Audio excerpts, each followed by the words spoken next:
this arm of government to lie low for a long time. I would have loved to say that is great, but in 2024, when you gave that ultimatum on November 19th, for when we issued that ultimatum, the government knew that by January 30th, the ultimatum would expire if it was not implemented. Now you are saying you trust that the government will do the right thing. But from 2023 throughout 2024, they didn't do it. So how much pressure are you still going to put on the government for them to do the right thing? In 2024, we did not shut down the entire assembly. And when we gave the first ultimatum, they called us for a meeting and pleaded for time to, resolve most of this issue. We are not only talking about financial autonomy. We are currently talking about three things: financial autonomy, our special salary, which is consolidated legislative salary, we call it CONLES, and administrative autonomy. Hello? Administrative autonomy. Yes. So, in 2024, our July precisely, the governor appointed members of the National Assembly Service Commission, which was in line with the administrative autonomy. So that's why I said it is not like we've been lying fallow since 2024. There are some things that have been going on. When you have like 3 or 4 demands and government does one, you still give them time to, get to the other ones. So as of middle of last year, we got the commission functional. But there are some undertones that are still not, we are still not comfortable with. So that is why we are still saying for full administrative autonomy. Executive should hands off everything concerning our administration, like the commission is should be in charge of our promotion, recruitment, all the rest, disciplinary actions and everything. It is the duty of the commission. So, but when you are having external influences, maybe from the office of the head of service or the other commission, we are not comfortable with that. That is when we are talking about full administrative autonomy. Then, that being said, that means we achieved something last year. But this time around, we are insisting that the financial aspect of it and everything be completed. That is it. Okay. Now, does that mean that if they choose one again to take care of, you wouldn't agree this time around? This time around, we are saying, we are making effort, and we have taken the decision that we wouldn't want a situation whereby we have reasons to maybe in the next 2-3 months you stay here, you are staying here, like you've asked me, what happens since 2023. We wouldn't want such reasons. We now want to get these things done and dusted. We want to get this thing done and dusted so that we can focus on other things, not not struggling every 3 months or 4 months, calling on the executive to do the needful. So this time around, we want them to do the right things once and for all. Let's focus. Now, in doing the right thing, in granting you autonomy, may I ask, what would the executive arm of government lose if they grant you a full autonomy on all the items you have listed? What would they look at? I don't understand. What would they lose? Nothing. They got nothing to lose. They got nothing to lose. They got nothing to lose. That's a constitutional matter. It's even to lessen burden on them. Like, they can focus on other things, general governance and all the rest of them. Not every week in, week out. They're handling issues at the executive, handling issues at the legislature, judicial, and all those things. This is just to make things easier for the 3 arms of government to operate. They have nothing to do. So, it's not a situation whereby something that was provided for the budget every minute, every second. You are running to the executive to give me money for this, give me money for that. No.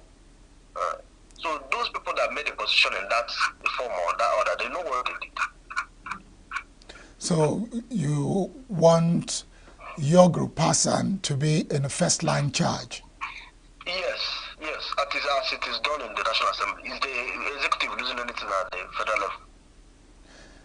Well, I don't want to ask what has taken you so long to get to this point, because you said as it is done in the National Assembly. It has been done in the National Assembly for a long time, a long while.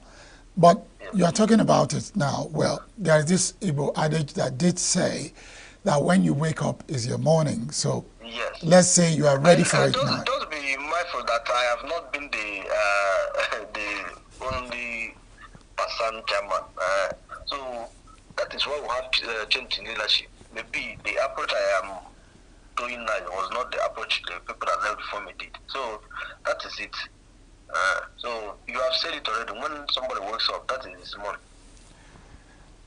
So now, given the present situation, has there been any open doors for the discussion to start on how they can ensure that you have your financial autonomy, you have your consolidated legislative structure, the CONLES, and the full administrative autonomy, not the one you say it appears they've given you, but they are still, let me use the word, interfering or influencing some of the things. Have they started discussions or negotiations, better put? As of today, they have not started what I would call formal negotiations.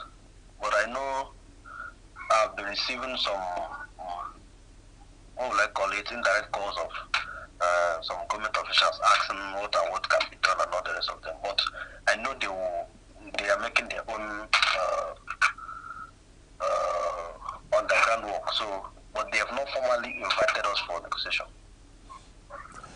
So let me ask the same question. You say some government officials are asking you, what can be done in the interim until when the negotiations are concluded?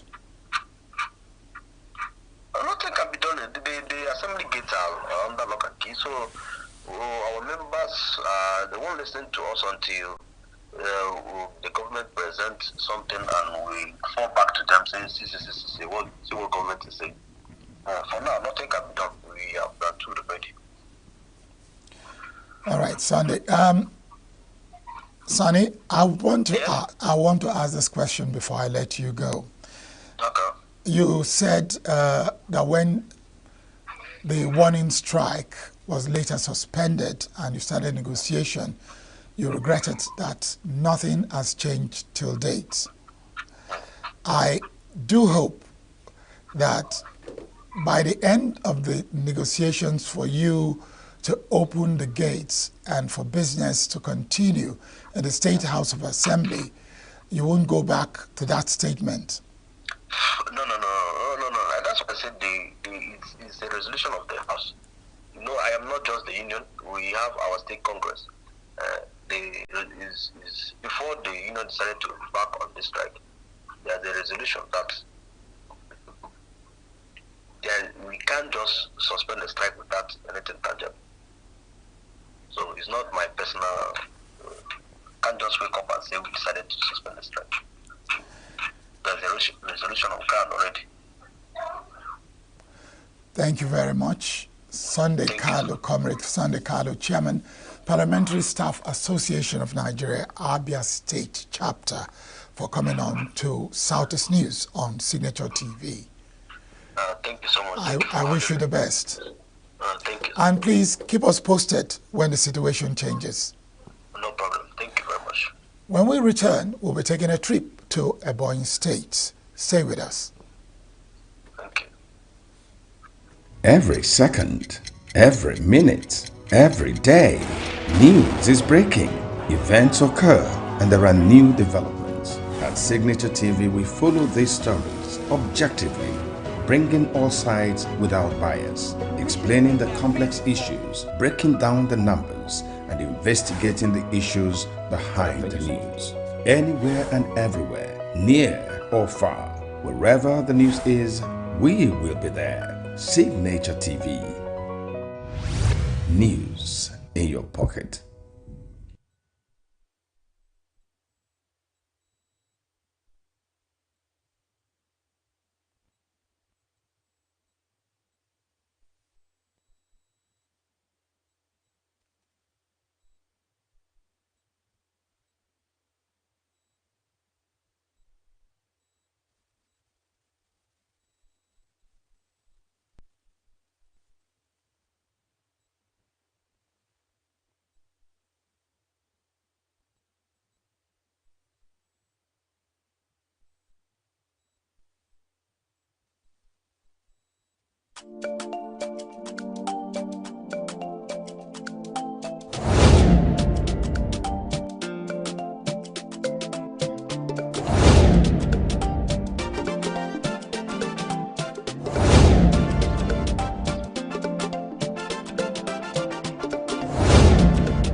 Discharge my duties to the best of my ability. The promise of a more inclusive development became more realistic on Tuesday as the federal government inaugurated the Southeast and Northwest Development Commissions. The Minister of Regional Development, Abubakar Momo, who performed the inauguration ceremony, charged the board members to spearhead development in infrastructure, agriculture, security, and foster regional cooperation in their respective zones. The minister said the people deserve the best of development, expressing to see greater development brought closer to the grassroots. He advised the commissions to come up with master plans for development in their zones and partner with the state government and security agencies to promote security in the region.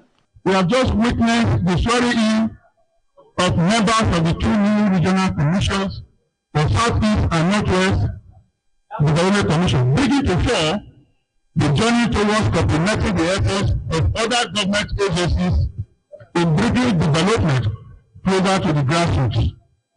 This occasion marks a critical milestone in our collective commitment to fostering balanced, sustainable, and inclusive development across all regions of our great nation. The establishment of these commissions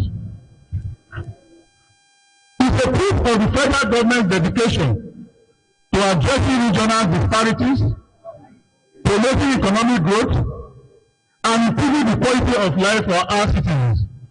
These commissions are designed to foster balanced growth, bridge disparities, and ensure that every Nigerian, regardless of location, enjoys the dividends of democracy.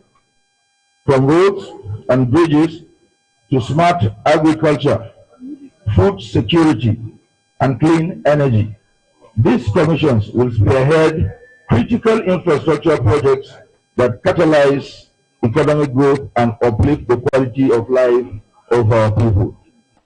The chairmen of the Senate committees on Southeast and Northwest Development Commissions promised effective oversight of the new commissions to enable them deliver on their mandates.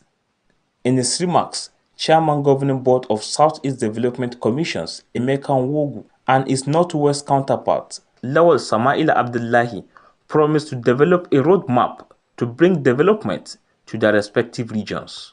Also speaking, managing directors of Northwest and Southeast Development Commissions appreciated the President for signing the bill into law and promised to address challenges in their respective regions. Agency's mandate is clear: to promote economic growth and development, improve infrastructure, and enhance quality of life of our citizens. The creation of this organization and putting its leadership together is a testament to his style of leadership, and we can only leverage this platform to pay him back with results, impact, and ensuring that we judiciously use the resources being bestowed upon us.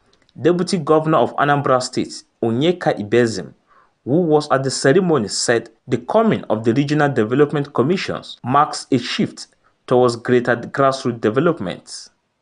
Shortly after the inauguration, a reception was organized to celebrate the new leadership of the Southeast Development Commission. In attendance were friends, family, top politicians from the Southeast region, top government officials, among others. In a speech, Chairman Southeast Development Commission, Emeka ENUGU, said the commission was poised to bring needed development and will not disappoint the people of the region. I want to reassure you that we are going to be committed to our assignment in the commission. We are going to add something that was not there in the 60s. Integrated rail line, fiber optics for communication, artificial intelligence, robotics, and everything. That is the only difference, and gas pipeline that will connect the whole of the Southeast. If it is possible, we are going to give you a ring road connecting all the states of the Southeast. We are going to work with the 5 governors of the Southeast. We are going to work with members of National Assembly. We are going to work for the people of the Southeast. We are not going to disappoint you.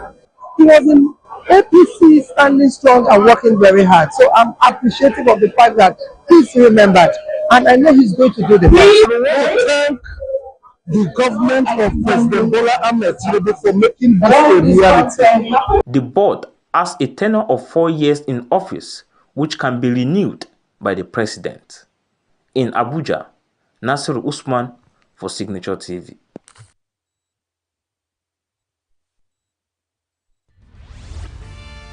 We are local. We are right now with the wife of the man that was Why the main market is in chaos. People. We are national.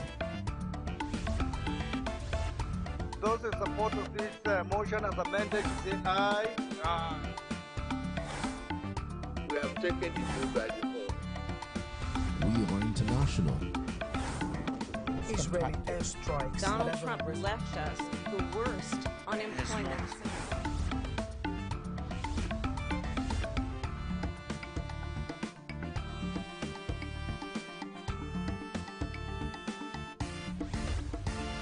Signature TV, news in your pocket.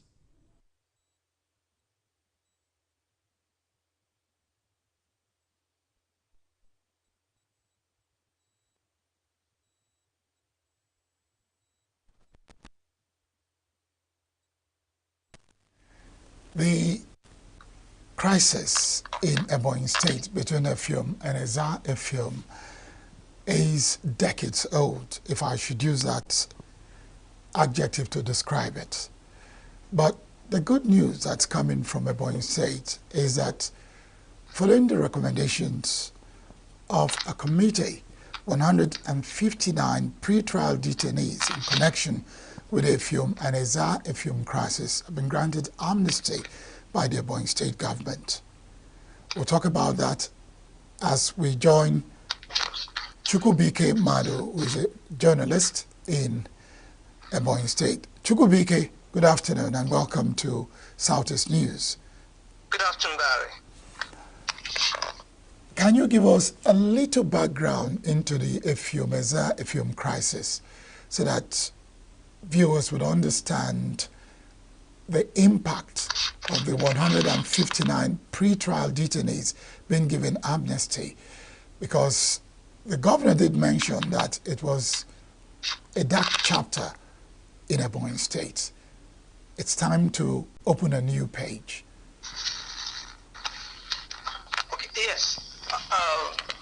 For about 4 years now, there has been a communal clash in Ebonyi State between Effium and Ezza Effium communities. You know, long before now, the Ezza as a clan, as they call themselves, Ezza Nation, they are known for their valor, their bravery. They were warriors in the olden time. So most communities wanted them or used them or sought their services to ward off their enemies, those who wanted to take part of their land. So they often beckon on them to join them, you know, fight opponents, and oftentimes they succeeded. So they were renowned for fights. And most communities in Ebonyi, you have Ezza people scattered here and there. They often live at the fringes, you know, between the enemy and those communities that invited them. As it was in Effium community, they invited them, you know, to ward off their enemies from the now neighboring Benue State and others.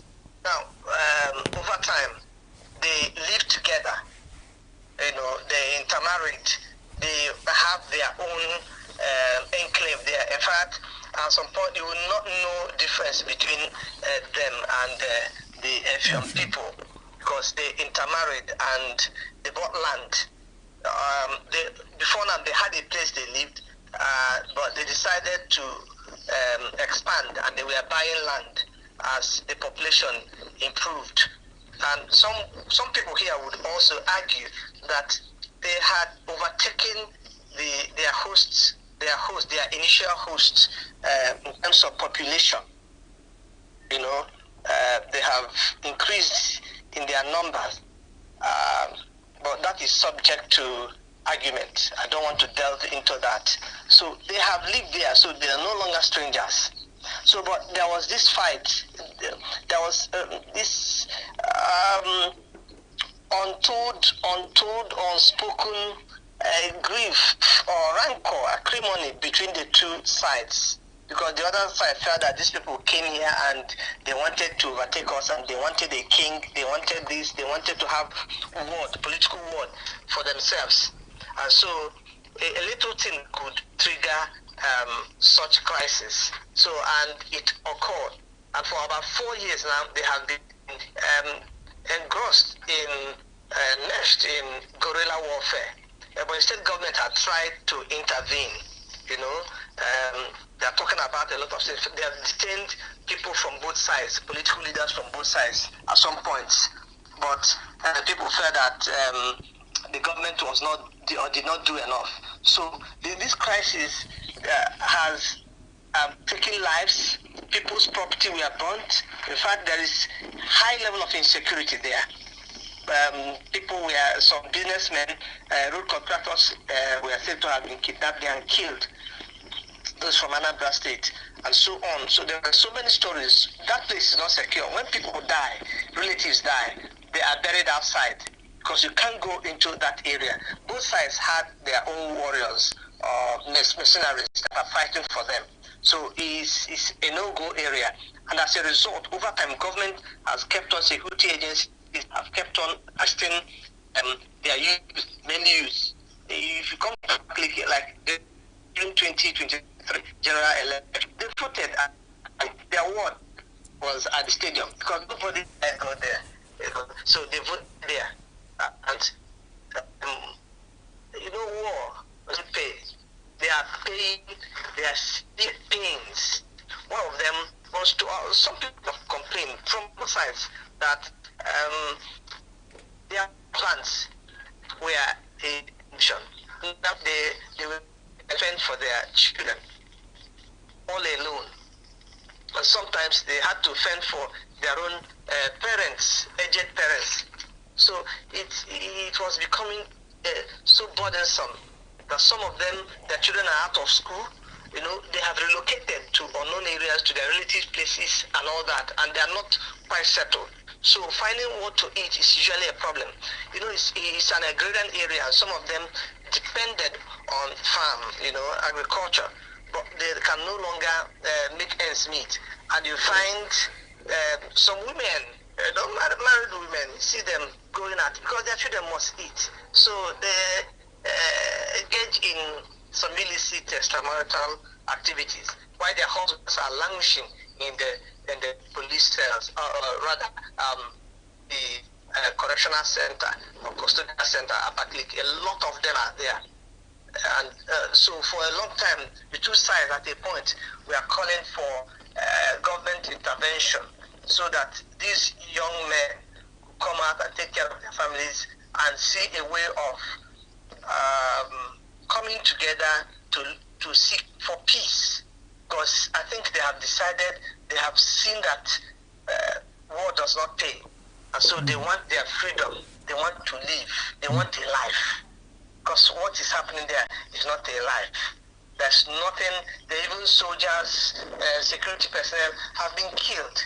You know, when both sides engage mercenaries to come and fight, a lot of some security men also pay for it.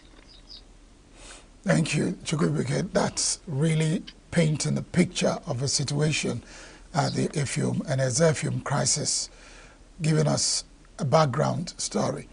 Now, this is one of the recommendations, the release of this 159 pre-trial detainees. Are there other strategic steps they hope to take, that the Ebonyi State government hopes to take, to achieve lasting peace in that area?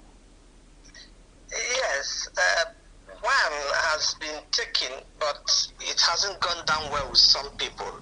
You know, they try to demarcate the land so that, so I think from the host community will have 9,000 hectares or acres. The other people will have, Ezeffium will have 6,000. But Ezeffium argued, some people argued there that the land would not be enough. It didn't represent their population, you know, and their expansion, you know, over time there. Because some of them claim they bought land from the Aborigines, so to speak. But some people from the some political people in political position, they have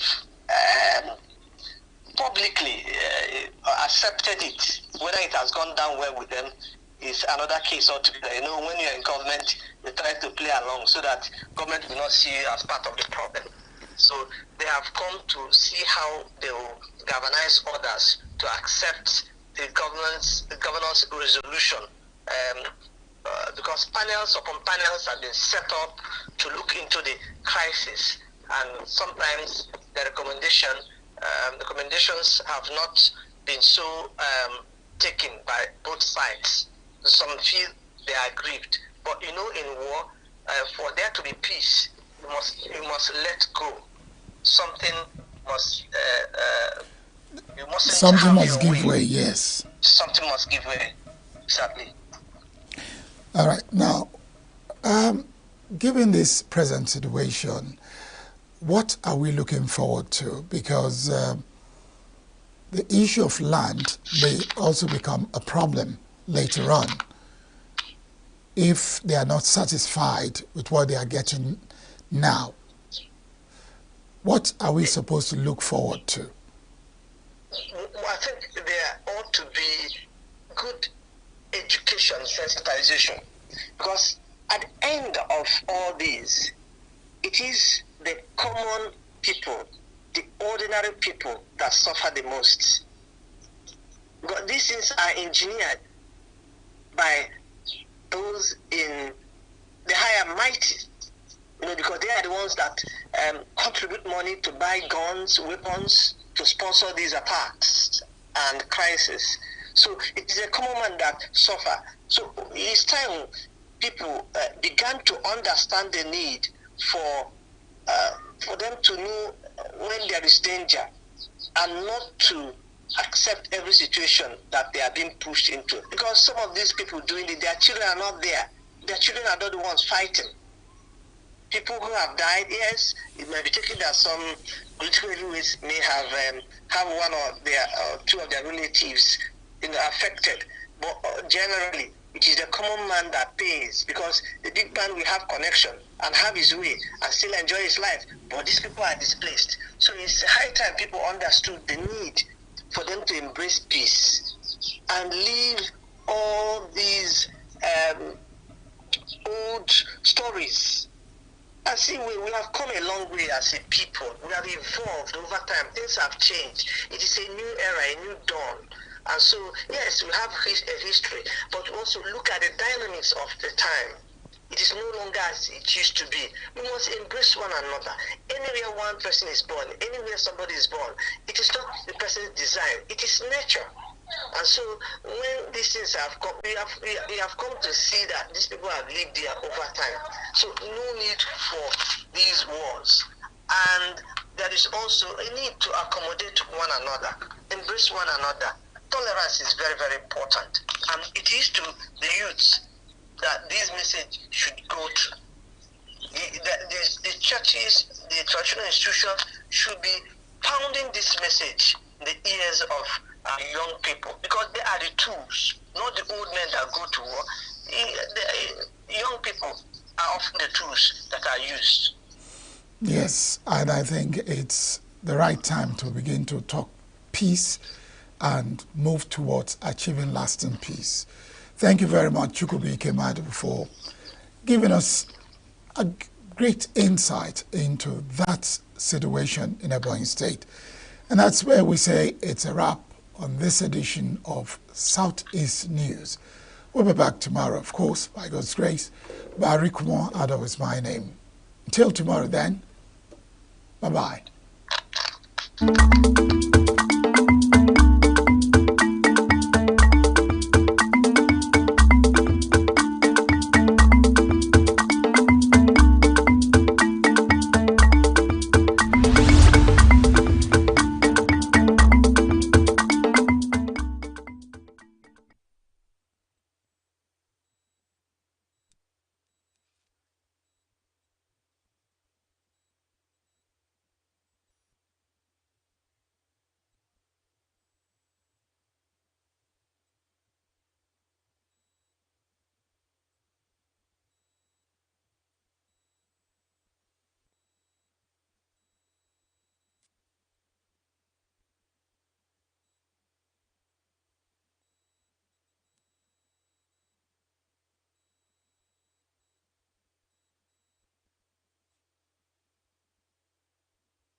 Cancer remains one of the leading causes of death worldwide, with over 18 million new cases diagnosed every year. In Nigeria alone, approximately 100,000 new cases are recorded annually. Factors such as late diagnosis and inappropriate treatment are listed as leading causes of cancer death, especially in low and middle-income countries. 38-year-old Umu Dolukaina, who is receiving treatment for breast cancer, shares her story. According to her, she dismissed unusual pains, opted for herbal remedies instead of seeking professional help. She now urges women, particularly those in rural communities, to prioritize their health by seeking immediate medical attention if they experience any symptoms. I have been experiencing pain in my armpit. When I first fell ill, I was unaware of the cause of my sickness. Despite trying traditional medicine, which did not provide any relief, my aunt, who lives in town, advised me to undergo a medical checkup at FMC Renikebi to determine the source of my discomfort. Unfortunately, the diagnosis revealed that I have cancer, a disease I knew very little about. Having relied solely on traditional medicine, which proved ineffective, the medical team informed us that if we were willing, we could proceed with treatment, which involved a series of injections, followed by surgery, and then completion of the remaining injections. Cancer treatment is quite expensive. Given the significant financial burden, health experts say government intervention to support cancer patients is critical. The Kebbi government says it is dedicated to closing the gap in healthcare within the state by improving access to essential medical services, including cancer care. State level, Kebbi State government has established a cancer unit in the Kebbi State Teaching Hospital, Kalgo, and also it has established an indigent cancer fund. Based on the category or stage at which your cancer is, the funds is being distributed accordingly for patients either for surgery or chemotherapy or radiotherapy. The state government is giving funds accordingly for patients to avail those services. Yes, partnership is there with drug companies like Johnson & Johnson, Roche, which Roche is into breast cancer and Johnson & Johnson into prostate cancer. So they have subsidized those drugs that are meant for prostate cancer as well as drugs for breast cancer. So there is counter-funding from state government together with these NGOs to subsidize the drugs for patients. Health experts says medical advancement and improved early detection methods have been significantly increased survival rates, offering a lifeline to those battling the disease. There has been improvement in cancer survival rates due to simple things like prevention. Within the cancer space, there has been plenty of noise being made, early diagnosis, coming to hospital early, and it has greatly improved the survival rates of our cancer patients. As well as in the chemotherapy, some of the drugs were used in cytotoxic. Initially, the cytotoxic being used usually destroyed both normal and abnormal cells, the cancer cells and the normal cells. But these days, the new drugs being made, they are referred to as hormonal or targeted therapies or immunotherapy. Specifically, they are made to treat the cancer cells without destroying the normal cells. So with that, it has reduced side effects and patients are willing to stay and finish their chemotherapy, thus improving survival rates. The WHO stresses the need for increased sensitization and accessible treatment towards a future where cancer is no longer a widespread burden. From Brini Kebbi, Excellence Benjamin, reporting for Signature Television.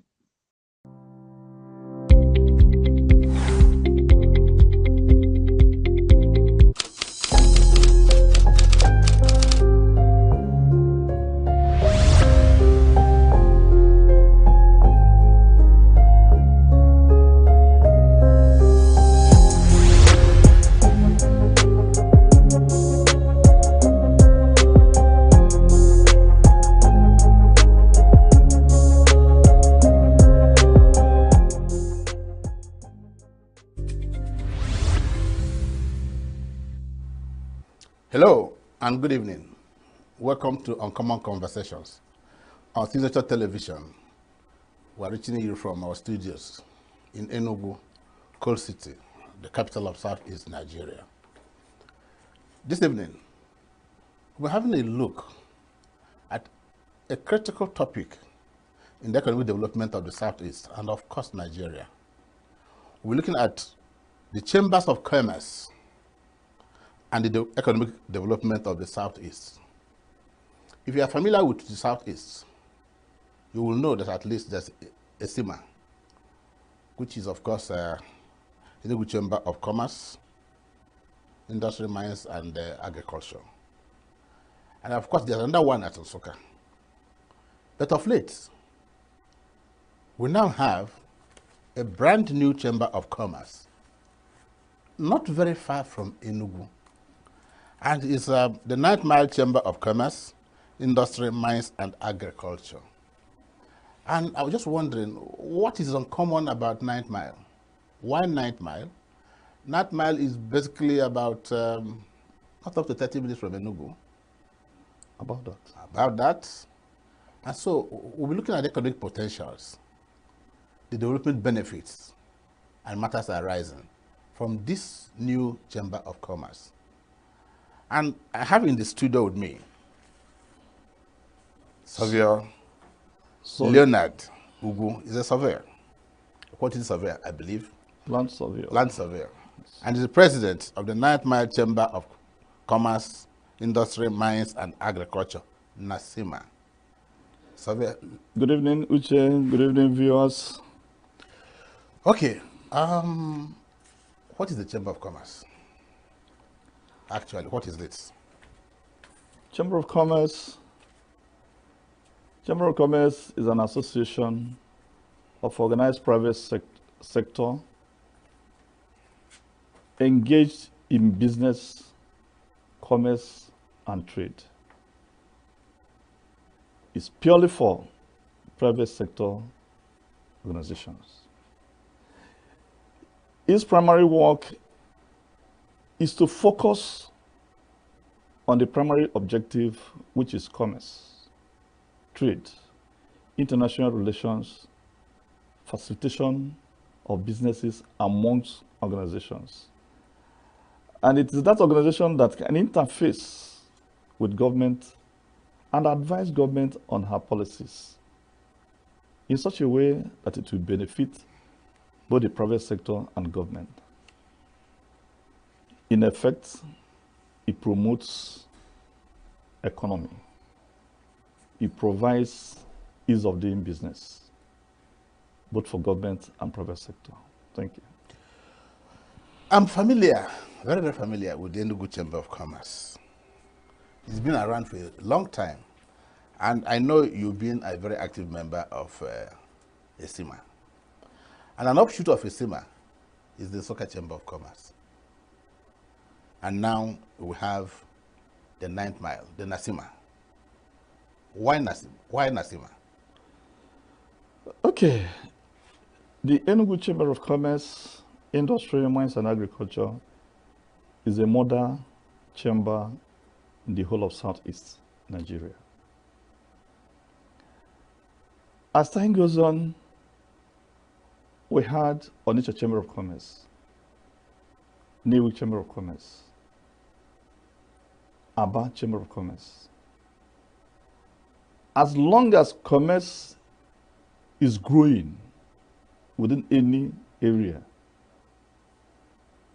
there is need to have Chamber of Commerce. Just like in Lagos, Lagos has more than 10 chambers of commerce because of its large landscape of commerce and trade. Never mind that Lagos Chamber of Commerce is the modern Chamber of Commerce in the whole Nigeria, West Africa, if not the entire Africa. But as time went on, there was a need for all these other city chambers to come up. Okay. In the same way, ENUGU has grown. Day by day, it continues to expand its landscape in commerce and business. And if you can see with me, 9 Mile is an economic hub of this ENUGU state. You think of the industries coming up there, macro industries like Nigerian breweries, like the Pepsi, the Coca-Cola. Just of late that he folded and went to Aba. You have other big industries like aluminum, water plants. 9 Mile has grown more than being having a chamber of commerce. Last month or last 2 months, we inaugurated Mbise Chamber of Commerce. We have Olo Chamber of Commerce, and we have Owerri Chamber of Commerce. You think of Umai here, Chamber of Commerce, and Aba. The same thing if you go to Rivers. The Rivers has 4 Chamber of Commerces. So why not ENUGU if we see 9 Mile as a very strategic place positioned by nature as an economic hub that needs to be, its potentials to be tapped. There is free trade zone there. There is Lion Business Park there. And of late, just last week, we started hearing that the motor park spare pass is moving down to 9 Mile. And if you have all these businesses, why shouldn't 9 Mile Chamber of Commerce come to be? Okay, we'll come shortly to talk specifically about 9 Mile or Nasima. But let's, those who are watching this program, who may not be familiar with the activities of Chamber of Commerce, tell us, what do they do? Chamber of Commerce is bestowed with a lot of activities. In the first place, Chamber of Commerce facilitates trade, commerce, and industries. It facilitates. Chamber of Commerce is engaged in advocacy of how well commerce and business should be. It advocates the best way to do business, and it will favor government and the private sector in the form of taxations, in form of the environmental business. Chamber of Commerce ensures that entrepreneurship is facilitated. You think of all these artisans. You think of vocations. In this era of unemployment, large-scale unemployment, it facilitates entrepreneurship, vocations, and all whatnot. Chamber of Commerce promotes international trading with foreign missions, in fact, trade missions. It makes sure that her members can go outside in form of exhibitions, in form of workshops and conferences, where they can now relate with foreign partners. It is through Chamber of Commerce that you can attract foreign partnership, ensuring to them that there is ease of doing business within their location, that things will be favorable if they come. We ensure that government does not in any way promulgate laws that will negate ease of doing business. And that falls onto advocacy. And a lot of other things. Yes, they equally advise government. Okay. On her boards, board memberships, to make sure that things are done the way it should be done, in line with rules and regulations governing that parastatal agency. So we have a lot of things to do. Well, you said a lot, but I'm excited. I'm excited about one or two things. Yes. I'm excited when you talked about one of the pivotal functions of or activities of a Chamber of Commerce is to interface with government. Perhaps in the areas of development, I heard you talk about taxation and other things. Well, Nasima might be young, but you've been part of the ENUGU Chamber of Commerce. Of course. So to what extent, if any, were ENUGU Chamber of Commerce, and by implication, Nasima, consulted by ENUGU State Government in its current drives, one on taxation, and two on the construction of motor parks? You say you're expecting one in 9th Mile? Yeah, this auto spare parts. And then, you talk about auto spare parts. And now, were you part of the consultation before the demolitions that happened in Enugu happened? Or did you just wake up like other Nigerians and saw that demolition? As a critical stakeholder in commerce and industry in the state. Well, I was a member of council in ESIMA. I rose to the position of vice president, specifically in charge of allocation, especially during trade fairs. Yeah. And I stayed there for about 4-5 years. So I wouldn't say that most of the things happening in ESIMA, that I wasn't part of it. Okay. Before the coming of NICIMA, the 9th Mile Chamber of Commerce, I was able to move out there, having come from that area. How old is Nasima? Nasima is just a year plus. Okay. Is it older than this government, in the current government in Enugu State? Or Slightly. Slightly older? Slightly older. Okay. So, well, every government has its own methodology, its approach to issues. The government has just stayed 1 year in office, and we know what is happening in the country in terms of economic dryness. During the campaign period, ESIMA organized a town hall meeting with all political... Yes, I was actually supposed to moderate one of the sessions. Okay. Yeah. It was there they told us how prepared they were. And the present governor of the state happened to be the first person to appear. And he foreclosed. He told the public his plans, his master plan, how he intends developing Enugu State. And it's not far from that. We had a closed-door meeting with him and advised him the best way of carrying this. That was ESIMA? ESIMA, yes. Okay. And in fairness to him, most of the advices given to him by ESIMA were in line with what he's doing. So ESIMA you could beat your chest and say you are part of the consultation. I said during his campaign period, I would say that we contributed to most of the things he was doing during the campaign.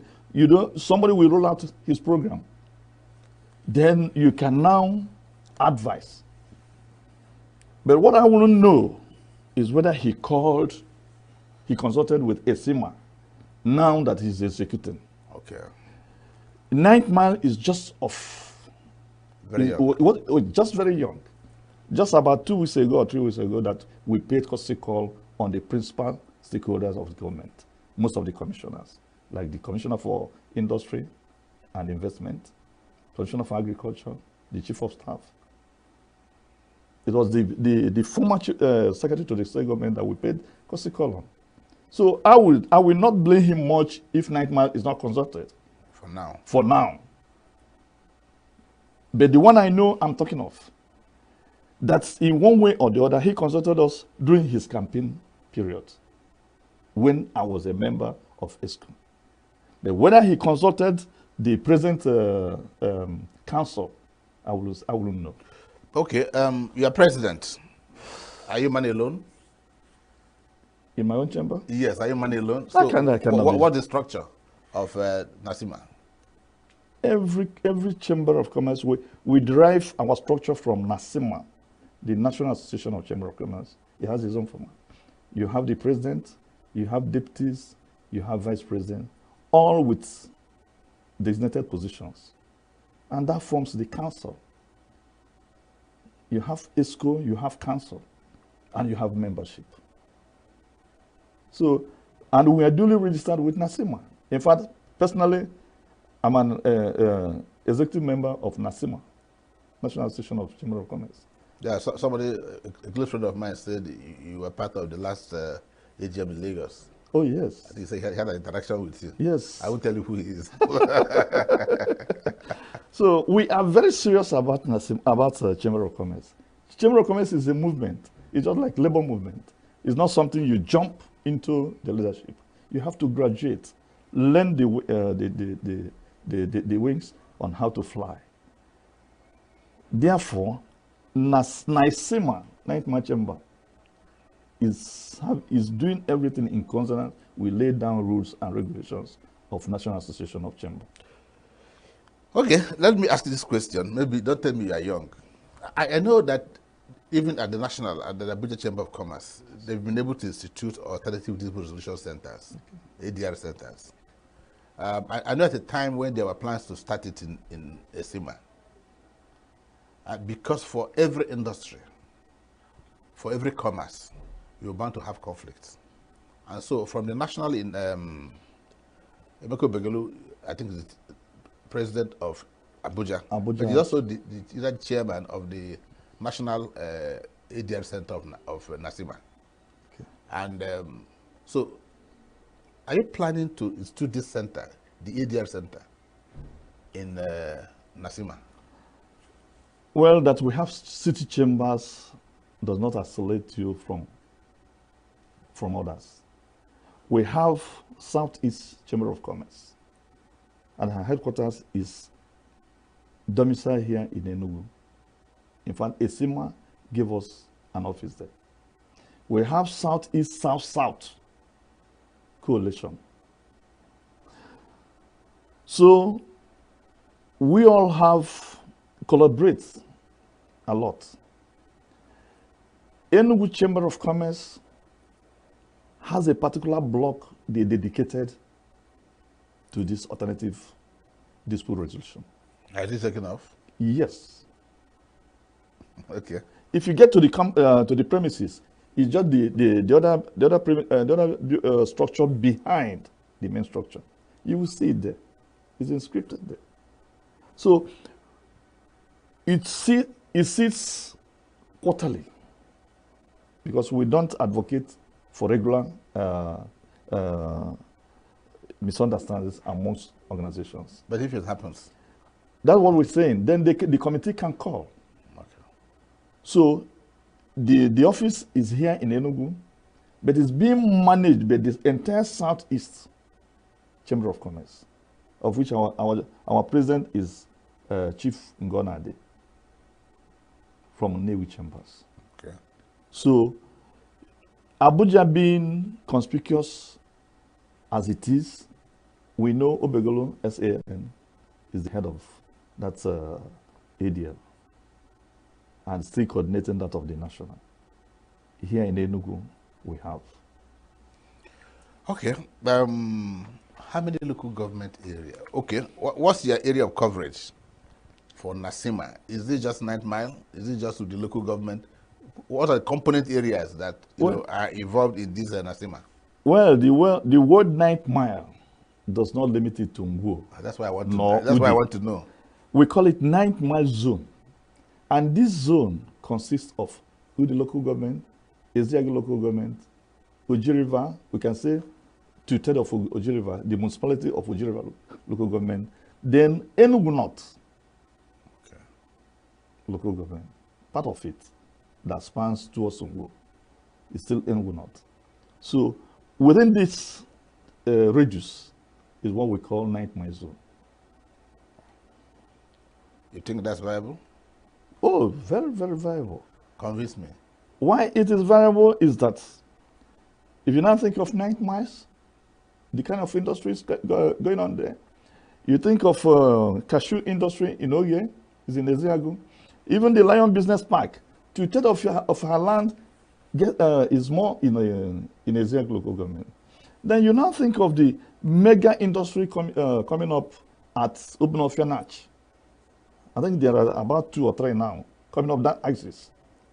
And you know that even Oji River municipality was made urban during the time of military. We have SME industries and MCAs, medium industries within that sphere. And if you add all this with the land mass, it's more than to be a city chamber area. On paper or in reality? In reality. In reality. I am telling you, 9th Mile remains the collection center for cashew business in the southeast, the entire southeast. Okay. You just mentioned that a particular industry had just left 9th Mile and had moved to Aba. Yes. And that's Coca-Cola. Coca-Cola. Yes. Was it politics or was it for economic reasons? Well, I would say it's mainly for economic reasons. So 9th Mile is not viable? It was at the time the infrastructural facilities around 9th Mile was too bad. Their vehicles normally fall off into the ditch, the Ugonyama. They were having a lot of losses. Behind them, there was an ecological devastation around there, trying to chop into their premises. Was it erosion? Yes, erosion. There was erosion, serious gully. And nothing was done? And nothing was done. So with such threats, they felt that they were having a lot of losses.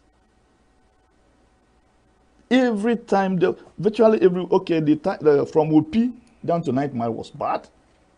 From ENUGU municipality to 9th Mile was bad.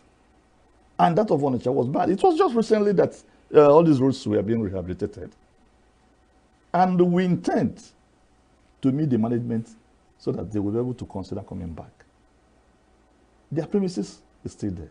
Everything is still intact. And with the kind of government we're having now, in fact, I don't know whether he read engineering, the way he focused his attention on rehabilitation of fiscal development, we know that we'll be able to assist whatever fears that company is having that moved them to Aba, that they will surely come back. I know for sure. That's a very good, that's a positive note. Yes. Let me hope that happens. But let me just talk about something that is important. And when this flyer went out, someone asked me, please ask Salio. For too long, we've heard about the 9th Mile Free Trade Zone. 9th Mile Free Trade Zone. It's not for 1 year, not for 2 years. For pretty long, we'll be hearing about it. And each time I drive past 9th Mile, I'll be looking at where it is. What's the story about it? Because you mentioned as one of the key drivers of Nasima. Chief Uche, I would say that 9th Mile Free Trade Zone has come to be. Why? Why? The coming of Lion Business Park, with their acquisition of 2,000 hectares of land, gazetted, with the structures coming on, Nasima has just written to His Excellency for us to convocate a conference on deriving the benefits of free trade zone, making sure that that thing on paper translated comes into being. All the foreign trips the present government is making in quest of investments is only free trade zone that can warehouse it. In fact, I came back from Ogun State and saw how they developed their own free trade zone with clusters of business parks, especially from China. And that will help the state a lot to come out of the woods. Rising from about 4 billion to 30 billion of expectation of this present government. The only way is to create an enabling environment which the free trade zone has provided. They have vast land spanning to Ezeago, to Oji River, to Udi. We have quite enough. Then you go up north of Udi, the Ebe, the Egede, and that's the only way this insecurity could be reduced. So, what I'm trying to say is that, yes, before now, before the coming of Lion Business Park, that was dormant. But it has woken up. And it's going to rise. And it's going to be, with the present government's quest, with the speed. In fact, one of the past governors described the present governor as ENUGU State being construction site. Construction site in the sense that here and there you see construction going on. And I think we need to encourage him. We need to encourage him. As president of NASIMA,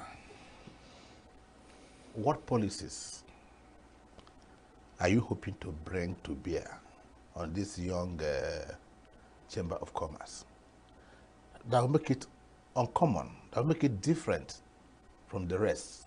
Because if it's just a routine business they're doing, is there something different you want to bring on the table beyond the normal duties, assignments of a typical Chamber of Commerce? Is there something new that Leo is bringing on board? First of all, our foremost demand is that 9th Mile should be made an urban area. If you urbanize 9th Mile, there will be infrastructural development that will be in line with the way of doing business. The way things have developed there, haphazardly, randomly, unplanned, NASIMA is ensuring that this should be a formal planning. You just said that 9th Mile is about 30 minutes to ENUGU. It's not about 30 minutes. Let me just take you away. So when 9th Mile is developed to that status, with the presence of MBL, with the presence of all these mega industries, you see that it will be a mega city that can even stand alone to generate economic growth for the state. There is an ICT village being developed around Egede, with the tile industries coming down around Obinofia Natch. When this is properly planned and harnessed, then the state will not be crying of lack of funds. Then secondly, with that free trade zone situated at 9th Mile, if industrial parks are littered there, then it becomes a training ground for unemployed youths. One of our patrons is just a retiree of African Development Bank. We want to harness the gains of African Development Bank in terms of grants, in terms of one-digit loan that can help farmers to grow their products. It may interest you that so many individuals are doing a lot of agri-industrial packaging for supply of packaged food items for African markets in Europe and United States of America. I know 2 or 3 people doing such things. Gary, the spices around Ezeago. And you know the water, the position in 9th Mile is not second to none. You don't treat it. And that's why if you're coming up from Ugonyama down to 9th Mile, you have left and right all kind of water industries springing up. So NASIMA wants to organize these people into a single purpose of how to generate economy. Okay, that's a very positive. And to generate employment for the teeming population of Enugu State. Sabelio, that's a very positive remark you've made. And with that, you hold your thought. We'll just take a short break. When we come back, I'll be asking you a lot of questions, like your relationship with the constituent local governments. Have you been able to, have a one-on-one discussion with the local governments you mentioned? And then what is your relationship with the Soka Chamber of Commerce and ESIMA? Do you have exchange programs? Just while you think about that, we'll just take a short break. Don't go anywhere.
You are still watching Uncommon Conversations, and of course, we are still reaching you from our Cool City studios in ENUGU.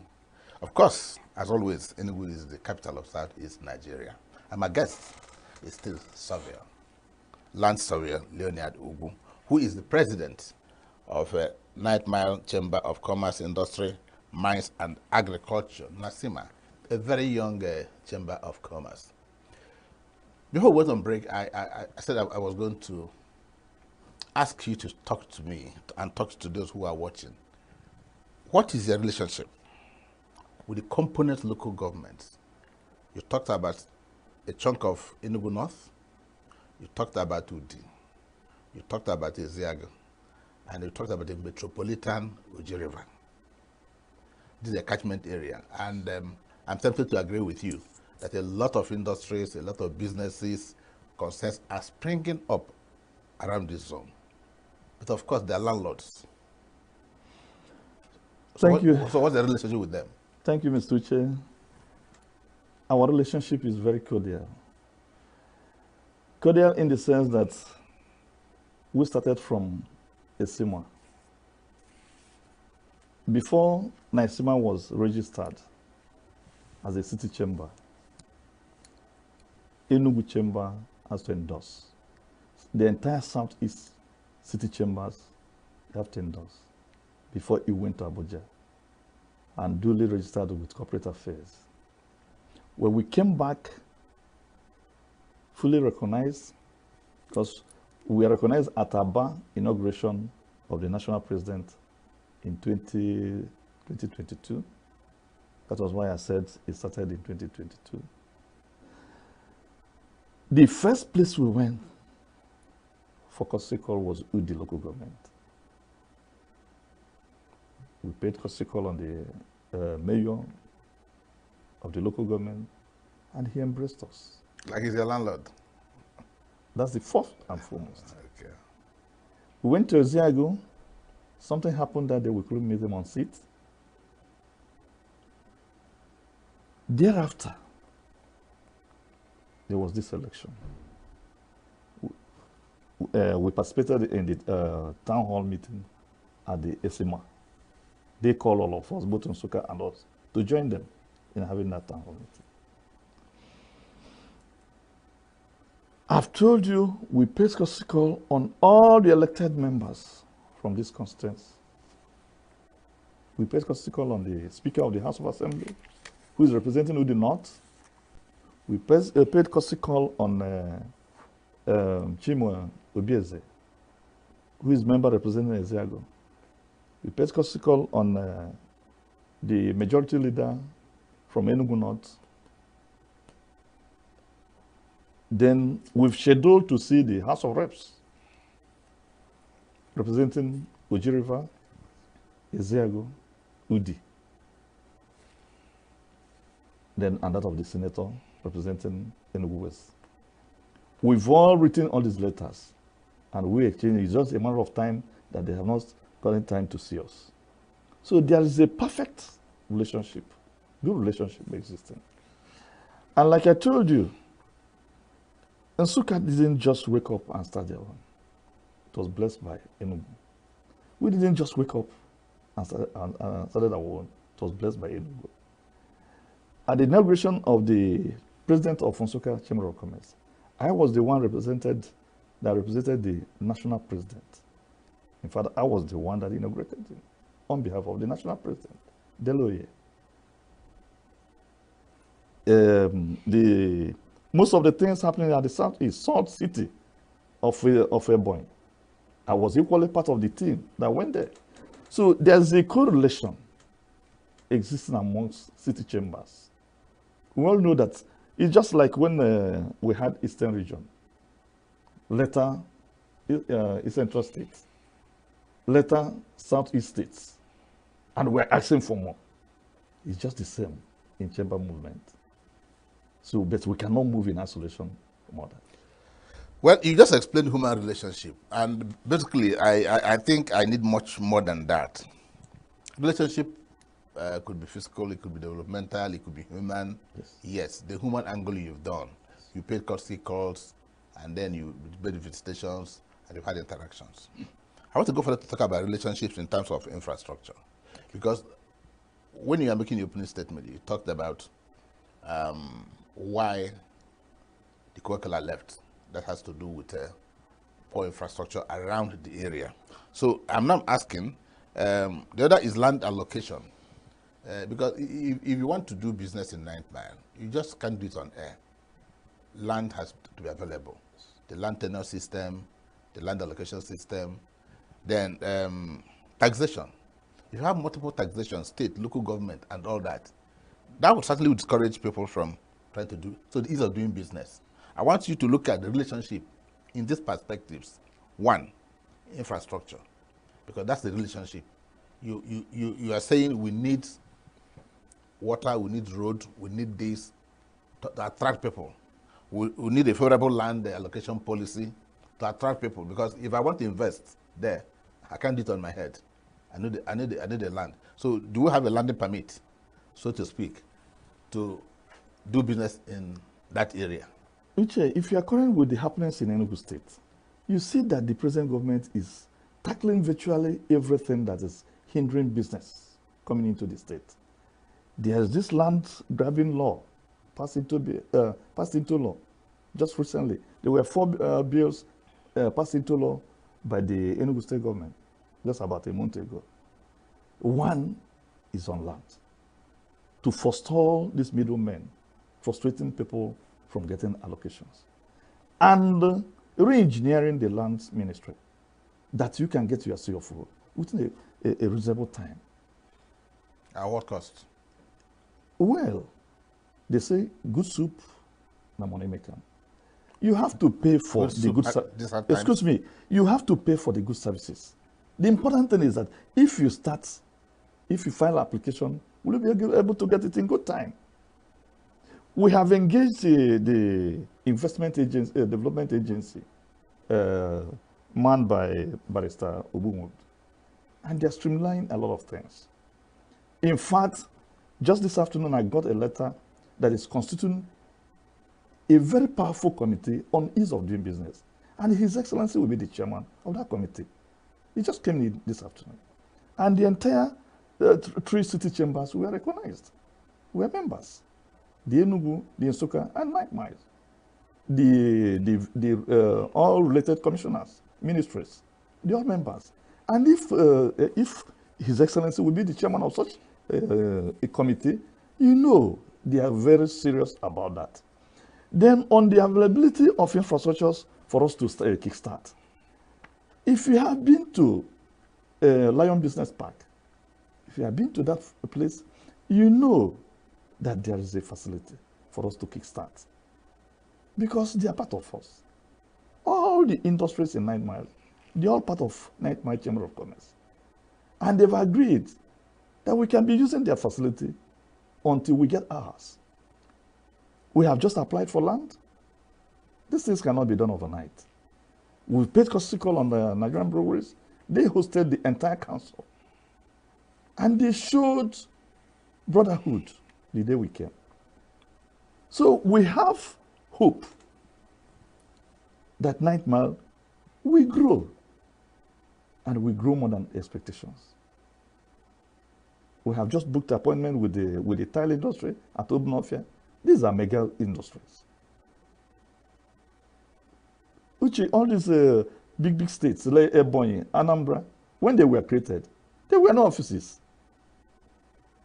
They were no infrastructures. But today, go to Abakaliki and see what it is. Go to Oka and see what it is. So 9 Mile being the youngest, we are very much hopeful that we grow to the surprise of many. I agree with you. In terms of generating economy. Okay. In fact, most of these industries I'm talking of, do you know how much is contributing to the IGR of ENUGU State? And when it's well organized, there is infrastructure, because we are advocacy organization. We are drumming to the ears of the government that these are the things you should do. Remember that it's not 9 Mile that constitutes ENUGU State. But we are I'm just talking about the viability of the Chamber of Commerce. But we are saying that there will be a lot of produce, agricultural produce, ICT. The Dr. Ife, a land that is consulting an ICT village. If that comes into being, there will be a lot of money. Is that the one about Obioma? No, not Egede. Okay, Egede. Up there, with the north. And a lot of other things coming up. And we think of housing. When these industries come up, where will they live? That's why the first thing I'm aiming at, as a land surveyor, as former president of International Right of Way, the first thing I was aiming at is making sure that 9 Mile becomes an urbanized. So that the capital territory can move in. It's not just collecting revenue. Like the swimmer, they have office in 9 Mile. Every office in Enugu has a sub-office in 9 Mile collecting revenue. Okay. So some of this revenue you are collecting should be in turn used to develop 9 Mile. That's what we're saying. Okay, I have just one question that has been itching my mind. Okay. A company, XYZ, has just been registered. Tell me one compelling or 2 or 3 or 4 compelling reasons why I should register with Nasima. Oh. What, a most reason, what I stand to gain, what I stand not to lose by being a member of Nasima. Because for all this, companies have to register with you, industries have to register with Nasima, yes, for you to be a strong. So I just said, I've registered a new company, and I'm thinking, where should I go? Tell me one reason I should come to Nasima, or 2 or 3. Any reasons that's convincing? First and foremost, you have to know your environment. And the Chamber of Commerce is an organization that houses other private sector organizations. And as such, you have to familiarize yourself with the environment, with other members already existing. You need contact, networking. Then depending on your product, is it local? Is it foreign? If it's local, 9 Mile is endowed with natural resources. Is it water? Is it agriculture? Is it network road? Remember that it is a bypass. For you to go to the north, it is a bypass to the south, a bypass to the city. It is naturally located. Then you need international partnership. It is only through the Chamber of Commerce that through the trade missions, that you can go out for exhibitions, for partnerships, for B2B business meetings. It gives hope to see a foreign company that is doing the same with you, that you can partner with. It creates an avenue for you to see one-on-one. Then for advocacy, you cannot talk to government alone. You need a body, a credible body, to talk to government on your behalf. You can't do it alone. And the only body recognized by law, by convention, is Chamber of Commerce, to talk on your behalf. This issue of multiple taxations, that is the prime work of Chamber of Commerce. Limiting local governments within the ambit of their own law, and state government, and even federal. In this minimum wage discussion, Chamber of Commerce was represented, duly represented by her 2 members, for you to know how government recognizes us. Then if you are doing well, it becomes a platform for you to export your produce. We're talking of agricultural produce. We're talking of a cashew, palm oil, which is the national designated product for the Southeast. Therefore, if you are an industrialist that has just come on board, no person will ever tell you or convince you. You don't need any magic to know that you should belong to Chamber of Commerce. Then it depends on your location. If your office or industry is located within the municipality, then you belong to a SEMA. But if it's around 9 Mile within the zone, no person will tell you to belong to 9 Mile Chamber of Commerce. If it is ENUGU North, Nsukka, you belong. These things come closer to you. If you are resident at Nsukka, for you to travel from Nsukka to ENUGU to attend meeting, you know what it costs, both in security and infrastructural decadency along the road. So it's better for you to start at Nsukka. The same thing, 9 Mile area, you stay at 9 Mile. From Oji to 9 Mile, you know, it is quite easier with the express. Then the municipality towards Emene, they can manage that. Remember, it's a coalition. We all come together through the Southeast Chamber of Commerce, where we share ideas, experiences, and intervene in any problem each of the independent city chambers is having. Okay, good explanation. If that company wants to belong to Nasima, what is the process, or what are the process for admission? Very simple. Or do I just walk in and because I have a retail company and VAM, I'm a member? One, Chamber of Commerce does not need number. It needs qualitative member. You must be registered with corporate affairs. Okay.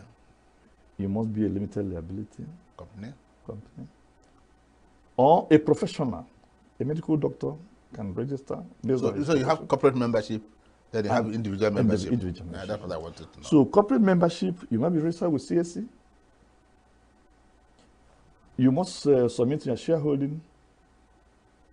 We see how it is formatted. We need your bank account to know whether the liquidity. We know your contract. No, we want to know the quality of that person coming in. Okay. Yeah. Then if you're a professional member, an individual, we need to have your certificate of registration as a professional.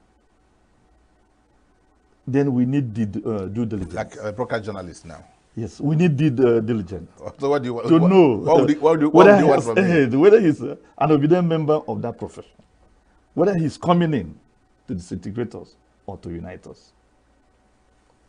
Okay. So these are the due diligence that we need to do. Then from there, you take off.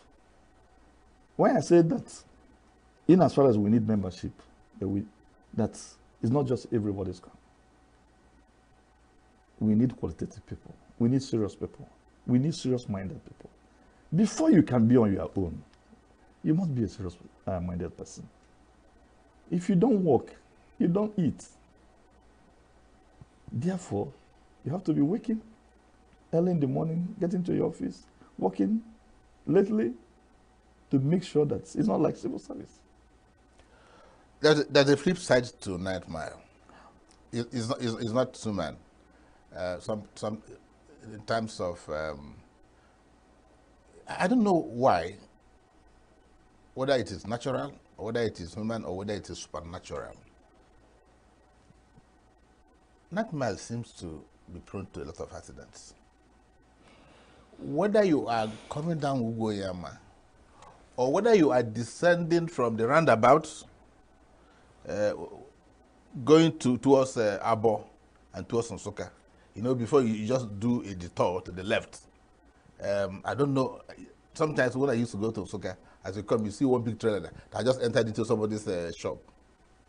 I know it may not be in your purview. Okay. But it's a serious concern. Okay. Just yesterday I was in Urban Radio and I talked about that. Canvassing why state government should come without hesitation to urbanize 9 Mile. Everybody wants his business to be along the road. There's no plan for expansion. And if there's a sectoral planning of 9 Mile, the timber people, the meat people, here and there, and into the hinterland, not just along the road, the accident will just come to almost nil. So what you're saying is that you need speedy urbanization. Urbanization and replanning of 9 Miles. So that there will be less commerce along the roads. Then if you get to highway, like Ugonyama, it had been in my blood that we need a frustration. I went to Rwanda and saw that Rwanda is a hilly environment. But they planned for it. You cannot live in such a place without tree planting.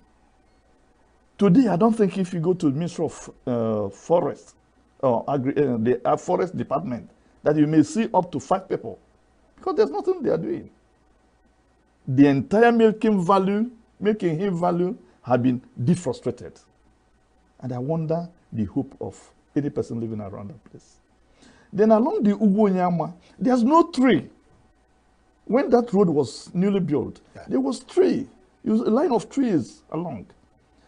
If the Englishman who constructed the milking hill knew that he should plant trees along the edge of that milking hill up to the up and down of it, that time there was no motor accident that rolled down the hill because the tree would block it. It acts as a wedge. It acts as a wedge. But today there's no tree, both along the express or along Milking Hill. And that is telling much about us. Every road is bound to be having an accident. But how devastating it is the thing. So I am encouraging the state government to come back to our frustration. One is that it is economical. There's a tree planting now that we need to borrow. If they like, they can consult us. The tree, under 4 years, it has grown to maturity. And the tree you use in pulping, paper industry. And if you cut it, it will sprout up. It will just come up again. So it is too economical that even the state need to enter into that. If all the hills of Ugonyama is planted that tree, within 4 years, because it matures to economic value. And at the same time, an environmental beautification of that area. On that very positive note, Surveyor Leonard ENUGU, I want to thank you for finding time to be here on Signature Television. This is not going to be your last. You raised very important issues that we need to discuss in the future conversations. Thank you for coming. Thank you, Uche Cyril and Uche. And to our viewers, my guest has been Surveyor Leonard Ugu, President of NASIMA. Join us same time tomorrow for yet another interesting edition of Uncommon Conversations. Thank you for watching.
Cancer remains one of the leading causes of death worldwide, with over 18 million new cases diagnosed every year.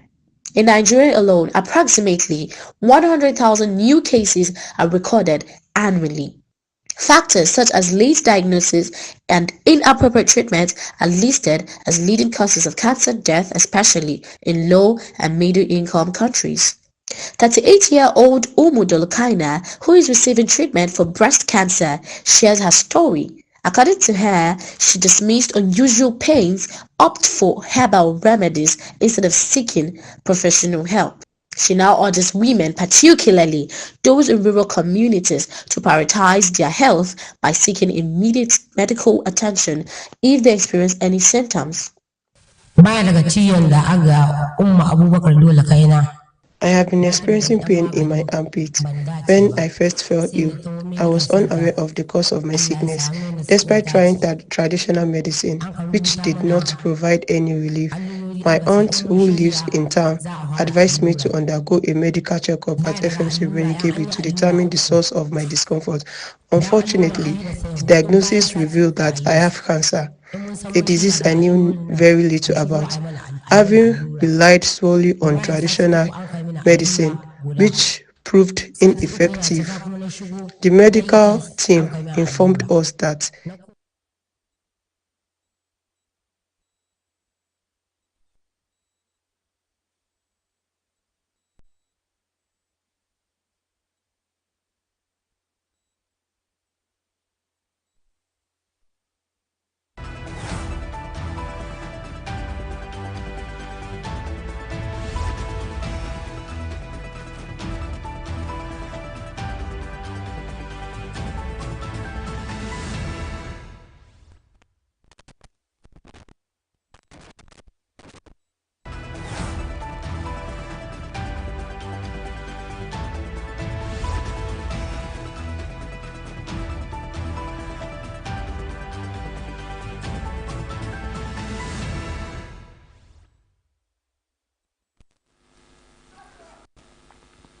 Welcome to Global News on Signature TV. I am Barry Kumo Ado. In the headlines, Nigeria ranks 36th on world's most corrupt countries list in 2024. House of Reps summon customs boss others over refusal to hire. Demonstrators marched down Los Angeles streets to protest against immigration raids. In snowfall blanket streets in Virginia, as authorities issue winter storm warning. Details in a moment. Every second, every minute, every day, news is breaking. Events occur and there are new developments. At Signature TV, we follow these stories objectively, bringing all sides without bias, explaining the complex issues, breaking down the numbers, and investigating the issues behind the news. Anywhere and everywhere, near or far, wherever the news is, we will be there. Signature TV. News in your pocket.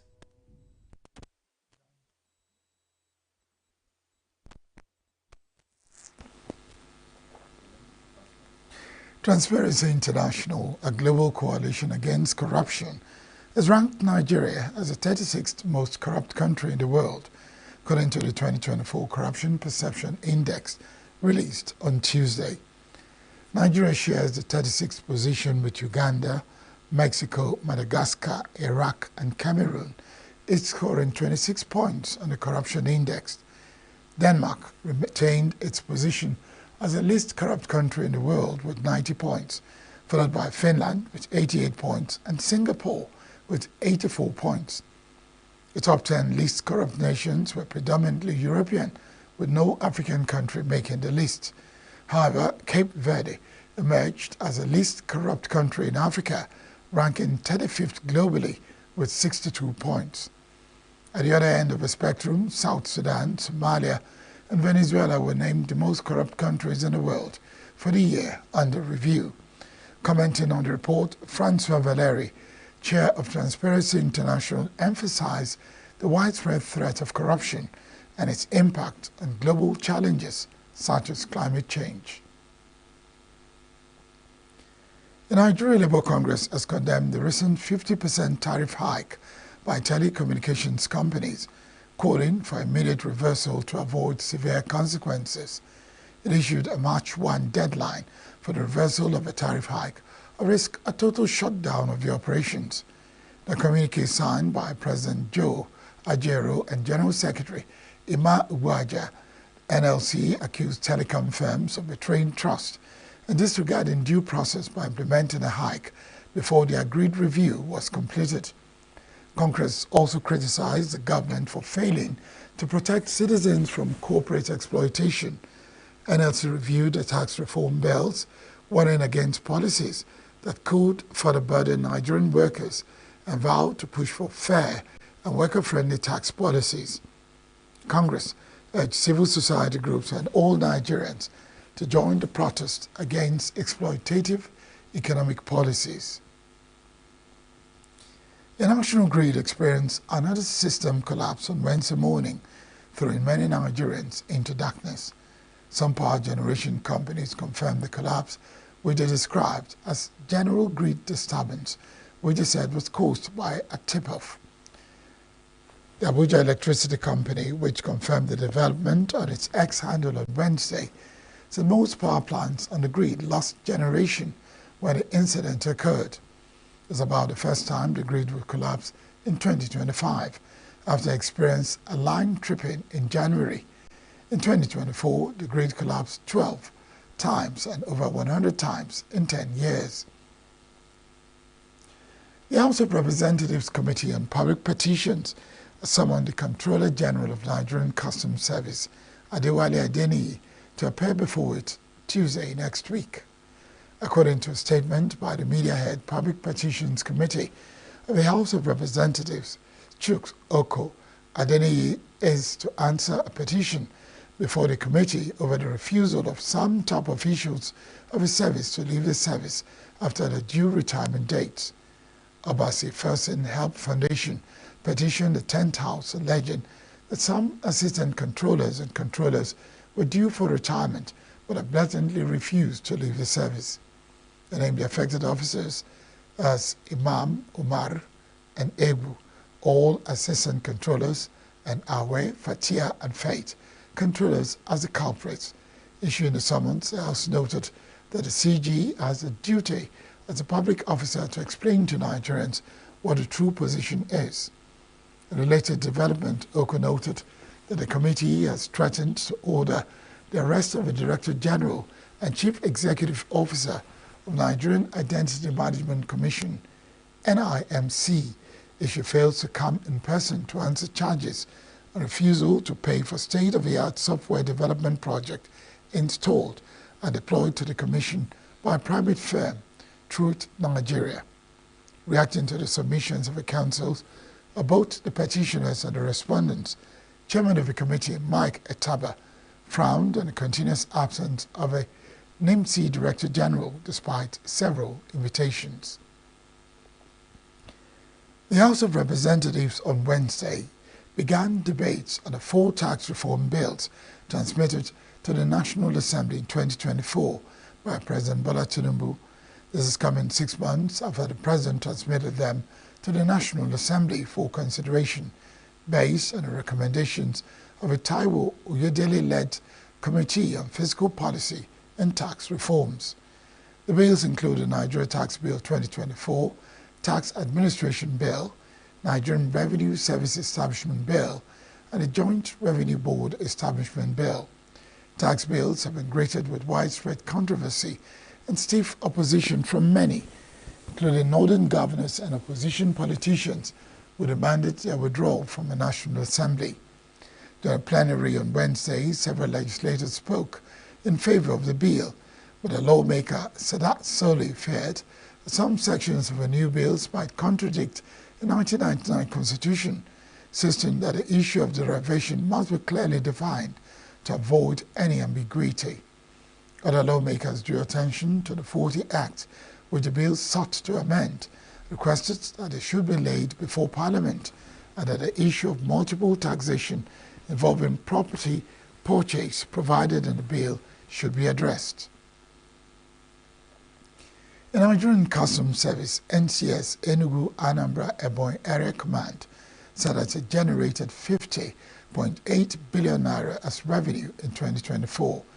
Comptroller in charge of the area, Comfort Upana, made this known on Wednesday in Enugu. Upana said that the feat was achieved by the area command through the implementation of a vision and policy guidelines of the Comptroller General of Customs, Bashir Adeniyi. According to our working with the 3 policy guidelines of the CJ, which include consultation, innovation, and consultation, enabled the command, and consolidation enabled the command to achieve the milestone. Controller added that sticking to the CJ of Customs practical vision and guidelines, the Enugu Anambra Ebonyi Command for the first time was able to meet and surpass its revenue target for 2024. She appreciated officers and men of the command for their resilience and hard work, showing the CG of Customs as well as stakeholders of the command's commitment to ensuring it surpasses the 2025 revenue target. Up ahead, EFCC hands over forfeited NOC University property assets to federal government. House of Reps call for state of emergency in health sector. Stay with us. We are local. We are right now with the wife of the man that was Why the main market is in chaos. People We are national. Those in support of this motion as amended, say aye. Aye. we have taken the vote by default. We are international. Israeli airstrikes. Donald Trump left us the worst unemployment.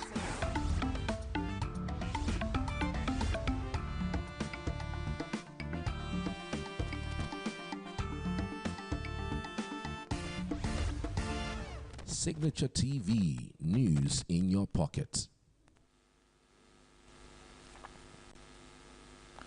The FCC chairman, Ola Olukayode, handed over the documents of the institution to the Minister of Education at an event witnessed by Vice President Kashim Shettima at the Presidential Villa, Abuja. Federal High Court in Abuja in June 2024 ordered the final forfeiture of a property that was formerly owned by a private individual. For the final forfeiture, President Bola Tinubu ordered the federal government to take over ENUGU University Kashia, Kaduna State, transform it into the Federal University of Applied Sciences as part of efforts to promote development in southern Kaduna, which has suffered setback as a result of insecurity. Speaking during the event, Vice President Shatima said the event signifies the administration's commitment to inclusivity and national development. The Vice President also paid tribute to those instrumental in the transition process, including General Martin Luther Agwai, retired Bishop Matthew Hassan Kuka, Justice Kumai Bayang Akas, and Senator Sunday Marshall. The Nigerian Senate is investigating the loss of over 178,000 firearms in the Nigerian police force. This was revealed during an investigative hearing by the Public Accounts Committee. Audit report from the Office of the Auditor General of the Federation highlighted discrepancies in the police armory records between 2000 and 2020. 1. The total number of lost firearms as reported as at 31st December 2018 stood at 178,459 pieces. 2. Out of this number, 88,078 were AK-47 rifles. 3,907 assorted rifles and pistols across different police formations that could not be accounted for as at January 2020, as shown in the table below.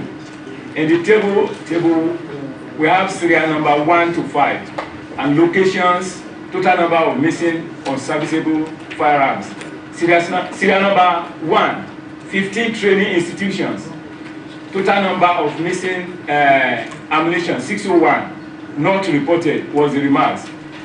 2, 23 formations, 42 missing items, not reported. Number 3, 37 police commands, 1,514, not reported. 4, zone 1 to 12, 29, not reported. 5, PMF 1 to 68, 1,721 missing items, not reported, was the remark.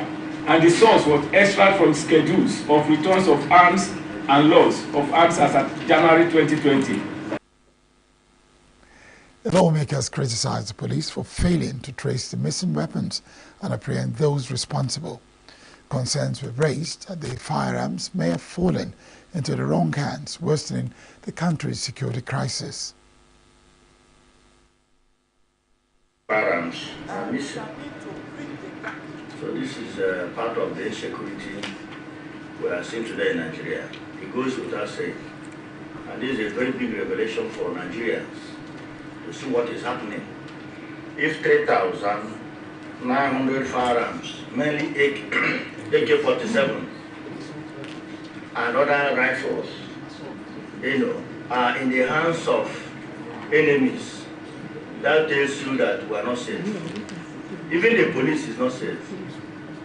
So we need a proper explanation to this so that we can move this country forward. This is terrible. It's 8,000 AK-47 rifles. Former governor of Edo State, Adams Oshiomhole, shared a personal experience in the assassination of his aide, highlighting the real consequences of missing firearms. Whether by common sense or by law, you attach people to the governor. You didn't attach them to Benin City. Which is the correct question? Were they attached to the governor or they attached to the office, to the building? Is the governor assumed to be mobile or stationed? Under the rules of engagement, the police attached to the governor. When the governor is traveling, are they to take permission before they travel? Those attached to me regularly tells me that they go to regularize not only the booking of their arms, but also from time to time that they are where they are supposed to be. and sometimes your officers come to check if they are still with you in case they may have left without reporting. To make the assumption you have made it to insult the intelligence of the police, I'm telling you. When you suggest to us that if an officer moved from Benin on official escort duty to which you officially are legally assigned him, that you will presume his weapon is no longer with him. The response the police stated that the Inspector General of Police regularly audits firearms and that the force is committed to ensuring no weapons go missing.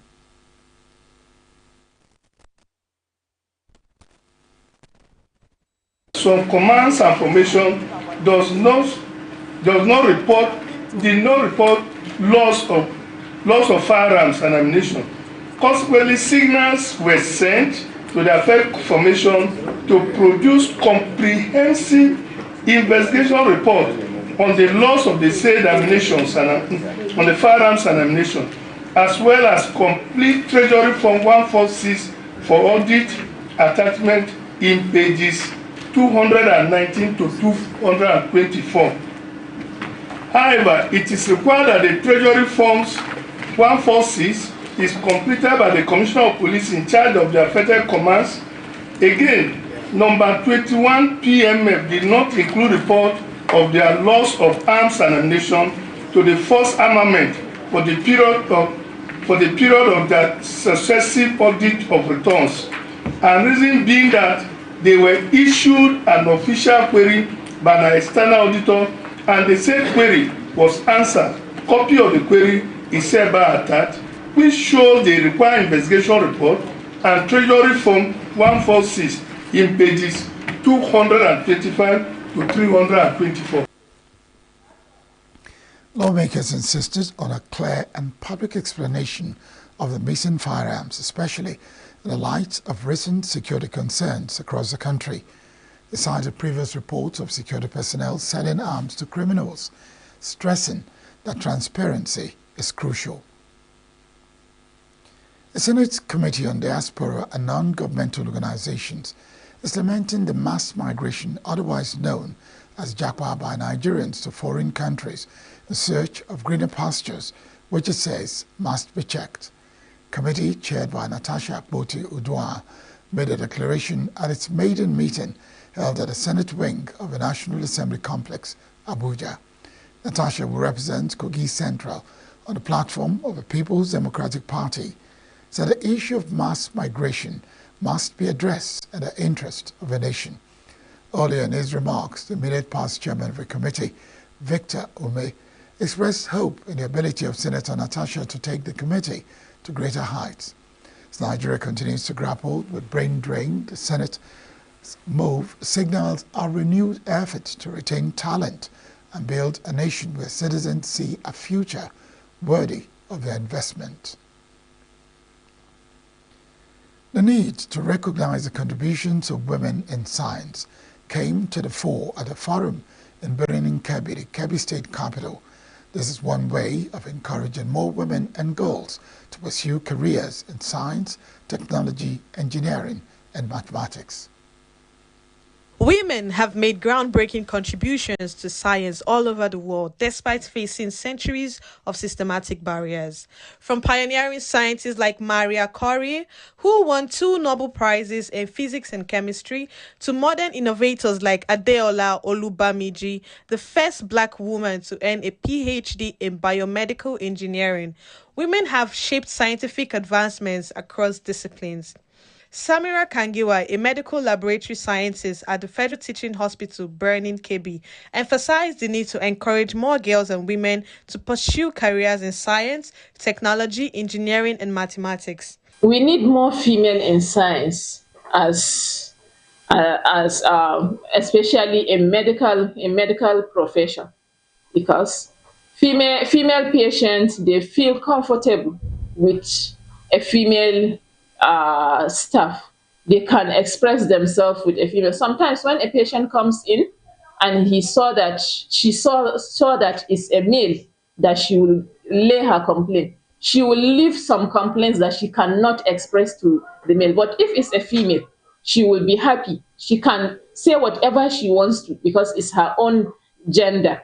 So because of that, we need more female in science. Like let's encourage our sisters, our daughters to be in science so that we can help our own gender. Despite their achievements, women in science often face significant obstacles. According to UNESCO, only 33% of researchers globally are women. They are less likely to receive research funding, be cited in academic publications, or hold leadership positions. Society doesn't have much belief in woman capacity. The society here in Africa, precisely in the north, is saying or is showing that male are more. But if you look at it in another way of life, you see that there is nothing where it comes to research or education that a man can do, a woman cannot do. But I'm praying that let our leaders have confidence in us, encourage us, call us, and work with us. Shahadatu Yakubu project coordinator Nana Girls and Women Empowerment Initiative said the NGO celebrates the progress made and reaffirms its commitment to creating a more inclusive and equitable scientific community.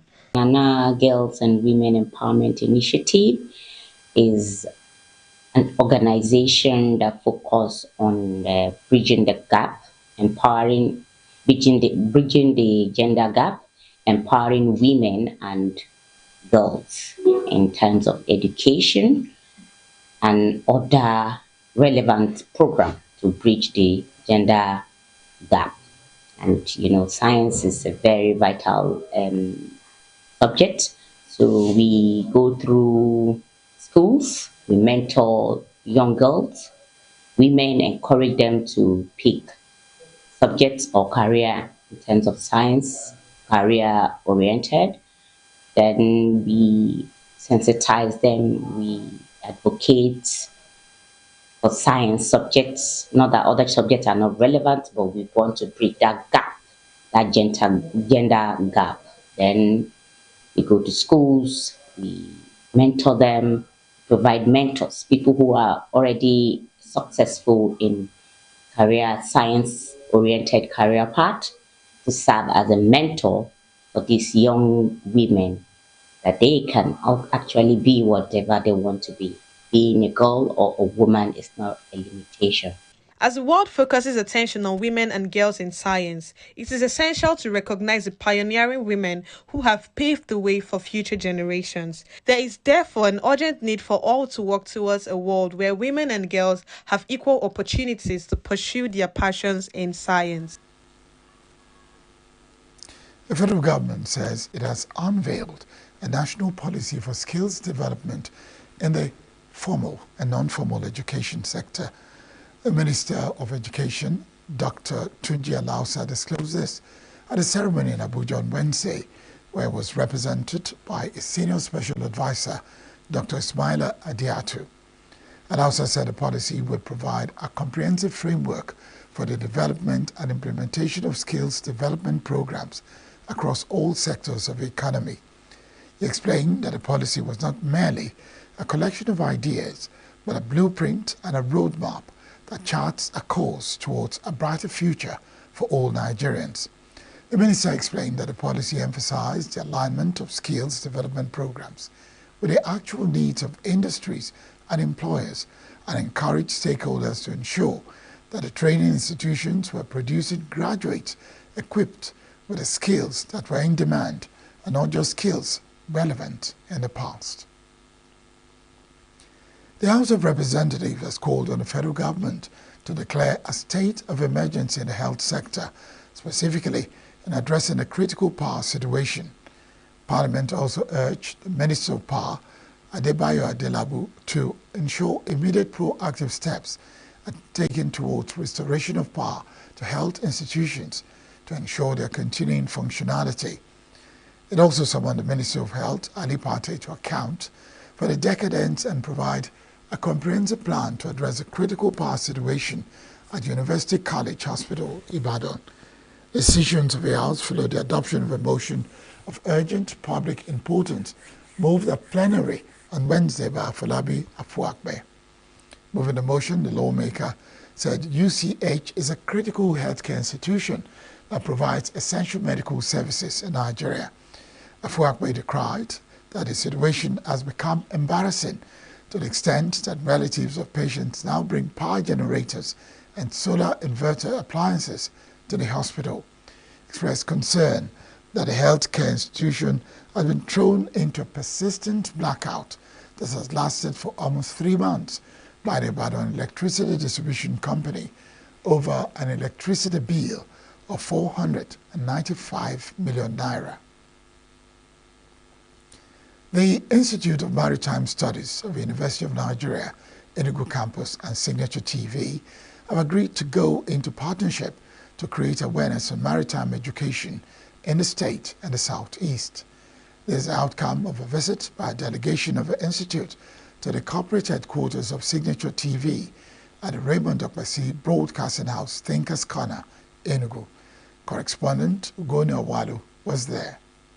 The Institute of Maritime Studies of the University of Nigeria, ENUGU campus, was established in 2014 when the former governor of Enugu State, Ifeanyi Ugwuanyi, was the chairman of the House Committee on Maritime. The institute has recorded modest growth since it came into being under various directors until the recent emergence of Professor Florence Orabueze as the recent director.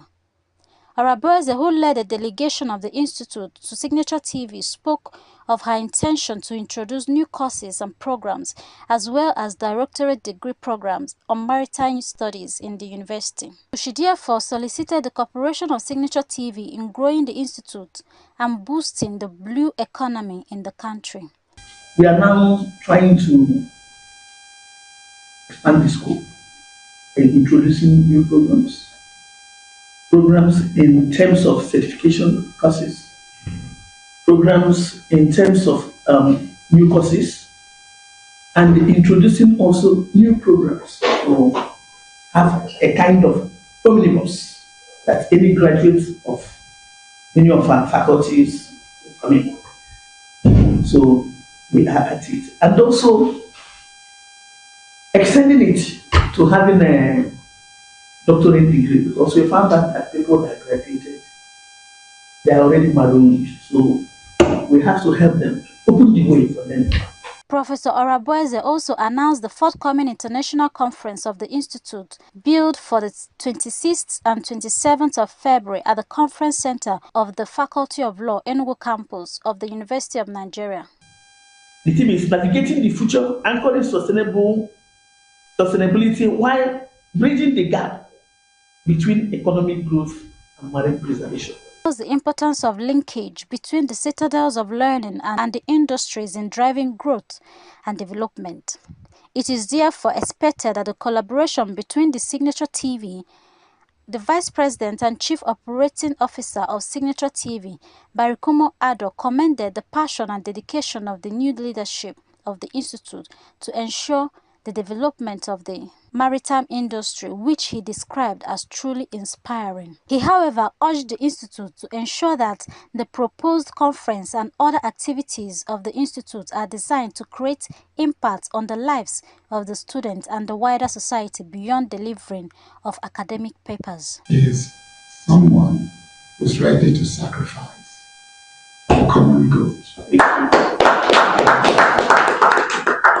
That's the only reason why we are here at Signature TV. We are here not because we're just another media house, but there's a story we keep telling. And the only way to let people know who you are is to tell your own story. If somebody will tell your story, they will never understand it from your position because they don't know where the shoe pinches. I tell you better. From September to now, you have shown what you can do with the resources given to you. And for us, Southeast, not just a region, these are people with more than 80 million stories to tell. The visit by the Institute underscores the importance of linkage between the citadels of learning and the industries in driving growth and development. It is therefore expected that the collaboration between the Signature TV and the Institute of Maritime Studies will create greater awareness and promote maritime activities, support research, and contribute to the growth of the maritime industry in Nigeria. In Enugu, Ugonna Owalo reporting for Signature TV.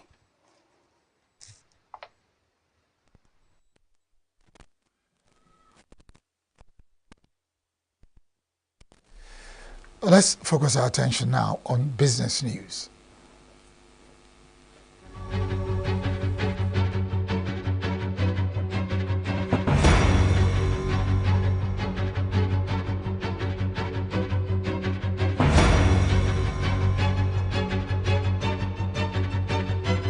Nigerians are set to pay more for internet services as MTN Nigeria implements a 50% price hike approved by the Nigerian Communications Commission (NCC). Under the new pricing, the 1.8 gigabyte monthly data plan will now cost 1,500 naira, replacing the previous 1.5 gigabyte plan at 1,000 naira. Similarly, the 20 gigabyte plan has increased to 7,500 naira from 5,500 naira, while the 15 gigabyte plan now costs 6,500 naira, up from 4,500 naira. The presidency has defended the tariff adjustment, stating it is necessary to sustain the viability of the telecommunications sector in the face of rising operational costs.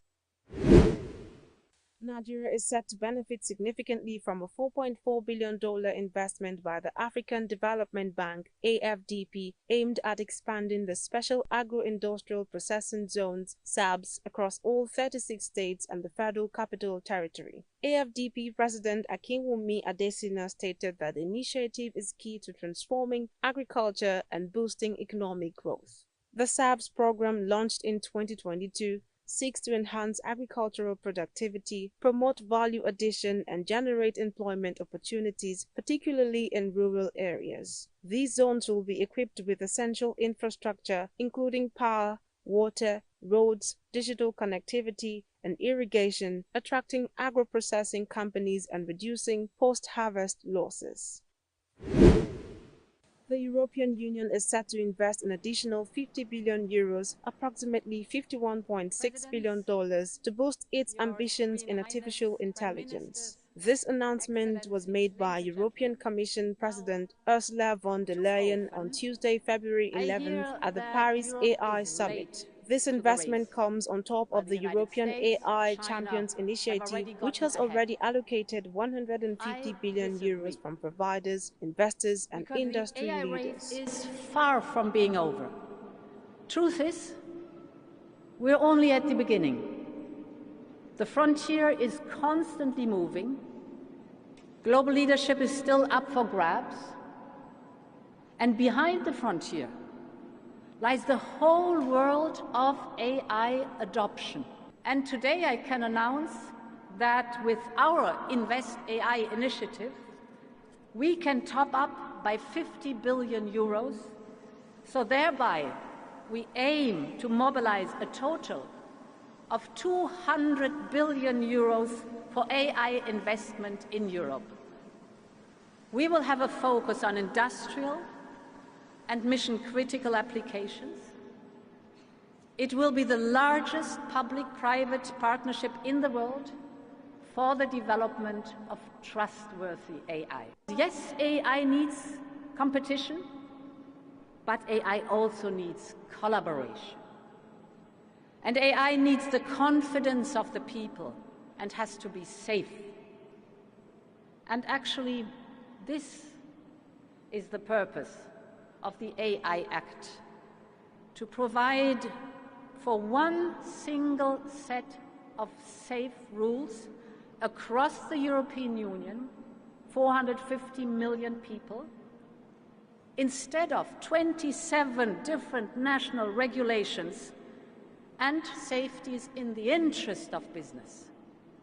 Indian Prime Minister Narendra Modi has also reaffirmed his stance that artificial intelligence will not lead to job losses, but will instead generate new employment opportunities. Loss of jobs is AI's most feared disruption. But history has shown that work does not disappear due to technology.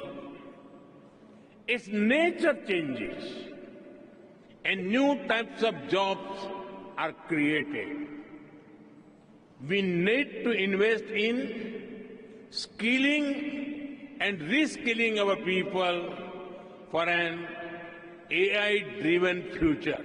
Some people worry about machines becoming superior in intelligence to humans, but no one holds the key to our collective future and shared destiny other than us humans. That sense of responsibility must guide us. There is a need for collective global efforts to establish governance and standards that uphold our shared values, address risks, and build trust. Governance is also about ensuring access to all, especially in the global south. It is where the capabilities are most lacking. The summit continues to explore the balance between AI regulations and business innovation amid increasing concerns about the rapid evolution of AI.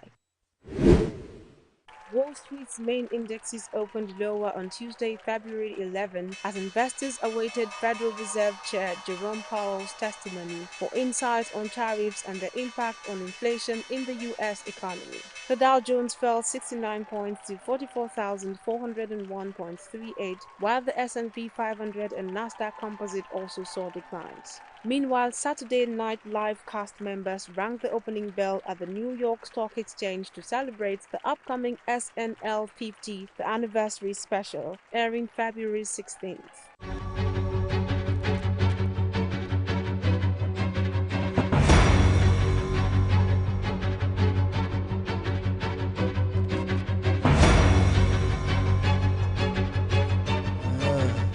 Now you know.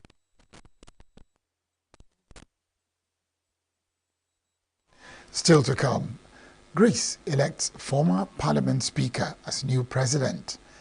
Legal experts assess Trump's standoff with the courts over federal overhaul. These and more after the break.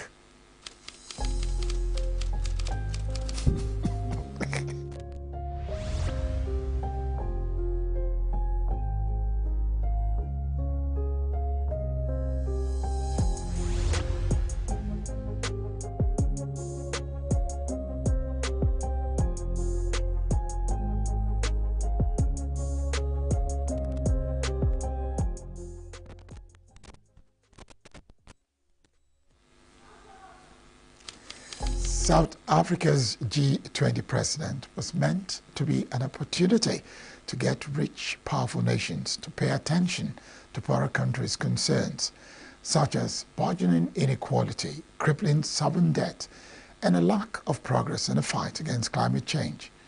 But the richest, most powerful member, the United States, is not on board. Secretary of State Marco Rubio said on February 6 South Africa's G20 goals were very bad and that he would not attend next week's meetings with his G20 counterparts in Johannesburg.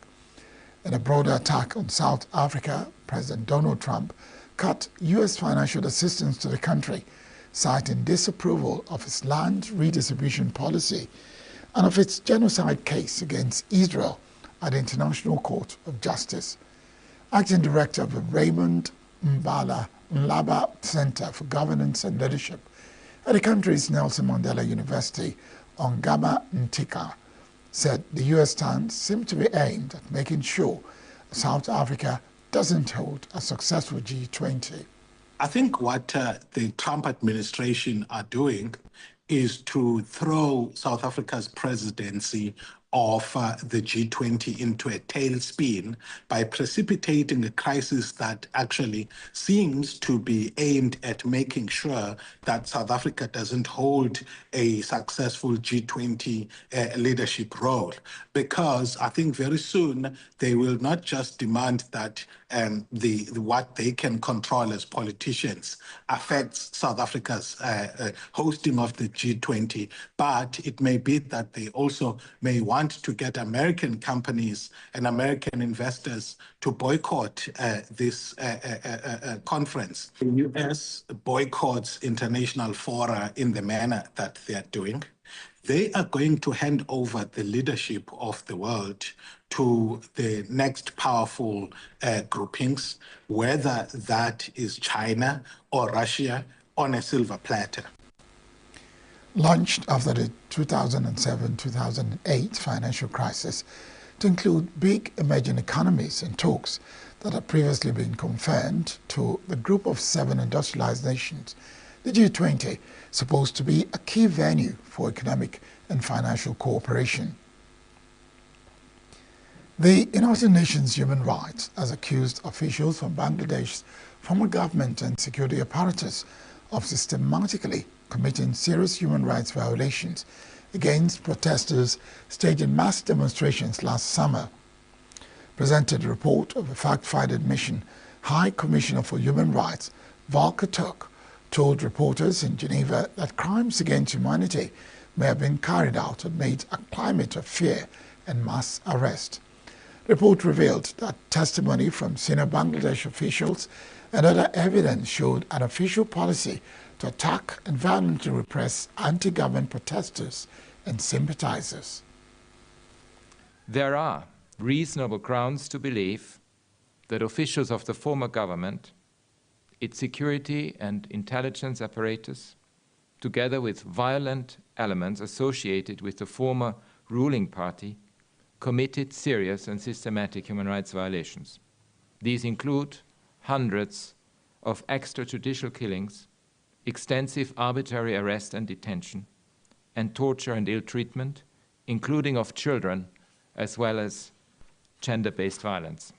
Our Asia-Pacific section, Rory Mongovan, and our spokesperson, Ravina Shamdasani. These violations were carried out with the knowledge, coordination, and direction of the former political leadership and senior security officials, with the specific goal of suppressing the protests and keep the former government's grip on power. The protest began as a student-led movement against public sector job quotas, nationwide uprising that forced then Prime Minister Sheikh Hasina to resign and flee to India as the unrest peaked in early August.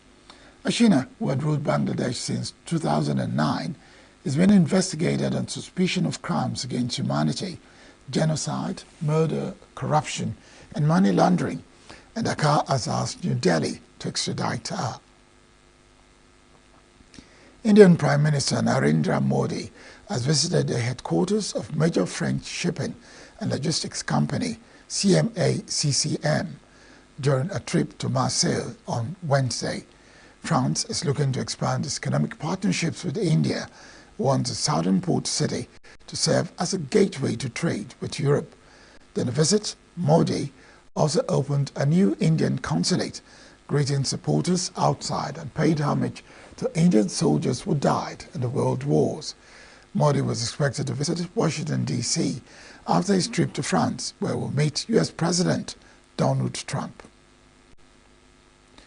The Greek parliament elected its former speaker, Konstantin Tasoulas, as the country's president on Wednesday, proving the conservative government's nominee for the likely ceremonial role. The decision is to nominate him as angered protesters who rallied outside Parliament last month, seeking justice over a deadly 2023 train crash. They say that on Tasoulas' watch as parliamentary speaker, lawmakers failed to investigate any political responsibility over Greece's worst rail disaster. Tasoulas, 66, a lawyer and father of 2, who has been a lawmaker since 2000 and has previously served as Culture Minister and Deputy Defense Minister, won the backing of 160 lawmakers in Wednesday's vote in a 300-seat parliament. I sincerely thank you for the official announcement of my election, which for me constitutes a top honor but is primarily a precious responsibility. Please forward to the National Assembly, of which I was a member for 25 years, my sincere thank you for raising me to the position of the President of the Republic.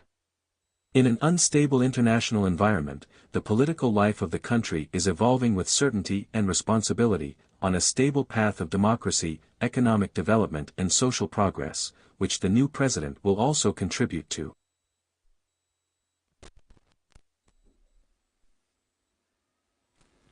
Chancellors will be sworn in of state on March 13 to succeed Katerina Sakalaropoulos, first female president of Greece, whose 5-year term expires in March. Prime Minister Christos Mitsotakis said last month that he chose Tsoukalas on account of his political experience, widespread acceptance, and his unifying spirit.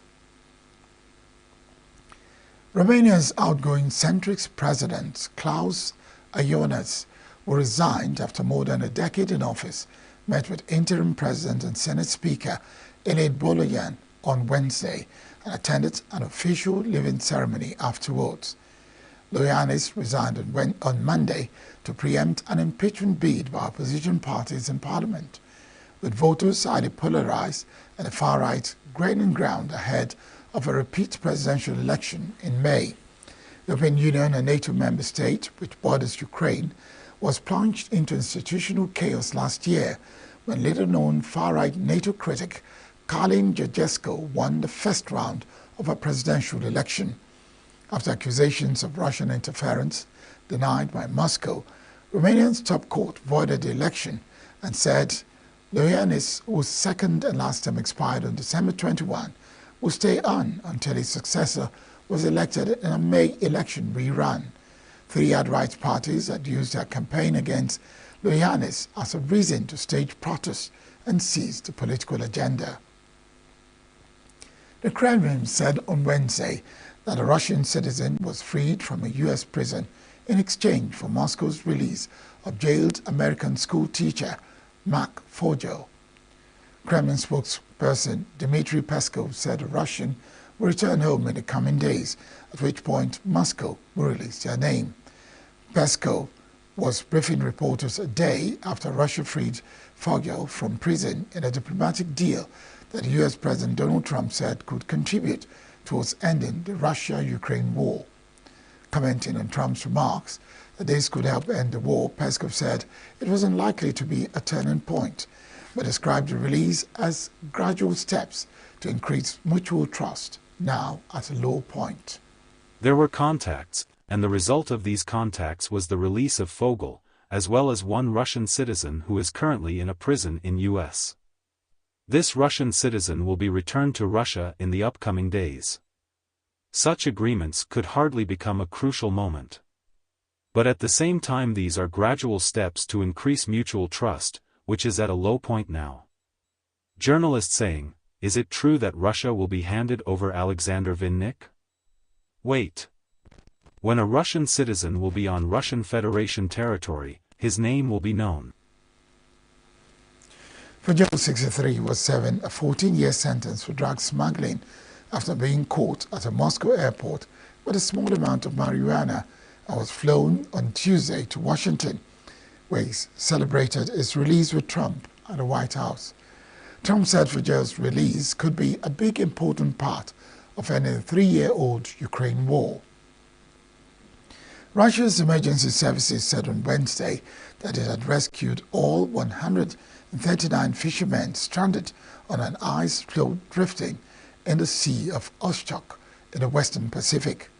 Earlier, the ministry said that about 300 were stranded, and that some of them refused to leave without a cache under any circumstances.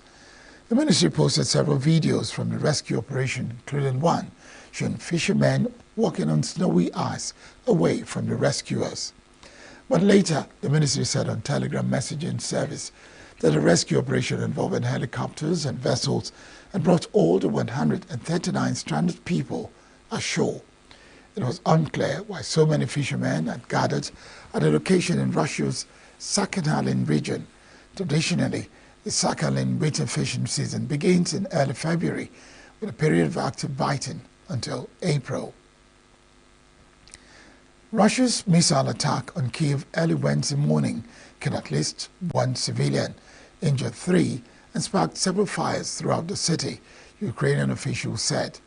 Kyiv's mayor Vitaly Klitschko said on Telegram that at least one person was killed and three injured, including a 9-year-old child, as a result of the attack, and emergency services were called to at least 4 districts of the Ukrainian capital. The military administration said that fires broke out at several residential and non-residential buildings. Air raid alerts were imposed only at the start of the attack.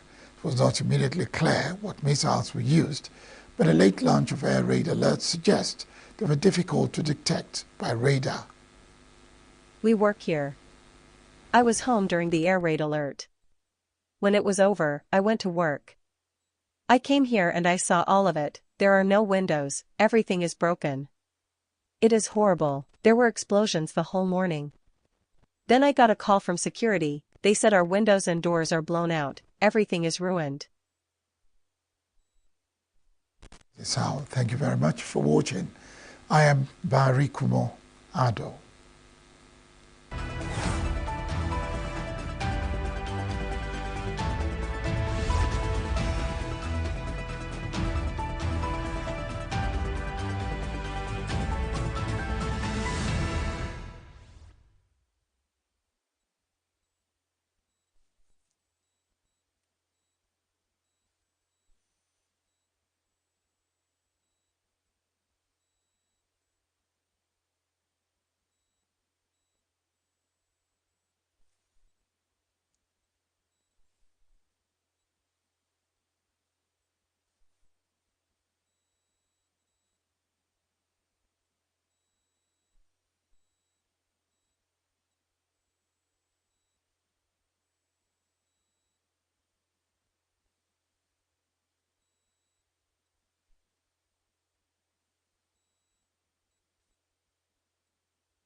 Cancer remains one of the leading causes of death worldwide, with over 18 million new cases diagnosed every year.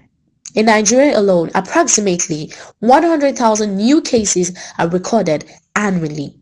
Factors such as late diagnosis and inappropriate treatment are listed as leading causes of cancer death, especially in low and middle-income countries.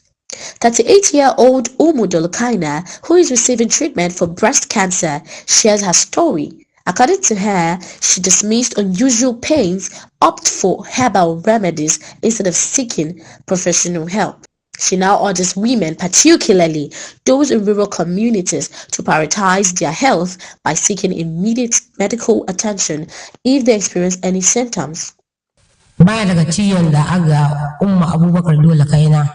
I have been experiencing pain in my armpit. When I first fell ill, I was unaware of the cause of my sickness, despite trying traditional medicine, which did not provide any relief. My aunt, who lives in town, advised me to undergo a medical checkup at FMC Renikebi to determine the source of my discomfort. Unfortunately, the diagnosis revealed that I have cancer, a disease I knew.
Every day we speak of insecurity in this country, and every now and then we point towards, security agencies, we point towards budgets for security, we point towards even the people who are supposed to be secured.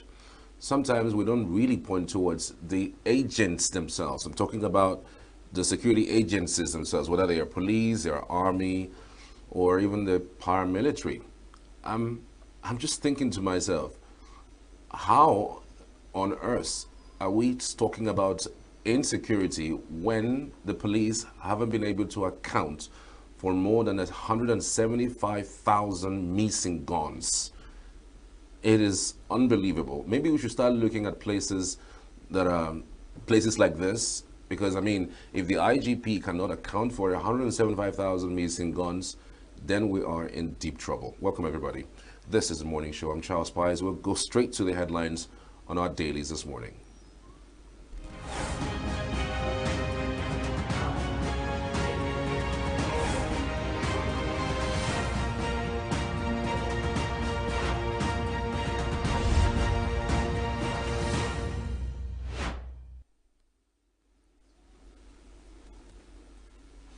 We'll begin on the Punch news right below the mast. Telcos tariff hike. Reps demand reversal as new pricing begins. Lawmakers demand improvement in telecom services. MTN others raise data tariff. How is that impacting you? I saw someone who had a photo of the new tariffs, and so many persons say it was more than 100% hike. So if you say it's 50%, how come it is 100%? Playtime. INEC strategizes to tackle vote buying during Anambra governorship polls. Senate grills IG over 178,459 missing guns, alleged contract splitting. Tension as police occupy Osun local government secretariats over chairman's tenure. Makinde APC trade words over UCH crisis. Over now to the Nation newspaper this morning. Right above the mast, Emirates Air Peace sign pact to link 13 Nigerian cities. Emirates Air Peace sign pact to link 13 Nigerian cities. Payment of new fee on ATM card use begins March 1st. MTN tariffs up by 50%. Payment of new fee on ATM card use begins March 1st. Federal government secures 100% stake in Keystone Bank. Dangote refinery slashes diesel ex-depot price to 1,020 naira per litre. 2027, Ganduje fires back at El-Rufai for attacking Tinubu, with the rider APC chairman urges North to wait till 2031. 32.8 billion naira giving us loans to 169,000 students. With the rider, Information Minister Idris lists Tinubu's achievements, ministers to present scorecards. All the details you can find on The Nation. Lagos ends working from home arrangement for civil servants. Okay, it's interesting. We're moving now over to the Daily Trust newspaper. Federal government suspends 4% levy on imports. OIC meets over Trump's plan for U.S. takeover of Gaza. Reps to begin debate on tax reform bills today. Abductors of APC National Director demands 350 million naira ransom, with a rider as Jan Sigar remains in captivity 1 week after. Nigeria gains points as Transparency International ranks country 36th most corrupt country. Reports shows Tinubu's government making progress its presidency. Federal government to crash food prices through investments. Minister. Federal government to crash food prices through investments, says Minister. MTN begins 50% hike implementation as lawmakers call for suspension. Tinubu will seek re-election. North must wait till 2031, says Ganduje. Now on the Guardian newspaper, 67% of Nigerian secondary school aid exams malpractices. 67% of Nigerian primary and secondary schools aid exams malpractices. Police face Senate scrutiny over 3,907 missing assault rifles. NWC kicks as Abia PDP suspends Wabara for endorsing Oti's re-election. Below the masts, ATM withdrawal fee. CBN bets on breaking POS monopoly, improving banks' cash operations. 2027, El-Rufai warns of APC implosion as Ganduje, Bwala others differ. Valentine's Day, NACA urges Nigerians to shun risky behavior. And by risky behavior, it means do not move from one place to another seeking love on that day. I mean, it will mean like if you must find love, I'm sure that by now you should have found love. Not on that day you start looking for love. Whatever it is. But again, NACA is saying Nigerians must shun risky behavior. One partner is it, practice ABC, abstinence, be faithful, and the use of condom. Very important. 300 die in tanker fire in 4 months, says federal government. 300 die in tanker fire in 4 months, says federal government. New tariff regime begins as telcos implement 50% hike on calls and data. Motekun raises alarm over influx of strangers in Ondo forests, reserves, border communities. All the details on The Guardian. Over now to the Daily Times newspaper. Halt telecom tariffs hike, reps tell federal government. CBN raises ATM withdrawal charges to 500 naira, ends free transactions. Defection. PDP loses another lawmaker to APC. All the details on the Daily Times. Still on the Daily Times. NIN requirements to access social services palliative, says SGF. FCT Security, Police, Military, DSS set up committee over Almajiri influx. Bauchi government laments food insecurity, woos Portuguese investors. NSA promises refined security strategies ahead of Anambra Guba. All the details on the Daily Times. Now to the blueprints. INEC to security agencies. Replicate the Ondo feat in Anambra, FCT, other polls. Ganduje to Northerners. Drop your 2027 ambition for Tinubu's second term. With the rider says renewed hope agenda working. Northern Youth Forum promises 5 million votes. CBN scraps free ATM withdrawals for other banks' customers. with Nigeria now Africa's investments destination 2025 year of consolidation, says the federal government. With the rider disburses 32.8 billion naira NEL fund loan to 169,000 students. Troops eliminate 8,000 terrorists, recovered 10,000 weapons. Anambra CP assures justice for 3 kids murdered, dumped in refrigerator. Exchange rates narrows to 50 naira as naira rises to 1,500 naira to a dollar. NWC voids suspension of PDP BOT chair. Wabara. Rebs query NIS tenure on unaudited report. Senate shocked at 3,907 missing police rifles. On the Nigerian Tribune newspaper this morning, Customs suspends implementation of 4% FOB levy. Reps want immediate halt to propose hike in telecoms tariffs. Nigerians to pay more with withdrawals as CBN increases ATM transactions fee. Still on the Nigerian Tribune this morning, perish thoughts of 2027 presidency. Ganduje tells northern politicians, says Tinubu will serve 2 terms. Nigeria ranked 36th most corrupt country globally in 2024. I will go on exile despite plans to arrest and detain me, says El Rufai. NAFDAC seals Idumota, Ariara, Onisha drug markets. Federal government committed to reducing food prices through agricultural investment, says Information Minister. Police lost 178,459 firearms as of 2018. Auditor General's reports show. It's an interesting development, really. The best place to leave it, in our headlines, maybe the best place to kickstart the review this morning. Chris Wanaka joins us. Good morning, good to have you. Good morning, Charles. How do you do? And good morning, the world. I'm doing well, and I can do better by the grace of God. So the police is answering questions about the loss of 178,000 firearms right under their custody. I mean, you look at insecurity and then you want to look at places, like these areas. I mean, what happens? How would you lose 178,000 assault rifles? And then we're screaming about insecurity in our country.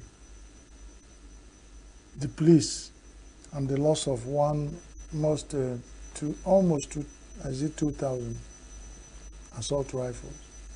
1,300 and what? Is it 3,000? That's like they did it yearly, but cumulatively it's 178 as of 2018. 178,000.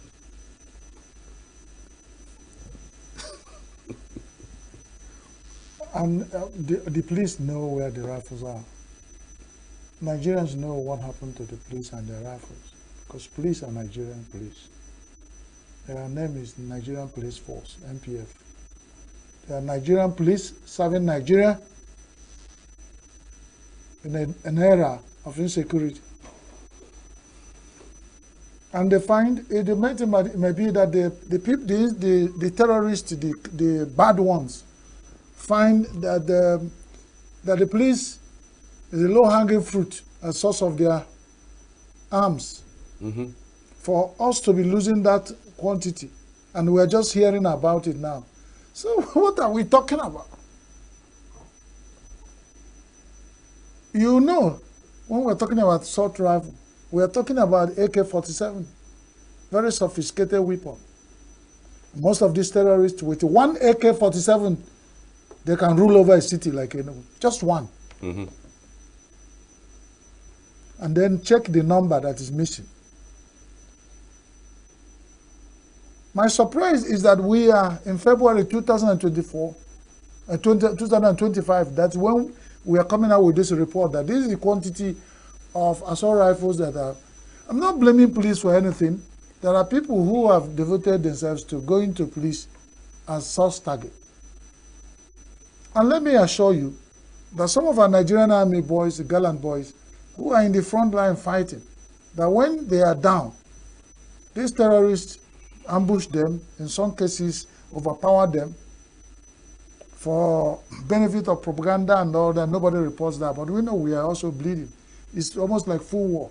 Those weapons that those Garand boys who fall or fell in the front lines are also in the hands of the terrorists.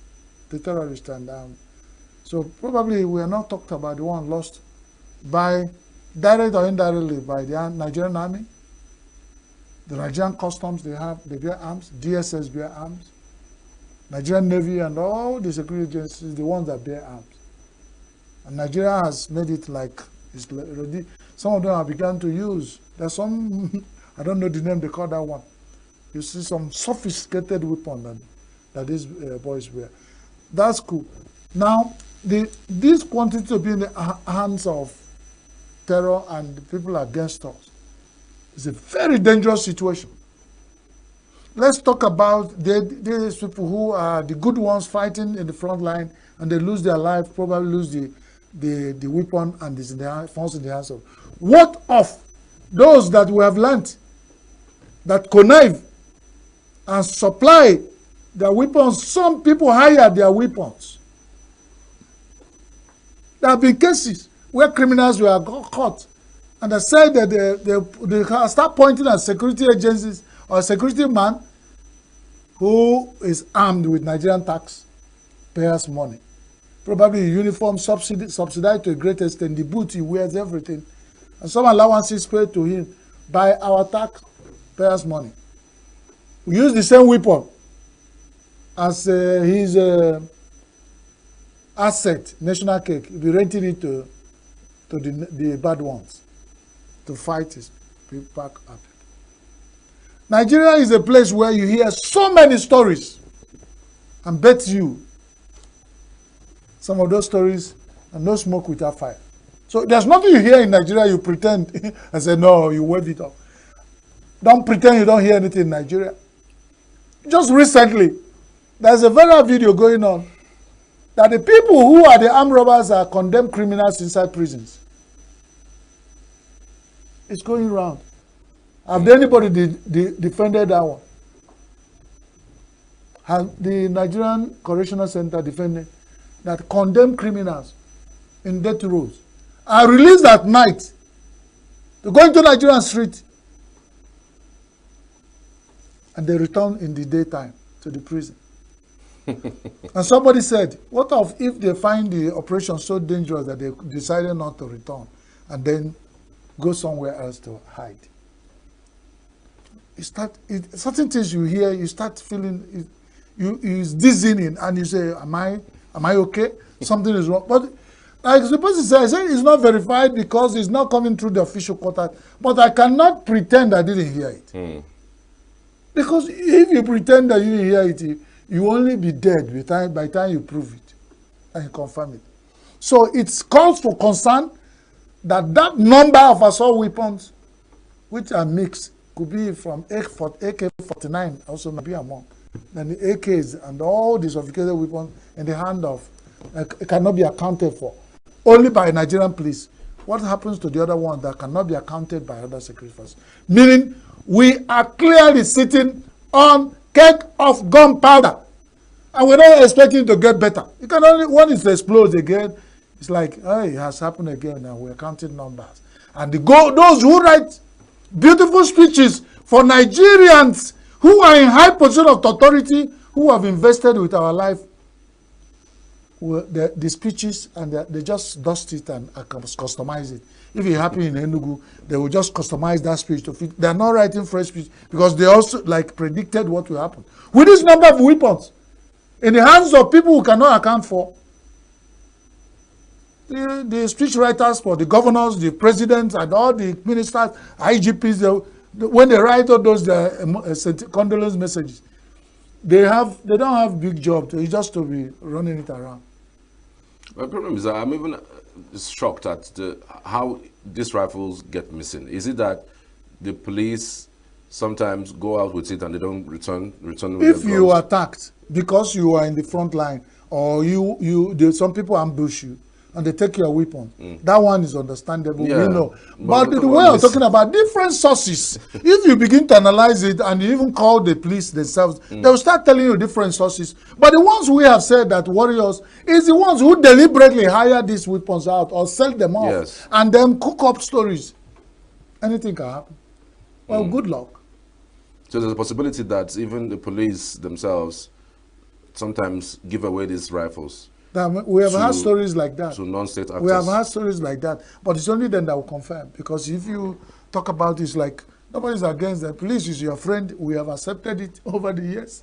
But with this number of weapons, you know, when they are being attacked, I was also sat here to say, let Nigerians help Nigerian police because they are human beings. They need to be protected. They need to be empowered to be able to face, because terror and insecurity in Nigeria has taken another dimension. So we look at balancing it. When you in the line of duty that's legitimate and something happens and we can prove it, we give it up to it. But the ones that deliberately, because of corrupt mind, give out weapon, you know, that's the highest betrayal of trust anybody can give. So you put all of them together, that's amount to that number of weapons missing. Both the one that is rightly missing, when I mean rightly, from maybe all those kind of, you know, in the line of duty, the occasions that they cannot account for comes and they are overpowered. It has happened, we know. And we pity and our soul go out with them. But we are worried. And we sit to pray for those who saw power, as the Bible said, while the men were asleep. Those agents of darkness working in our security forces that have, you know, crippled into it and doing their business with these weapons. May God of creation visit them. Because whatever they sow, they will reap. You know, when you, there's not, you know, when you do this, there's nothing you will do to a man who has visited your house with a bicycle, that when he's going back, he will not give you the backside. So what are you going to do to these people? You just collect money, blood money. If it happened in line of duty, something happened, we have talked about it, but then we are talking about all of them together because we are reviewing the story. Yeah, Anambra poll is in November, and INEC is strategizing on how to tackle vote buying. I mean, vote buying become a bane of our elections because of hunger, largely. The story of a woman is a Agnes Ngwam Areyuma. That means Agnes Ngwam you don't like. So, at the election, INEC did not plan about vote buying, and votes were bought. And the election were rigged, and they're still in court. Even in the panel, they have transferred the panel sitting from Benin to Abuja because of guns, exchange of gunfire at the panel sitting. The SOTA. It's so wild wind. You are reaping hell. You didn't plan to stop vote buying. When the election was about to start, we were here crying about vote buying. We saw it. We told them that INEC didn't say anything. There were elections fixed for Ondo. INEC did not band about vote buying. And there were elections in Kwara and some other places, both local government and all. INEC did not. There were even elections in ENUGU. They did local government election in Anambra and all that. Well, their votes were not just bought. They were dashed. They were given as token. You know, when you're a customer, you buy something, they give you a token card you can use to buy something. Votes were tokenly given, not just buy. So Anambra is here. Why won't INEC go and just hide themselves in shame? If you ask me that I have confidence in what INEC can do until I see it, all these ones are political talk. And you know, you don't tell people, you don't deceive people all the time. You can deceive them once, but you get to a point they say, oh boy, what you na sabi with Sabia. When it comes to INEC, I don't take whatever they're talking about Anambra elections serious. Why? Because what buying will still take place, INEC will do anything. Is INEC supposed to catch vote buyers? Are they is it their job? But they can do collaborations. They can collaborate with security. So let the people who their job is to cut vote bias take the lead. Let INEC partner. INEC is left to what you should do. Organize a good election. You go for vote buying, and you're telling Nigerians that. That's why I'm saying the priority is not. They're just saying it to think they're saying anything Nigerians will buy in. I won't buy into it. And INEC has disappointed Nigerians. 1, 2, 3, 5. They keep disappointing. So let them keep quiet. If they cannot stop vote buying, let them keep quiet and go and mess the elections up the usual way they normally do it. Let them keep quiet. Let's talk about better things. Don't tell me INEC is planning vote buying. And why Anambra? You cannot stop vote buying, Edo. Have you stopped what they are killing themselves going to panels? This at the time you want to stop in Anambra. Anambra is where buy vote. They didn't buy vote in Lagos. They didn't buy in Kwara. They didn't buy. I don't have any business with if you can stop it. But I'm saying you have said several times, INEC, things you do, you didn't do. So what's the essence of coming back to talk? You begin to say action. Now somebody, they say one of our brothers, they say make something happen to you. He said make it happen until you see. And it was supposed to be a negative thing. But they told him in a local language he doesn't understand. They told him Otolobag. He'll say until I see it. And you don't even know what Otolobag means. But it was like a bad omen. But because you don't understand the language, you say until I see. So vote buying. INEC want to stop vote buying. INEC want to stop rigging. INEC want to stop pulling, what they call it, box carrying and snatching. INEC want to stop changing of figures, which they have been fingered so much. Let them start doing it now and stop talking. Like Tony, the Scarface of Tony Montana, he said, they say, if you want to shoot, you shoot and stop talking. INEC shoot and stop talking because you have talked for too long and Nigerians can't say it in any way. So I don't want to talk about INEC and what their vote buying system. They themselves can as well buy all the vote and share it so that nobody will see it to buy. That may be another process. Gandhi fires back at El-Rufai for attacking Tinubu. Gan, the chairman of APC, my dear friend, because of 2027. Of course. 2027 has already been reserved for our dear president for second coming. Every northerner, nothing, every ambition, keep quiet. That is coming from Gandhi. The man Ganduje. It's wonderful. And who are they talking about? El-Rufai. They fired back at El-Rufai attacking, and then they told the northerners, good things. In my father told me a story of during the old days that they do go into community wars. During those days, those founding fathers of those days, that's my village one time had a big battle to fight with a village nearby, and they went and consulted the juju man and said, the juju man, what can we do? The man gave his conditions, but say he would do one juju when say Ozo Zoluchigas, when he throw the egg will break, and then the fight will turn back. So the fighters will start fighting themselves. So in Nigeria political system, this is season of Ozo Zoluchigas. Because for Gandhi and El-Rufai and Amechi and not to be in trade tackling of words and all, I think if it is not for our good, it's going to be for our doom. Two ways. Because if you are dealing with politicians, deal with them with long spoon. Because all this thing might be to get you to think that anything is happening. Before you know it, another newspaper will report that El-Rufai has paid Gandhi visit at night, and they settle down laughing and hugging and exchanging pleasantries.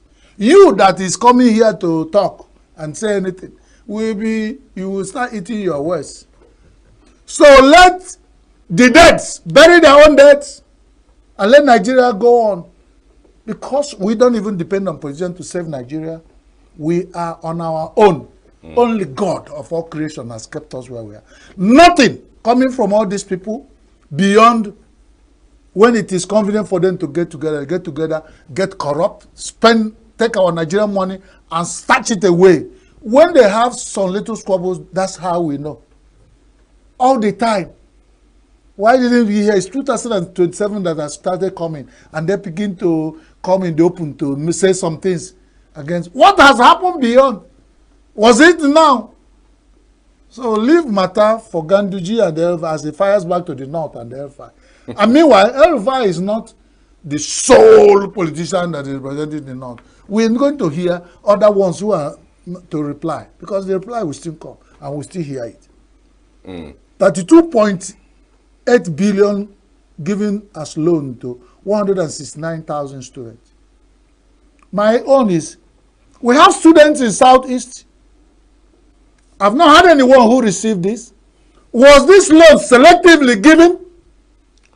No, let the people who were given come out. I mean, we have seen news item where students were giving.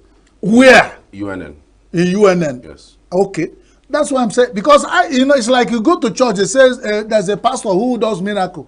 Of when you come there with you will hear pastor, somebody came here on wheelchair, and now they carry the wheelchair over and the man is jumping. I want to see if you can get those students, we give them voice. They say, I received the loan. Then kudos, because it will happen to when we had of the amount of Nigerian money used to feed people in the past during Buhari's era, and we come and have you ever gotten anything? Have you ever gotten free meal? It was like it was selectively. Some people were selectively fed with our money, and the figure was high. My worry is not these good things. Let it go round. So if there are people. We have how many universities in Southeast Nigeria? You only mentioned University of Nigeria and Nsukka. Fine, if it's selectively done, just as quota system, we always used to, when you want to create states, every region must get it. So when you want to give loan, let every region get it. If anything good you want to share in Nigeria, let every region get it. And get it in the right proportion of equity and equality. That's only my own.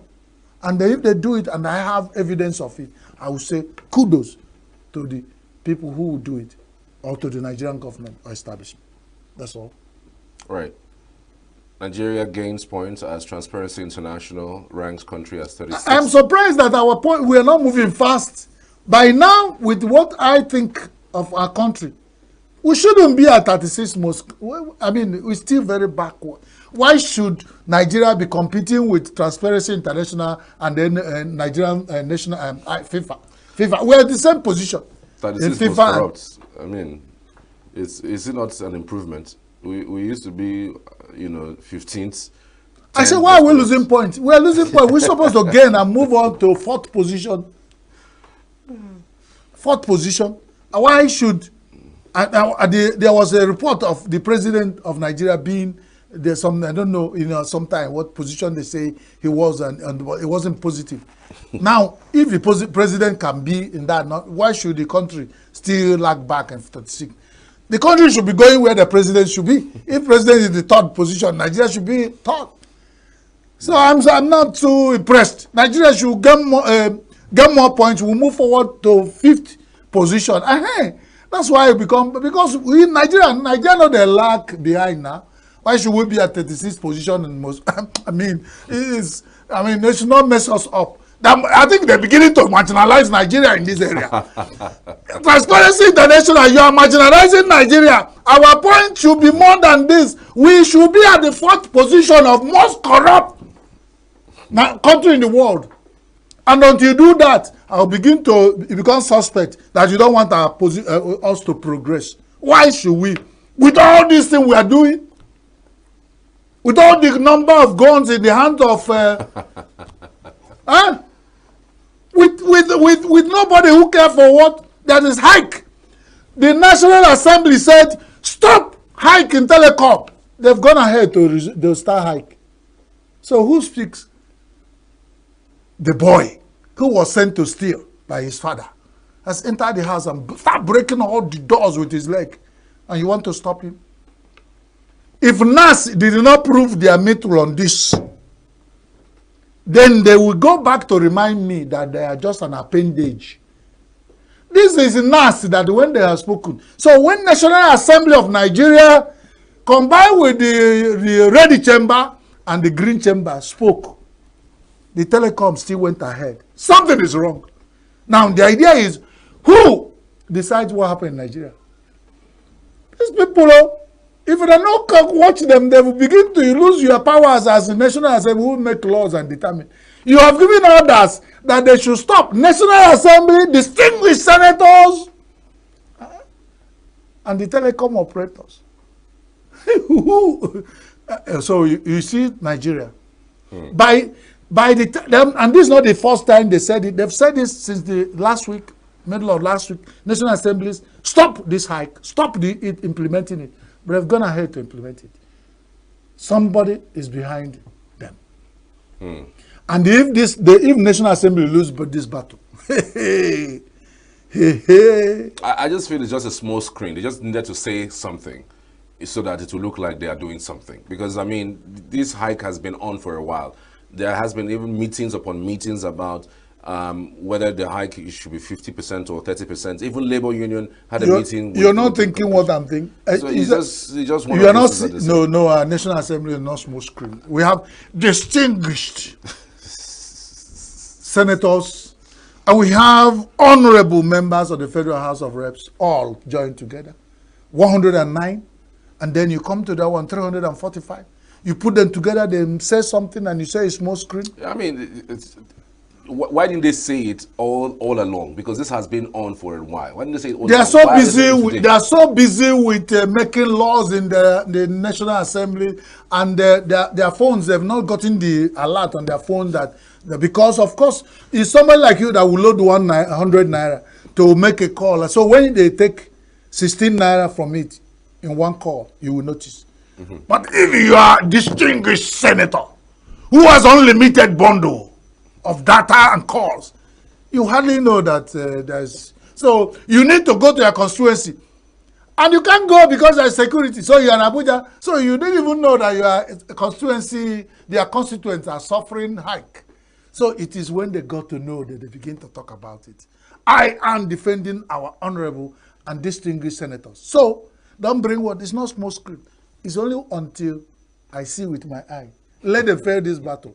And they will come back to the villages as honorable members. We welcome them and make them and give them new chieftaincy titles of the hikers. They may be in my village, or Sofia hiker one of my village. That is it, because they are hikers. If they allow this hike to take place with their population, and they've been saying this night the telecom people cannot remove even 1% from what they were like talking to do, that then we decide what happened in Nigeria. That's the battle. Chris, we have to go. We have to. CBN bets on breaking POS monopoly. I don't know. I don't understand what this 500. I hope this 500 naira is that when you go to ATM, you withdraw 1,000 naira. You need to explain this to me, because Nigeria, you won't know anything until you start feeling it. You start crying. By then it's late. What is CBN up to? I see these graphics distribution in Guardian newspaper. Withdraw 20,000, pay 100 naira charges. Yeah. That's ATM. On the POS, withdraw 20,000, pay 400 naira. Yes. Is it that POS is taking over what the bank are doing, and they are now fighting? Apparently, they are trying to break that POS monopoly. And if you are to withdraw monies from malls, ATM that are in malls, then you are going to pay charges for 500 naira. I wonder why. But again, I mean, we are in the era of tariffs. I mean, if there's anything we would remember this government for, we would remember it at least for the kinds of taxes and tariffs that is. But the tariff is not in the party in power. APC is all progressive. What is the full meaning of APC? I think it has changed. No. What is the full meaning original? Why are you changing it now? You are not a member of that party. You don't have power to change. I think there's a T somewhere. They added T, APC T. But that's party in power, and God bless Nigeria. Well, if it's area of hiking, you hike to a point. You hike yourself to a halt. There's nothing we can do about it. It's only when you can. All this one we're talking because if you hike and then the population reduces, People are finding alternative. Yeah. After all, it's the bank that's fighting for their survival now. When we were there, when there was scarcity, POS took over their bank. Then I went to CBN to to force people to start using ATM. You walk in all the ATM, people don't go there to withdraw money because POS is everywhere. In every street, a street of what they call it, 30 meters, you find 28 POS. And some of them are varied prices, regular. Some will tell you, withdraw 10,000, I'll give you 150 naira. Withdraw, they now regulate the market. So the banks are now in trouble. They sold the tar, so they should repeat. When they were selling the money, when the banks were selling money to POS, because most of them have POS operators near the banks. Absolutely. You see, Nigeria, whatever you sow, you reap. Now here we did, Nigeria. God bless all of us. All right, let's leave it there. The Oracle. Chris Madika, many thanks for your Thank you, Charles. Truly appreciate it. We're back after this. Do stay with us.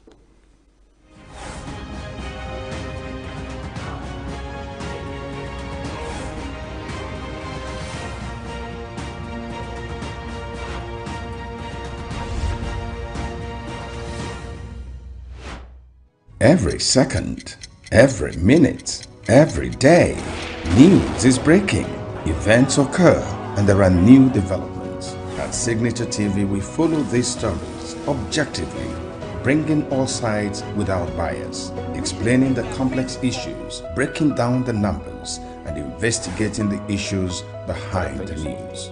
Anywhere and everywhere, near or far, wherever the news is, we will be there. Signature TV. News in your pocket.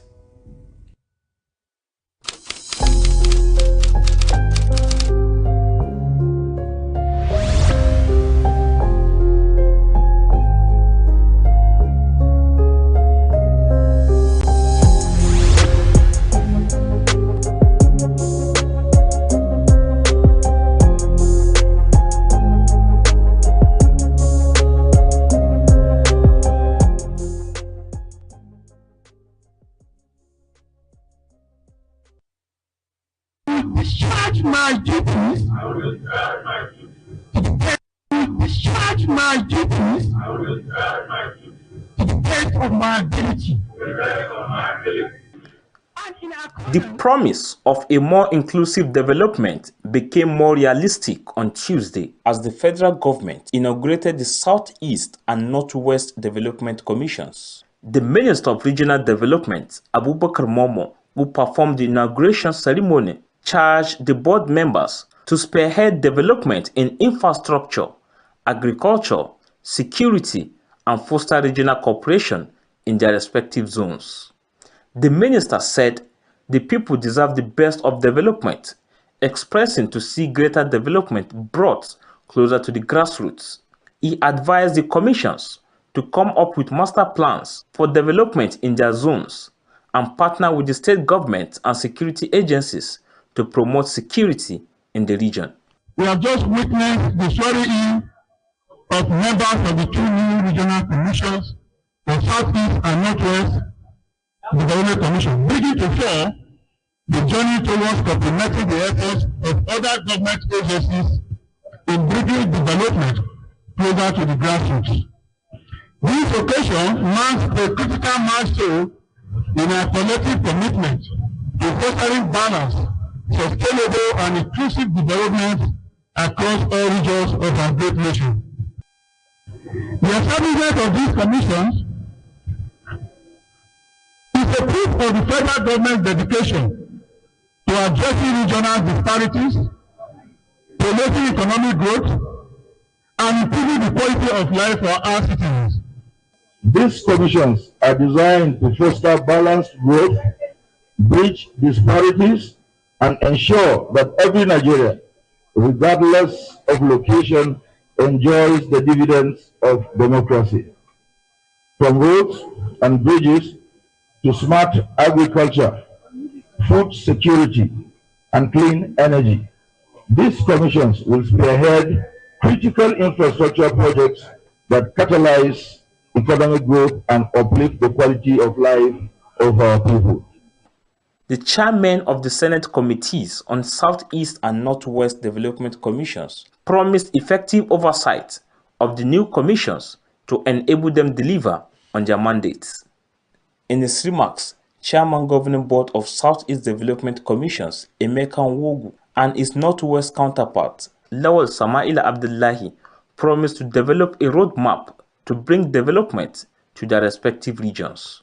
Also speaking, managing directors of Northwest and Southeast Development Commissions appreciated the President for signing the bill into law and promised to address challenges in their respective regions. Our agency's mandate is clear: to promote economic growth and development, improve infrastructure, and enhance quality of life of our citizens. The creation of this organization and putting its leadership together is a testament to his style of leadership, and we can only leverage this platform to pay him back with results, impact, and ensuring that we judiciously use the resources being bestowed upon us. Deputy Governor of Anambra State, Onyeka Ibezim, who was at the ceremony, said the coming of the Regional Development Commissions marks a shift towards greater grassroots development. Shortly after the inauguration, a reception was organized to celebrate the new leadership of the Southeast Development Commission. In attendance were friends, family, top politicians from the Southeast region, top government officials, among others. In a speech, Chairman Southeast Development Commission, Emeka ENUGU, said the commission was poised to bring needed development and will not disappoint the people of the region.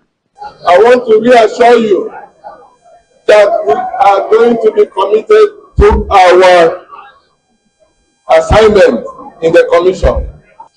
We are going to add something that was not there in the 60s. Integrated rail line, fiber optics for communication, artificial intelligence, robotics, and everything. That is the only difference, and gas pipeline that will connect the whole of the Southeast. If it is possible, we are going to give you a ring road connecting all the states of the Southeast. We are going to work with the 5 governors of the Southeast. We are going to work with members of the National Assembly. We are going to work for the people of the Southeast. We are not going to disappoint you. He was in APC, standing strong and working very hard. So I'm appreciative of the fact that he's remembered, and I know he's going to do the best. Thank the government of President Bola Ahmed Tinubu for making this a reality. The board has a tenure of 4 years in office, which can be renewed by the president. In Abuja, Nasiru Usman for Signature TV.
We are right now with the wife of the man that was... Why the main market is in chaos. People are... We are national. Those in support of this motion as amended, say aye. Aye. We have taken the vote by default. We are international.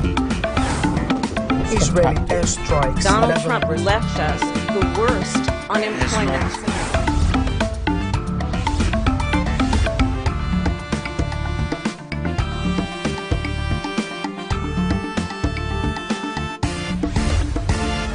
Signature TV, news in your pocket.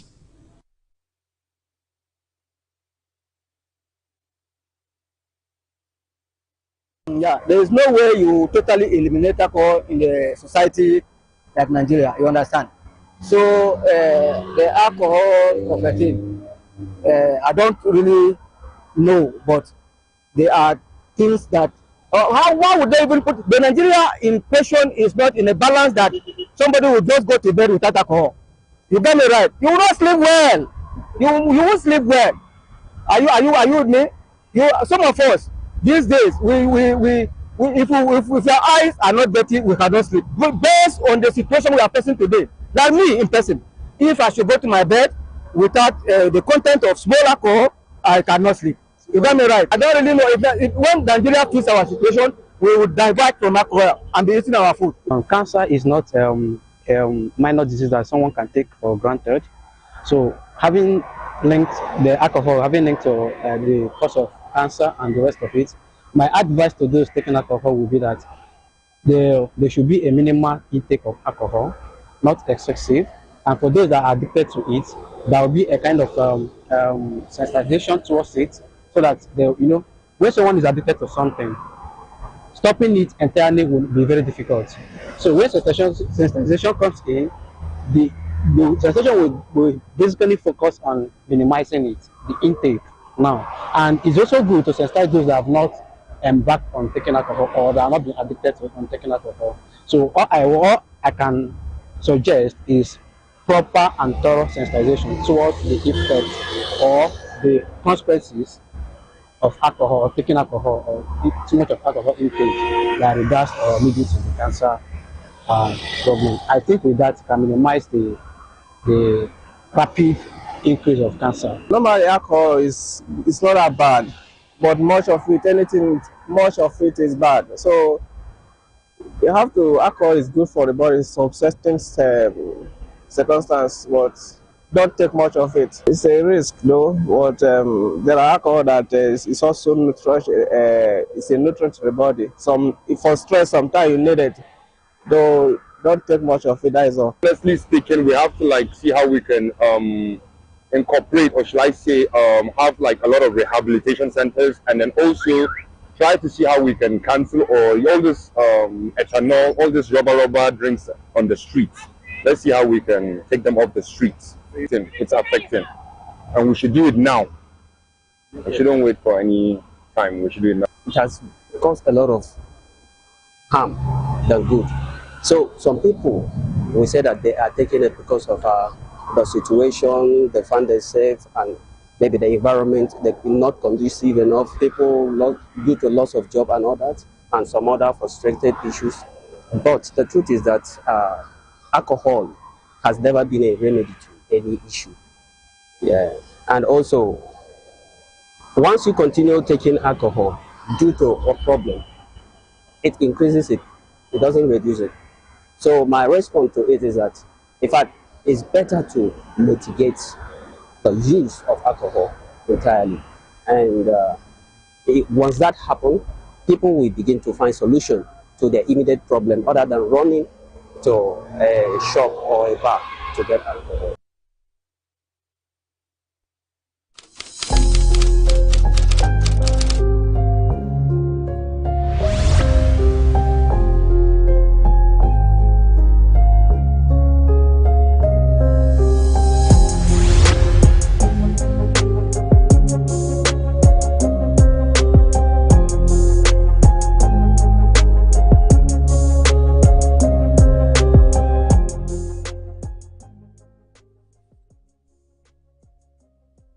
I think it's a good step.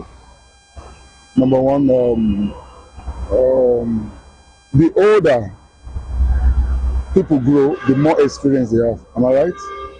And the more you dwell on a particular profession, the more expertise or skillful you become. So even 65 is okay, but if we can have people of 70 years that can still be brought back into service, that are active, I think is a good one. Because abroad, they employ old people that are skillful and are specialized in some field.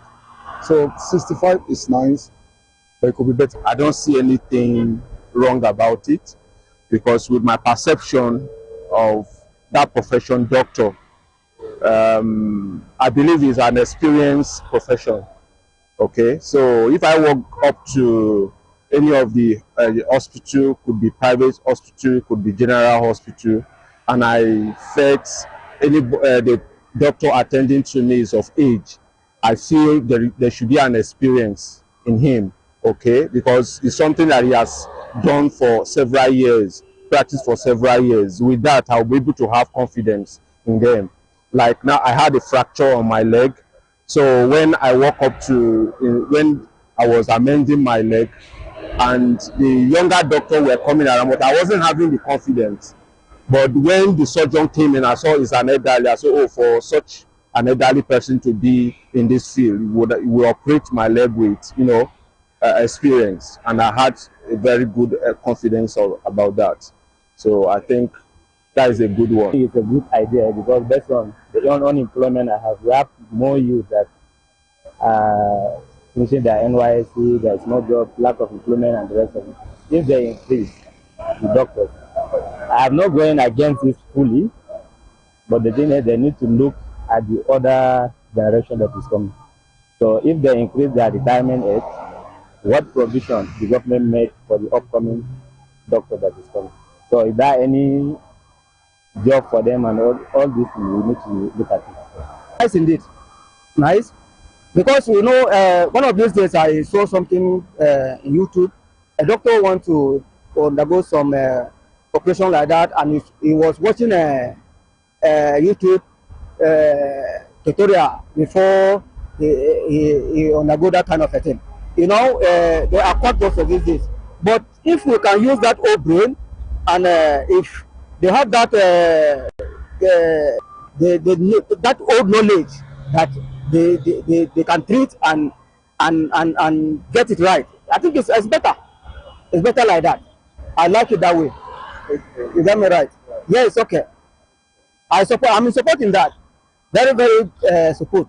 I have that full confidence that these old men will do better than the younger ones, because they are no longer studying.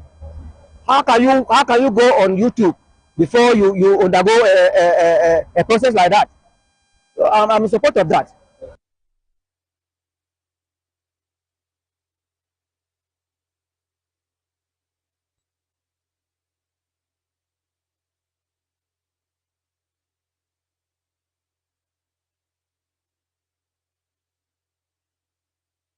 Every second, every minute, every day, news is breaking, events occur, and there are new developments. At Signature TV, we follow these stories objectively, bringing all sides without bias, explaining the complex issues, breaking down the numbers, and investigating the issues behind the news. Anywhere and everywhere, near or far, wherever the news is, we will be there. Signature TV. News in your pocket.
The promise of a more inclusive development became more realistic on Tuesday as the federal government inaugurated the Southeast and Northwest Development Commissions. The Minister of Regional Development, Abubakar Momo, who performed the inauguration ceremony, charged the board members to spearhead development in infrastructure, agriculture, security, and foster regional cooperation in their respective zones.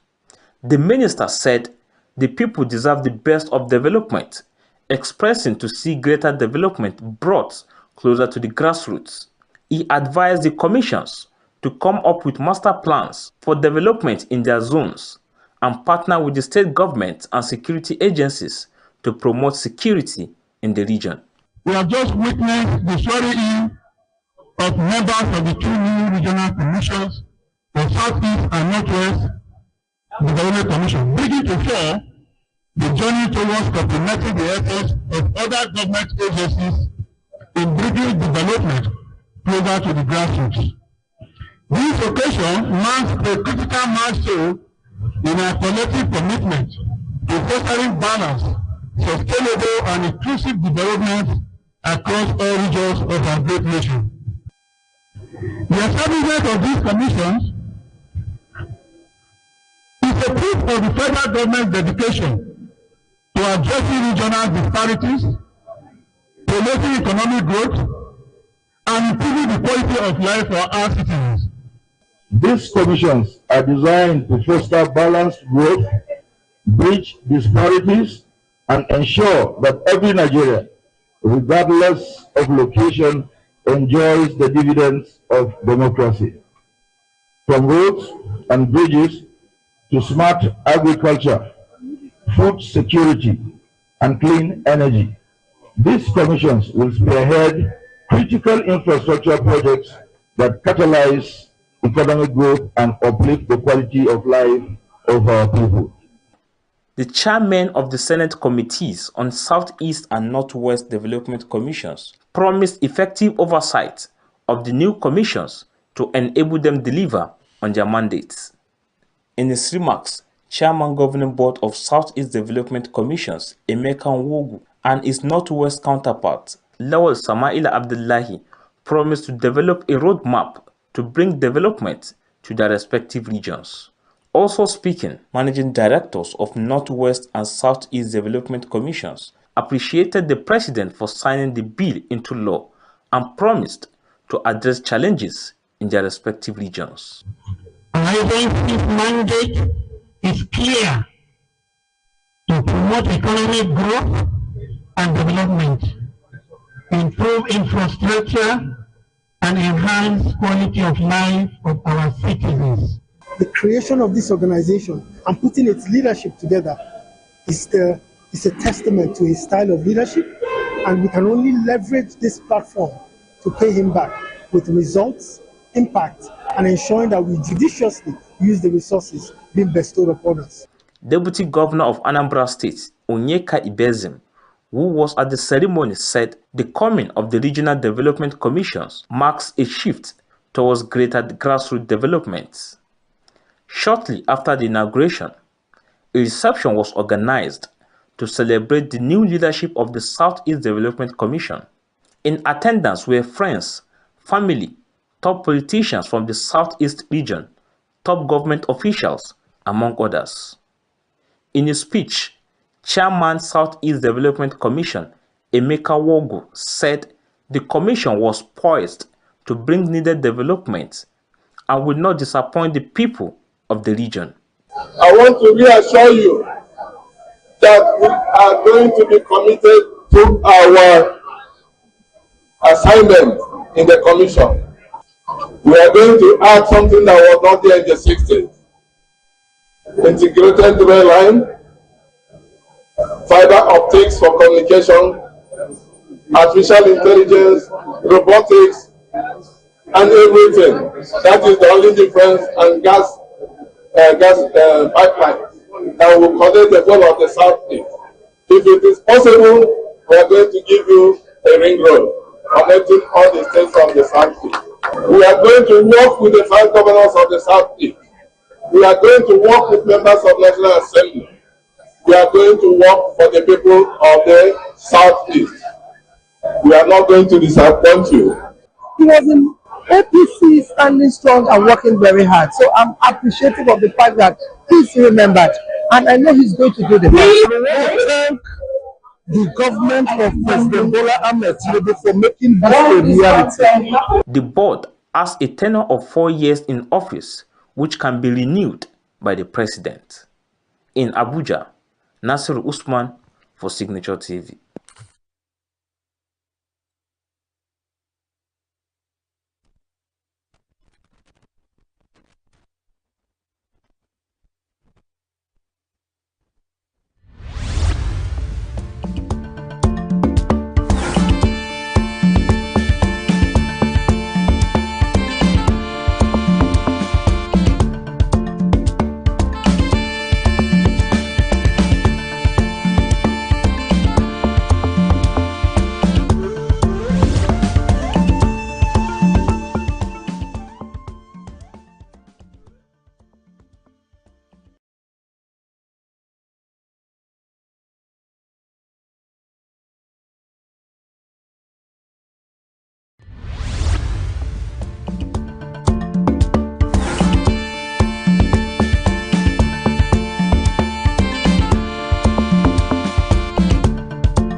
We are local.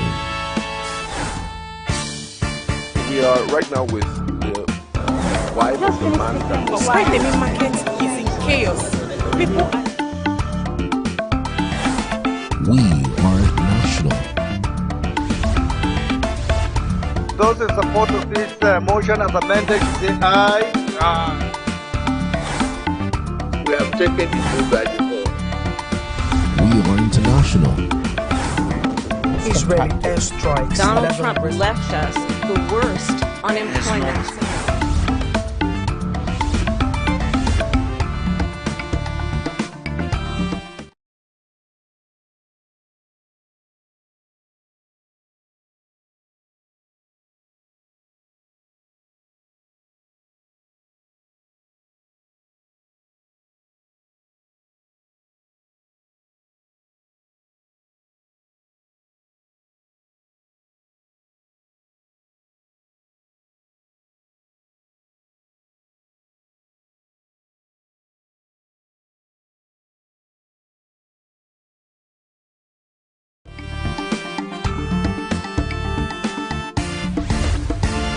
Signature TV, news in your pocket.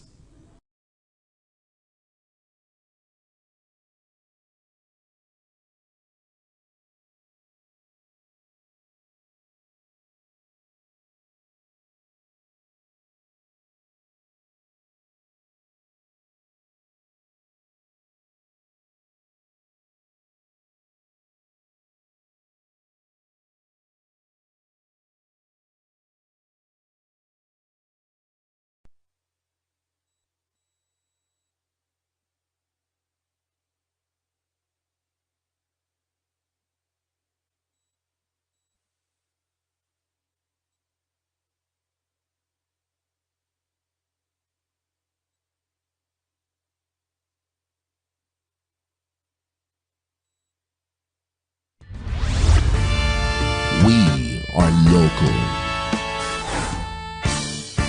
We are right now with the wife of the man that was why the main market is in chaos? People We are national. Those in support of this motion as amended. a signature morning. So the Supreme Court recently gave a judgment in favor of the Amewule-led faction of the River State House of Assembly. As a matter of fact, so many persons are beginning to interpret that particular judgment, with many saying that now the Supreme Court has recognized Amewule as a true speaker of the River State House of Assembly. Is it true? Is it false? We have with us live on Zoom this morning Barrister Haya King. He's a legal mogul and a practitioner who would give us an insight into the developments. Good to have you. Good morning. Hello, good morning, Barrister. Haya King, can you hear me? You'd have to unmute your volume on your device.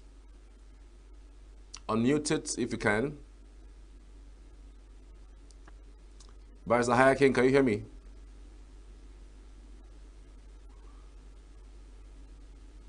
Okay, he's just joined us, but I can't hear anything from his end. Barrister, can you hear me? If you can, please just say a word. Okay, there has been some controversies regarding the Supreme Court judgments recently,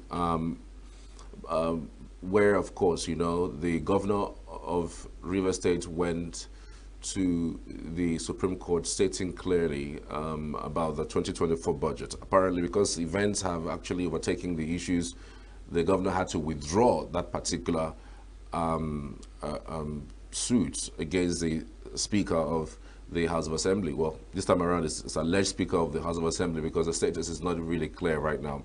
So the Supreme Court finally gave a judgment only, I think, a few days back, stating clearly that Amewule apparently is the true Speaker of the House of Assembly, but that so many interactions and so many interpretations as to whether Amewule is the Speaker. But some others are saying that the Supreme Court never really stated clearly that Amewule was a Speaker of the House of Assembly. As a matter of fact, the Supreme Court only made mention of the 2024 budget, that the 2024 budget was actually supposed to have been presented to the Amewule-led faction of the House of Assembly. And so we wanted to get some clarity as to that particular development. That's why we're having Haya King join us via Zoom this morning. Haya King, can you hear me?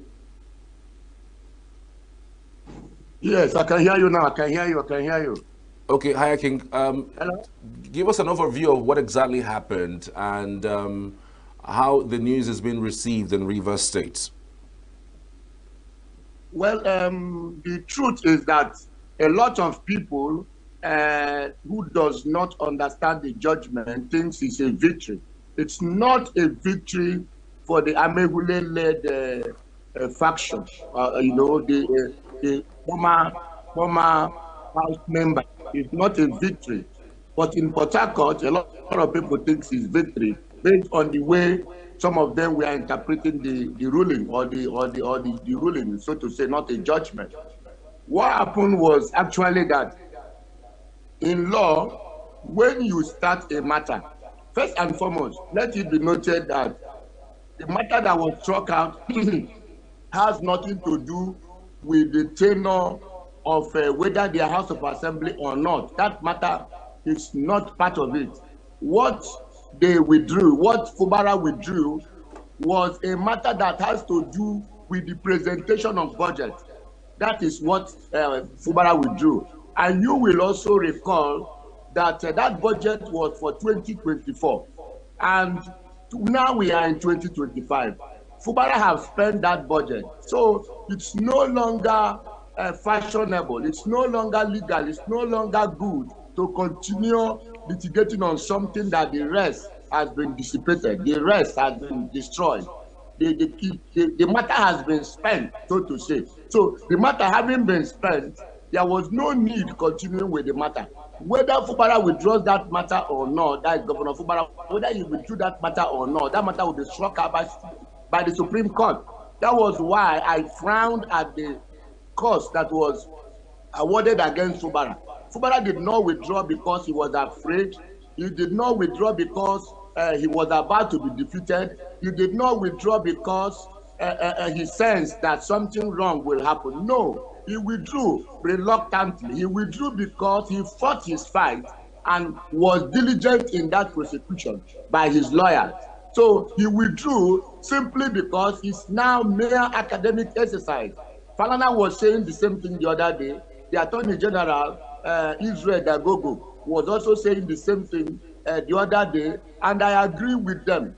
But I do not agree with Falana to the extent that the cost was justified. The cost was not justified.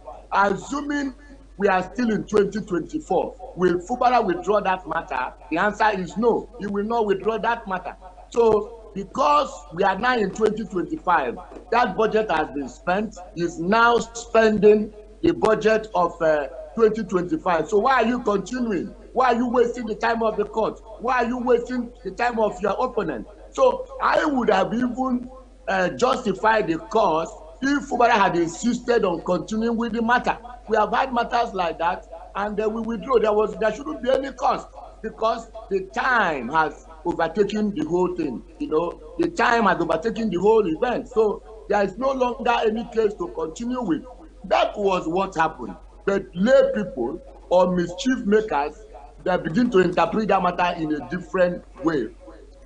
Although I know that this is political matter for both of the political divide, they are all playing politics. They are not for the interest of the Rivers people or Nigerians. All of them, from councillor to the presidency, they are there just for themselves. That is what it is. Otherwise, if they are there for us, we wouldn't be the situation where we are today. So it's right. What the lawyers of Fubara, Governor Fubara did was right. The only area I quarrel is the cost. I quarrel with the cost by the court. The court shouldn't have awarded the cost because he withdrew it reluctantly. He withdrew it not because he felt defeated, not because he felt afraid, not because he's tired of pursuing the matter. So it's not his making. So why award cost against him? So there shouldn't be any cost against him. And the right thing to do actually was to dismiss it so that nobody will come back to litigate again. And again, know who will come back. Why are you coming back? This is 2024 issue. So it's like when you say in law, quid plantato, solo sedit. He who owns the land owns what is on top of the land, under the land, and you encourage somebody to build on your land. You went there when the person was building, you encouraged the person, and the person completed the building. You even gave him, gave the workers food, gave them drink. You come there, you stand and gist with them. You didn't tell them it's your land. And after they complete the house, you now say you want to come and take the house because quid plantato, solo sedit, who owns the land. You ask them who owns the land, owns what is under the land, above the land, and on the land. So you now want to take the land. The court will tell you no. You encourage the man to build on your land. So that act has been now completed. They cannot demolish the house. They cannot stop them from, stop building the house because you were there until they completed the house. So this act has been completed. That's what I'm trying to say. The issue of 2024 budget is gone. They cannot bring it back to spend it again. So the right thing to do was actually to withdraw it. It has nothing to do with the tenure or otherwise, or defection of the 27 lawmakers who have rightly defected and are no longer members of the Rivers State House of Assembly. All right, that's the next question I was actually going to ask. I mean, what does this Supreme Court ruling mean? Does it mean that it confers legitimacy on the Amawele-led faction of the Assembly? Not at all, not at all. Like I said, these matters are in segments. These matters are in bits. There are different matters. There are several of these matters. It does not have anything to do with their tenure. Their tenure, it does not affect their tenure. It does not say, it doesn't give them legitimacy. They are out. They remain out until further notice. So no, it doesn't affect their legitimacy in any way at all. It's simply the issue of presentation of budget, which some of us have a different issue, different thinking, different view as at last year, but today our view is also different. And I completely agree that matter should be. I said it, if you watch me over the years, I told you, I said by 2025, that matter will be withdrawn. That matter enters January 1st, 2025, that the best thing to do, that matter will be withdrawn because the whole issue would have been spent. So there is no point keeping a matter, wasting the time of the court, wasting the time of your opponent and all that, the time that the judges will use to entertain other relevant matters, they will use it to be entertaining something that has to do with 2024. So that was why, and that is why I am saying that the cost awarded against Dr. Fubara is not justified because it's not his making. We are past 2024. We are now in 2025, and he's not insisting I must go on with the case. Cost is actually follows events. If I bring you to court unjustifiably, bring you to court to come and waste your time, to come and waste energy, then I can, and that the matter of which we are talking about is still within time. And I withdrew, maybe because I was afraid, maybe because I want to refine it, maybe because something has happened. Then if we have joined issues, that means we are taking steps to reply, waste money, waste time, waste your energy, waste your intellect. I should pay you a cost. But not in this circumstance. When the withdrawal was not as a result of my making, I am not withdrawing for any ulterior motive. I am withdrawing because I have to withdraw. Even if Fubara doesn't go to that court, on Suomoto, the court, Fubara's lawyer say we are no longer going for that matter. Anything the court like, let them do. The court will strike the matter out. The court will take judicial notice and say, look, what are we talking about? 2024.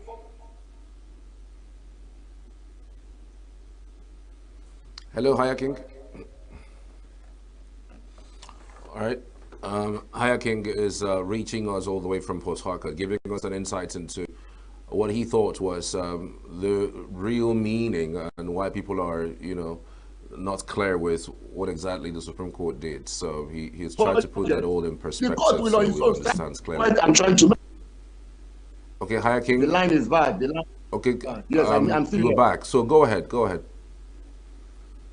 So what we are saying, some of us are saying is that, especially the cost, but what happened in court does not have anything to do with tenure of the former members who has now left the House of Assembly for 1 year plus now going. So that matter will still come up. I think that matter has a future date. There's a return date on that matter. Until then, nothing changed. No benefit, nothing. The status quo is maintained. The status quo remains the same status quo. There's nothing at all. Nothing changed. All right. For this particular question, I wanted to find out from you, one of the reasons why, the 27 lawmakers lost their seats was because they defected. And according to the law, it states clearly that if you defect, you lose your seat automatically. Can you talk us through that process, that particular portion of the law that says if you defect to another political party, if your party doesn't have any problems at the national level or deficiencies at the national level, that quite clearly you will lose your seats. Can you talk us through that particular portion? That very portion, section 109 of the 1999 Constitution as amended, it has become a national anthem now. Even the woman selling a crayfish in the market, when you tell her, say them violate section 109. If you talk to the Hausa Malam will tell you, to chicken, they see them for section 109, they went and left. They did not follow the due process of the law. So that is what is. Everybody knows it right now. It's a very simple thing. Before now, that's why I am very angry with our politicians generally. Now the law from 2003, when I think 2003 or so, this defection started. You just wake up one morning, you are PDP in the night, in the morning you are returned. Yesterday you sat as a PDP member, the next morning as you are resuming in the house, you are now APC member, and vice versa. That was what was happening. It becomes so insistent that it became abused. And section 109 was amended and now inserted to stop it, to make sure you don't just wake up and defect. You must give a cogent reason. For me, I think I agree too. I agree too that you shouldn't just wake up and just dream in the night, and maybe the chairman of APC called you in the night and you say, now I'm going to APC, or the PDP chairman called you in the night. You now remember your former relationship with them, you now defect. For me, I think it's wrong. That was why that section was put in place. That section was put there to stop something like this. I think with this now, it will be difficult for any politician to defect. Have you seen any defecting since past 1 year now that this order is in court? None. I think it's a very good thing. Very, very good. So the intent of the drafters of the constitution, the amenders, I think the people that amended the constitution, I think it's yielding fruits now. I am very happy. I am one Nigeria that is very, very happy about what is happening now. Tell me, has anybody defected? Assuming they succeeded, you would have seen mass defection since last year, since 2023, when they defected. Have you seen anybody defecting? Nobody defects anymore. Because the people that have defected, they've not been able to find their level, to find their ground. That is why you see that it is good for us. When the court now finally gives it a final imprimatur, it will now become a permanent signature, a permanent, everybody, in fact, anybody that is about to enter politics will now know Section 109. You don't just wake up and move. So that was why that section was put there, and said before you defect, there must be crisis in your party. There must be problems in your party that will make you to say, I am no longer comfortable with these odd fellows. I'm no longer comfortable with this party. I want to move to the other party. You don't just wake up and do that. So that was what happened. And they just wake up. They said they even swore to an affidavit. For you to know that Section 109 is now very powerful, the people that swore affidavit went on television, flew flag of the other party, dropped their own flag, flew the flag of the other party, celebrated, turned around and was telling us that those things, they didn't do it. For me, at that point, I was very, very angry. I got so mad. Are you, for instance, now, you are telling me this morning now that this is night. You are insulting me. For me, I felt they are insulting Nigerians. It's big insult. You just wake up and you are telling me, Hayakin, this morning, this afternoon is night. I said, what do you say? He says it's night. And you are telling me to my face. Videos I saw, affidavits I saw, and you came back on that same video, that same channel, and you are telling me that what I did, and I didn't see you, that you were not the one that was on air with APC flag, is an insult to Nigerians. The 27 lawmakers insulted Nigerians. They are insulting us. How can you tell me that? You can only tell a blind man there is no oil. Not to tell him, a blind man, there is no salt in this soup. There is no salt in this soup. The blind man will use his stick and break your head. That's what happened. I felt so much humiliated and insulted, belittled by these 27 men. I felt so sad. I felt so bad about it. Why would you say such a thing? Something I saw with affidavit, you say you didn't do it. That is to tell you how powerful Section 109 has become. So it's part of strengthening our democracy. It's part of making sure things are not done anyhow you like anymore. You know, somebody described this country, say it's a zoo. But I tell you, we have more than a zoo. We are in a jungle. In a zoo, the animals are controlled. The animals are controlled in the zoo. The lion cannot just come out from his cage and eat up any lion. That's what happened in Nigeria. But now we are going to be properly in the jungle. I mean to say, in the jungle, the animal will just wake up, eat anybody he likes. That lion will just wake up, as he was just passing, he will just see antelope. Antelope, where are you going? I'm going to look for food. Come here. I want to eat first. You eat antelope. But in the zoo, you cannot eat anybody. Everybody is controlled. So Nigeria is better said to be in a zoo than in a jungle. But I tell you, we are in the jungle. But with this kind of law, this Section 109 now, we are coming back to the zoo, where everything is being controlled somehow. Although we are restrained in the zoo, zoo is not the best place to be, but we are restrained at least. But in the jungle, no restraint. Anybody can do whatever he likes. That is how these politicians behave. And they saw that section.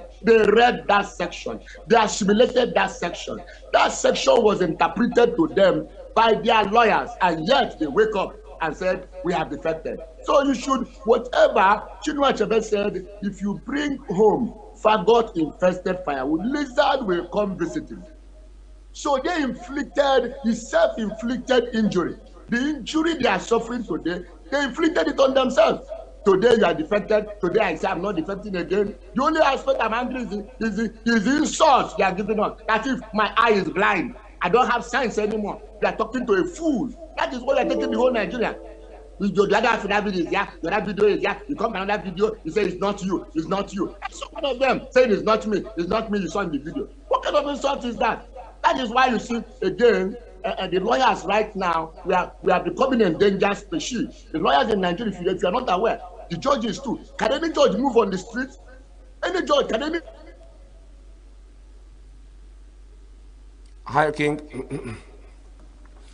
Okay, Nigeria is not a zoo, and it's also not a jungle. I know we may have a bit of an issue here and there with our system, but again, we're also working towards resolving them in due course. I'm sure that's part of why we're also discussing these. Hi, Akin, can you hear me? Yeah, I can hear you.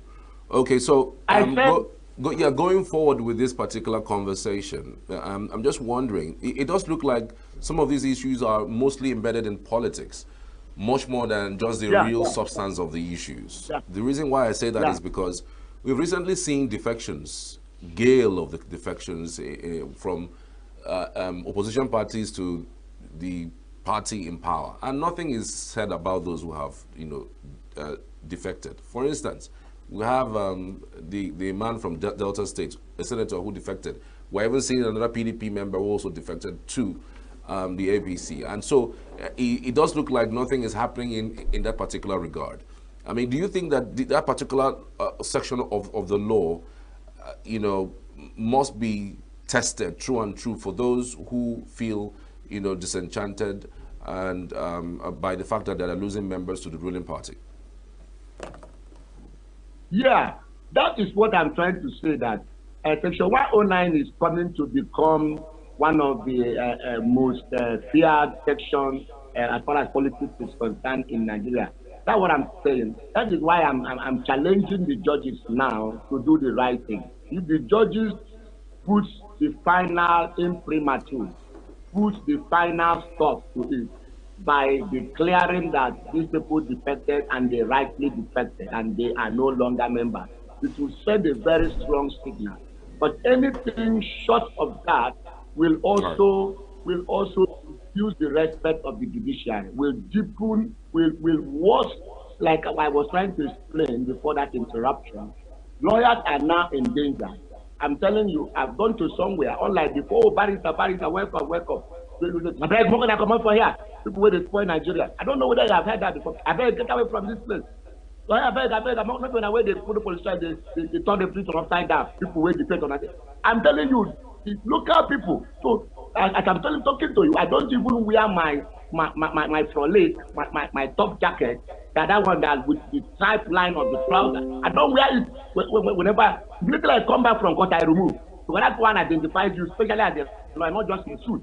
That one with lines and with the small monkey jacket we wear. I don't wear it. Immediately I come back from court room, I go to the house to change because of the insult we get now.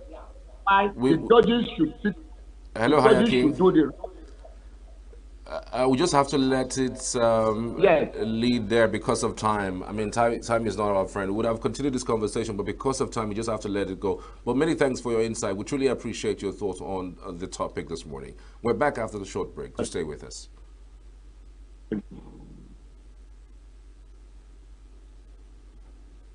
Every second, every minute, every day, news is breaking.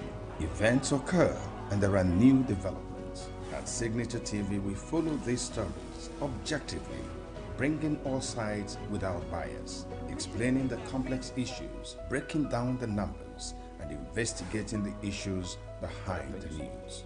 Anywhere and everywhere, near or far, wherever the news is, we will be there. Signature TV. News in your pocket.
right now with the wife of the man that was... Why the main market is in chaos. People We are national. Those in support of this motion as amended, say aye. Aye. We have taken it through by default. We are international. Israeli airstrikes. Donald Trump left us the worst unemployment.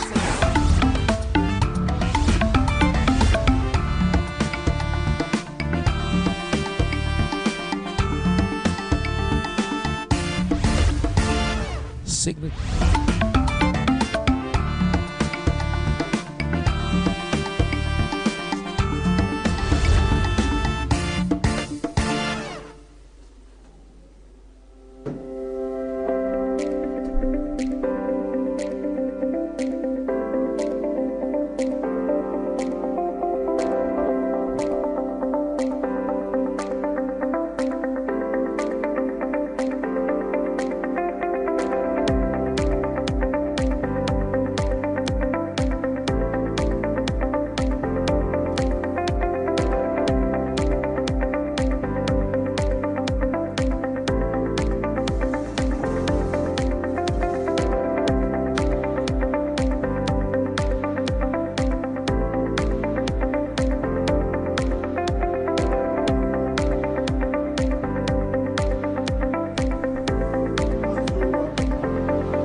Welcome back. This is still the morning show. It's 9:40 a.m. in Enugu, Southeast Nigeria. So recently, there was a court case, that involved Mazi Nnamdi Kanu and Binta Nyako, who was the judge of that particular matter, apparently adjourned indefinitely on that matter. There was a whole lot that was revealed by Mazi Nnamdi Kanu, that since Binta Nyako has recused herself, there's no need that he doesn't believe in the authority of the court to basically try him. And so it goes. We have with us live on Zoom this morning to speak to these issues Mazi Samohoabonwa is a business mogul and a politician, Center for Media and Peace Initiative. Good to have you. Good morning. Good morning. How are you, my friend? I'm sure you've been following the developments there, but for you, do you think that Mazi Nnamdi Kanu was right by stating clearly that he doesn't believe or he doesn't trust the authority of the court to continue his trial in that manner? Well, I believe that there are certain conventions and a couple of acceptable methods of dispensing justice. If a litigant has doubts as to the neutrality of the arbiter or the judge, or he's not sure that he's going to get a fair justice, one of the rights he has is to request that the case be transferred to another judge. In jurisprudence, we've seen it happen a lot. It has happened in several instances. Cases have been moved from one judge to another judge, one court to another court, by either the chief judge or whoever is in charge of handling the cases. So this is not the first time. And truthfully, Justin Nyako also decided to recuse herself. But now it looks as if the judicial system in Abuja is insisting that Nyako must be the one to handle the case. So this is what I think is the issue. A litigant, in this case, Nnamdi Kanu, has a right to say, I don't have confidence, because they say justice must not only be seen to be done, we must also feel that it is done.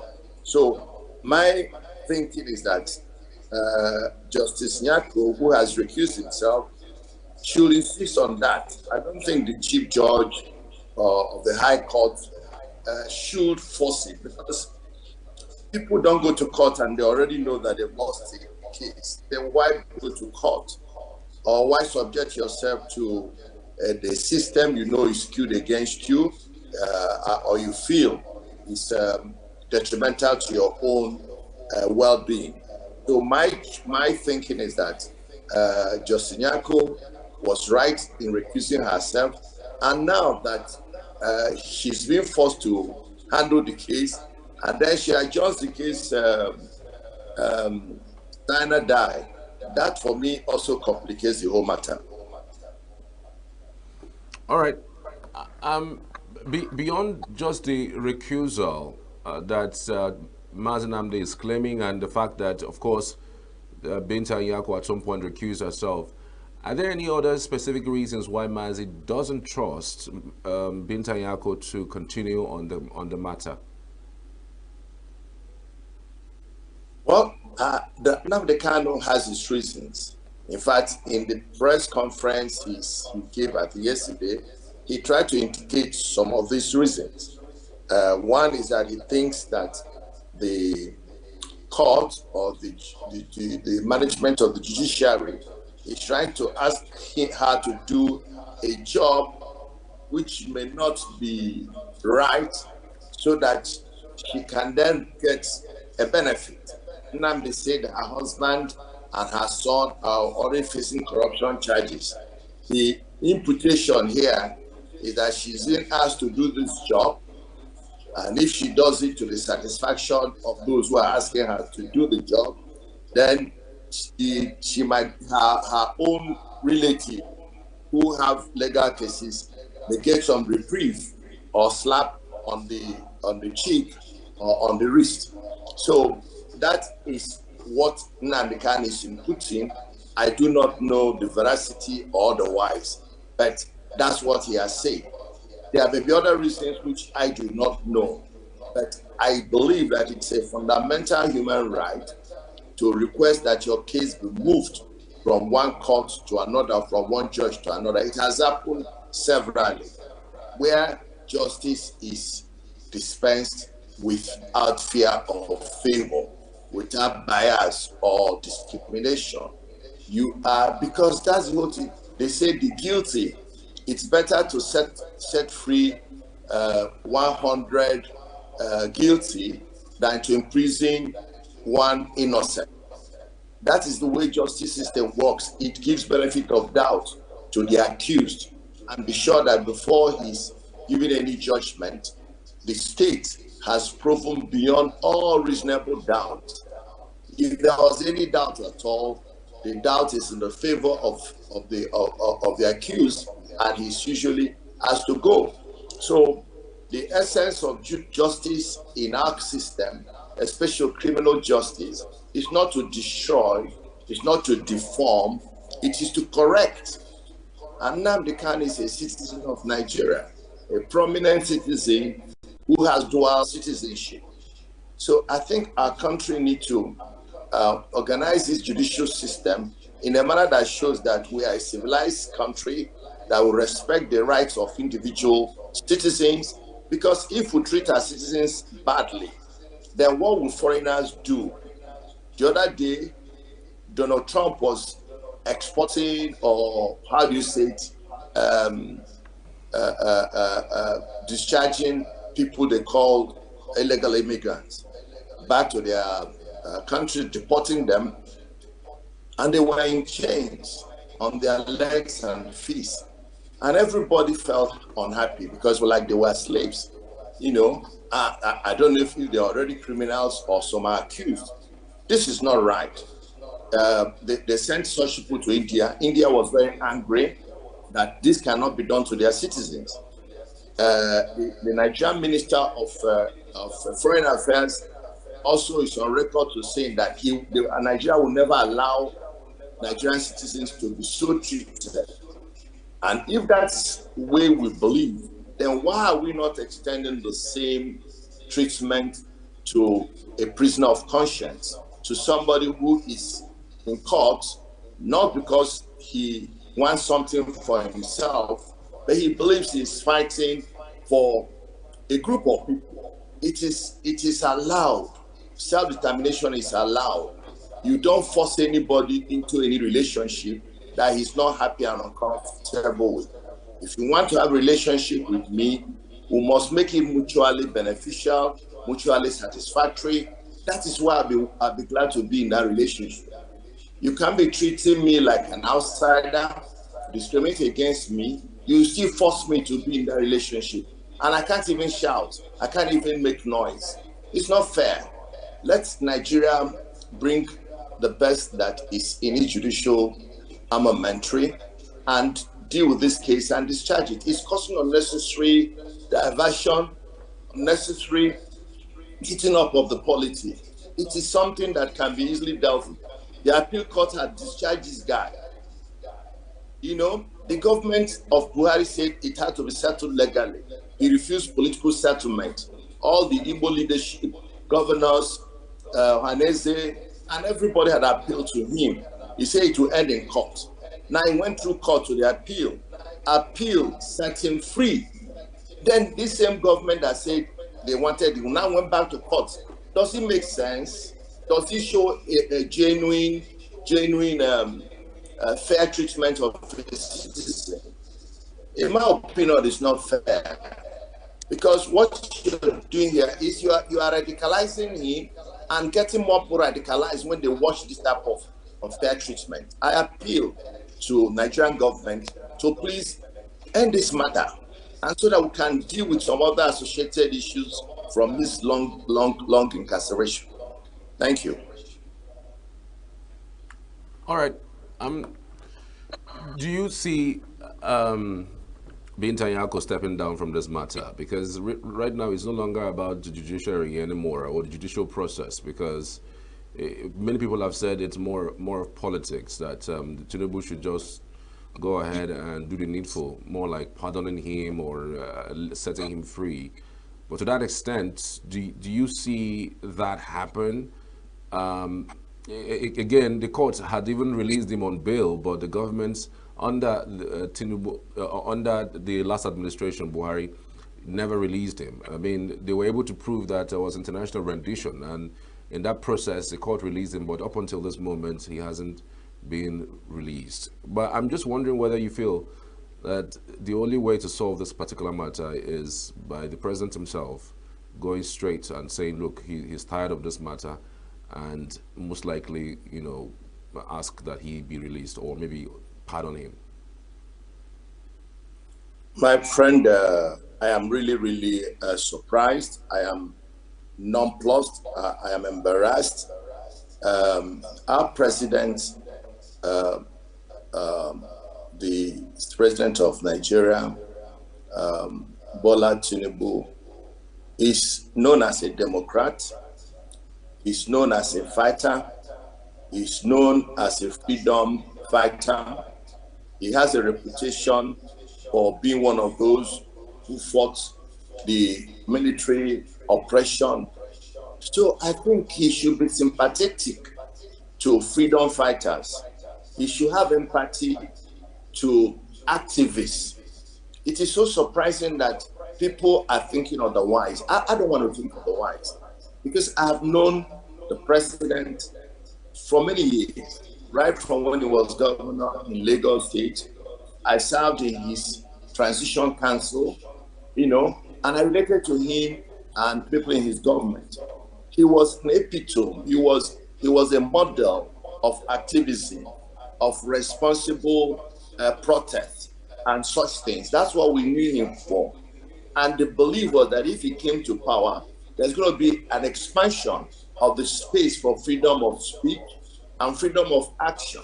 That is the expectation of Nigerians. But so far, I don't think he has exercised that expectation the way people will want it. So I am confident that if he pays attention to this, he can resolve this matter. He understands the Nigerian situation. He understands the tensions in the country. He understands what prompted people like Nnamdi Kanu to enter into the protest or the activists, or whatever mode they've entered.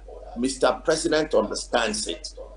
And he is in a position to resolve this matter and reconcile everybody. He is the father of everybody, both the good, the bad, and the ugly. And every part of this nation is a constituent part of Nigeria. If any state or any region is not at peace, Nigeria is not at peace. Nigeria must be a holistically peaceful nation that is attractive to investment, for investors to come. What is happening in the Southeast can stop somebody from coming to Nigeria at all, even if his business is going to be not in the Southeast, because it's one whole organic nation.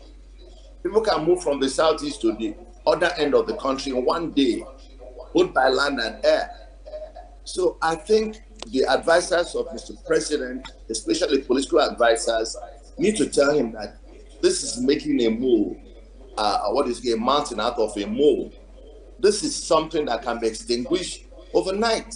And Mr. Nnamdi Kanu who haven't learned, all of us have learned lessons in this. He will just take a break, and we look for other forms to continue the protest or agitation, because you can't stop people from agitating from what they believe until you assuage them or comfort them or do what they want. One way or the other, you either assimilate them or comfort them or assuage them or conform to what they are asking for.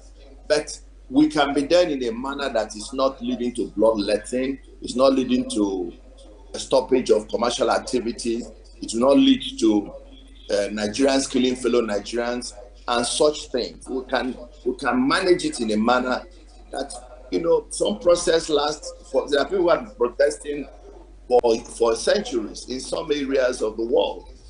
It is allowed.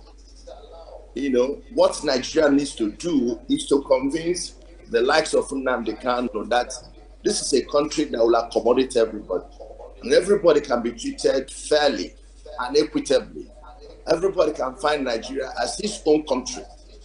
And if there are any perceptions of discrimination or injustice, we correct them. I mean, we're human beings. We know when we're being treated fairly. We also know when we're being treated unfairly. It is very visible. And the ill treatment of the Southeast is something everybody knows, over many years, since the war and after. But sometimes it gets better.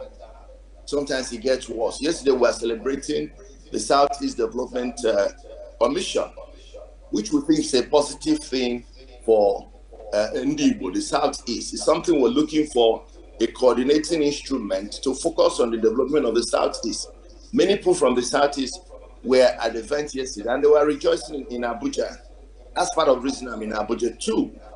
Those things give positive image of an effort to integrate our region into a wholesome.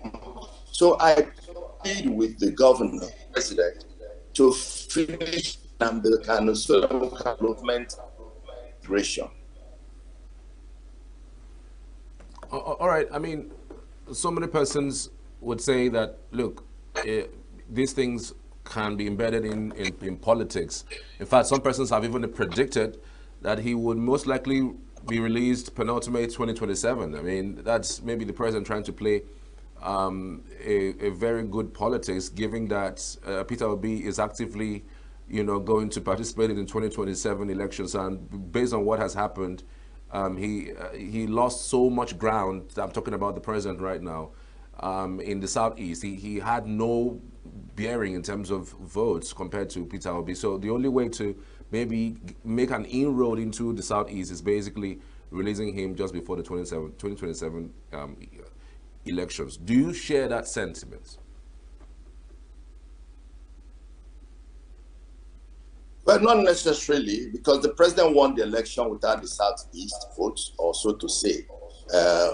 Talking about votes in the Southeast. He won the election from outside. Now his president is on saddle. He can still win the election with or without anybody. That's my own thinking. Because if a president who had the odds he had in 2023 crossed those hurdles and the odds and became president, I don't know what will be on his way in 2027 if he wants to retain the office. So, but my point is, he doesn't have to wait for 2027. Nobody knows who will be alive in 2027. Nobody knows what will happen in 2027. Nobody even knows what will happen by the end of 2025. When it is our turn to do good, let's do it today. Let's not wait till tomorrow. His name will be remembered for good now and forever if he does this and removes this blur, this wrinkle, this spot that is this fox that is messing up with the wine. Take away this akem when on the fe, whip akem when no fe, so that if he does it, it will be something that the people of the Southeast, and not only people of the Southeast, there are many Nigerians who understand what Nnamdi Kanu is fighting for. Many other parts of Nigeria are also harboring the same feelings, that they are not very well treated, they're not fairly treated. But I do not support violence. I do not support killing people. But protest and activism is allowed to make your point known. We say democracy. Even in authoritarian governments, people still protest. People still demand their rights. During the military, we did the same. So it is nothing unusual. The president should write his name in the heart of the Southeasterners, the heart of Nigerians who love freedom, who love fair justice and equity, by releasing Nnamdi Kanu, because the court has already released him. You can't charge a man twice for a case. The appeal court has released him. He should be let go. That should end the matter. Government should withdraw this case they put her fresh. That will just bring the matter to an end, and everybody will be happy for it. All right. I want to say a very big thank you, sir, for your time and your insights on this topic. We truly appreciate you, Mazi Ohabonwa. Thank you. Thank you, my friend. Have a blessed day. All right. We appreciate every one of you for sharing your mornings with us. We're not done yet. I'm connecting you to our Abuja studios, where my colleagues are waiting for some interesting topic as it relates to the polity. I'm Charles Pius. Have a good morning.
Good afternoon and welcome to E-Vibes, the entertainment show on Signature TV. It's another week, and of course today is Monday.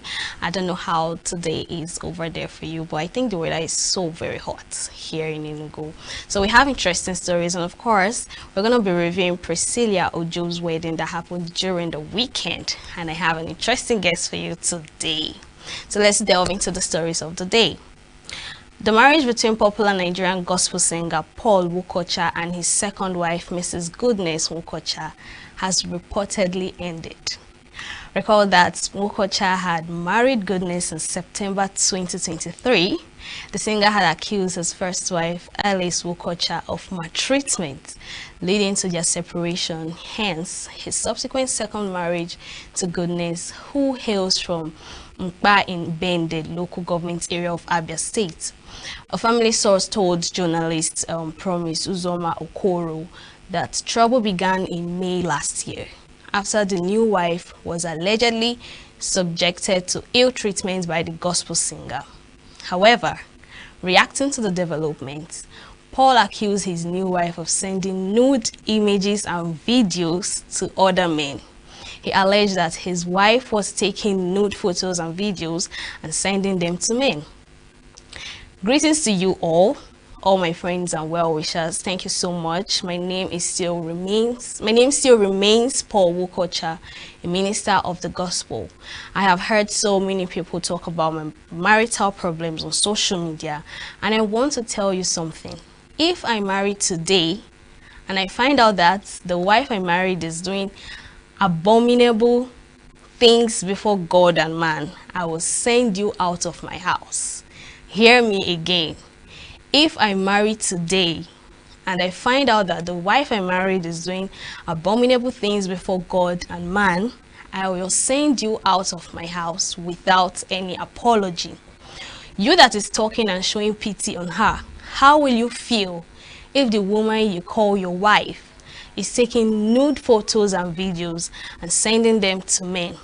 How will you feel if you find such thing? How will you feel? I need your comments. I married a wife, not a whore, so I owe nobody apology for this. Stop calling me names, not even minding how long I married you. If I find you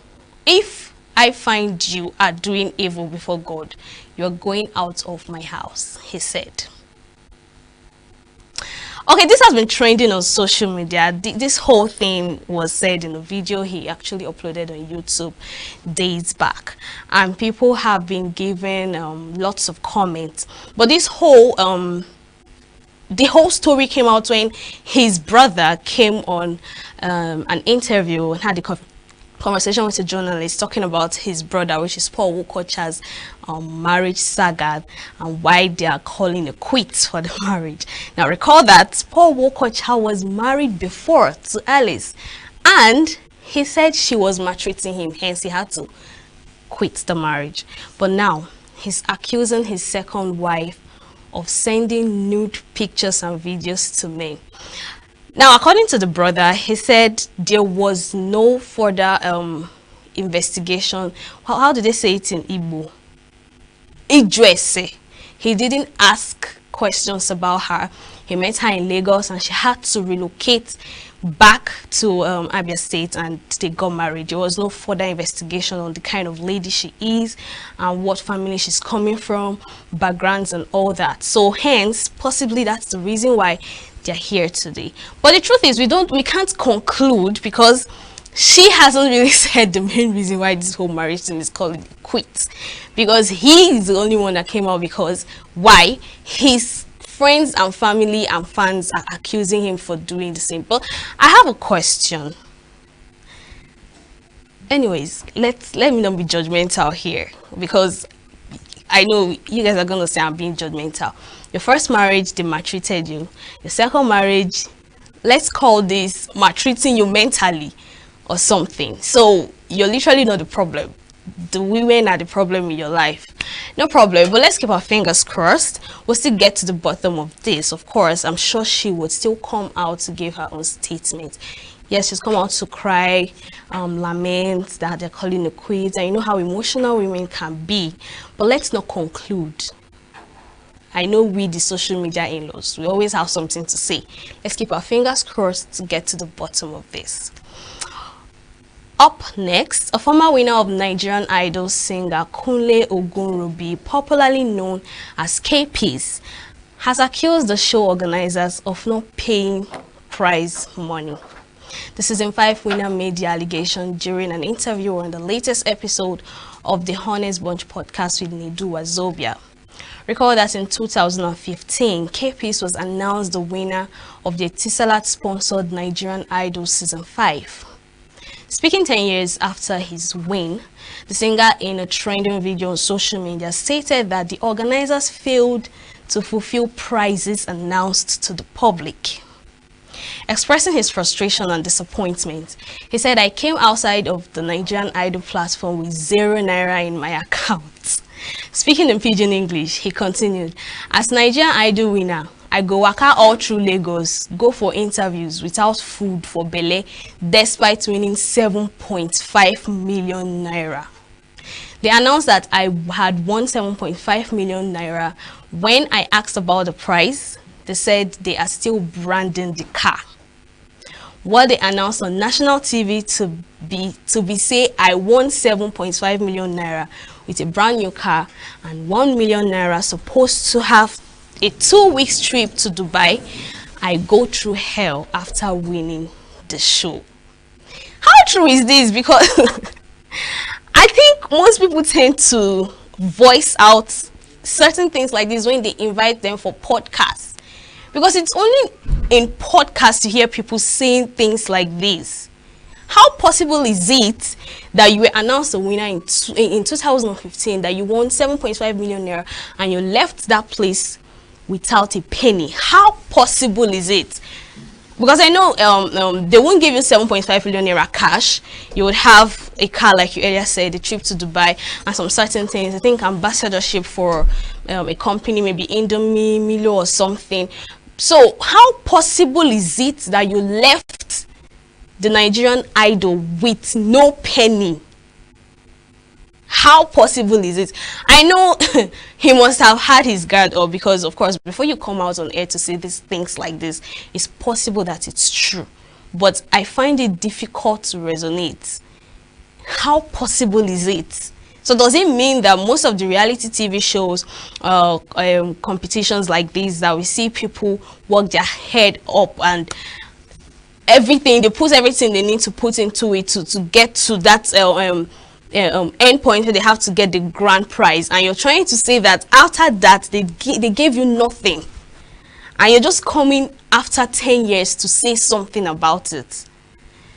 Anyways, let's keep our fingers crossed. We'll still review the real truth to you. Trust Nigerians and the comment sections and what they would say and all that. I'm not here to review that to you, but the truth is, I'm finding it difficult to resonate, because this is 10 years after. So imagine you were not invited to that podcast. You still would have kept this to yourself. So there's no encouragement to, because of course we have Nigerian Idol this year, we have Big Brother Nigeria this year. So are you saying? Anyways, let's move forward. Jay-Z was deep in girl dad mode, goofing around with Blue Ivy and Rumi on the sideline ahead of the big Super Bowl showdown. Check out those wholesome snaps. Mama Beyonce was in MIA at New Orleans Caesars Superdome on Sunday, but 13-year-old Blue Ivy and 7-year-old Rumi were all smiles, striking poses with dad. Jay-Z was on full-on photographer duty for his girls, snapping pics of Blue as she leaped into the air looking like a spitting image of her superstar mom, and that's the truth. Beyonce and Jay's little son Sar was a no-show too. So it looks like he was having some extra bonding time with his mom. As for Jay-Z, he was clearly the ultimate sideline MVP for his girls. I just had to show you that this family are looking so good. They're having so much fun, despite the allegation that was bent on Jay-Z as of last year. I think that was around November, December. this whole picture and story is trying to tell you that this family are waxing strong no matter what. And you can see that he's doing his thing as a father, and Beyonce, of course, we didn't review the picture of Beyonce and her son, but of course she's doing her thing with her son. Okay, so let's delve into the foreign scene. The spirit of carnival in Bolivia's beer, the name of a vegetable, but far from it being a fancy dress, pepino, known as cucumber, represent the beginning of the festive season that in La Paz awakened on Sunday. The unearthing or the awakening of the pepino is an annual ritual that starts with Bolivians going to the general cemetery of La Paz to pick up the spirit of the carnival, who's been sleeping inside the casket for a year, and parade it through the streets. The pepino is traditionally joined by other important characters of the Bolivian carnival, which are the Cholita indigenous women and Chota men dancers. Now, according to the tradition, the spirit of carnival awakens to the case of a beautiful woman who this year was the queen of the Santa Cruz Carnival 2025, Ariane Torrico. Carnival in Bolivia becomes a showcase of cultural expression in Santa Cruz. Bolivia's economic engine, it is mixed with influences from Brazil, while in La Paz, folklore comes first. For this reason, cholitas and chutas plays an important role in the festivity. Let's have a view of that.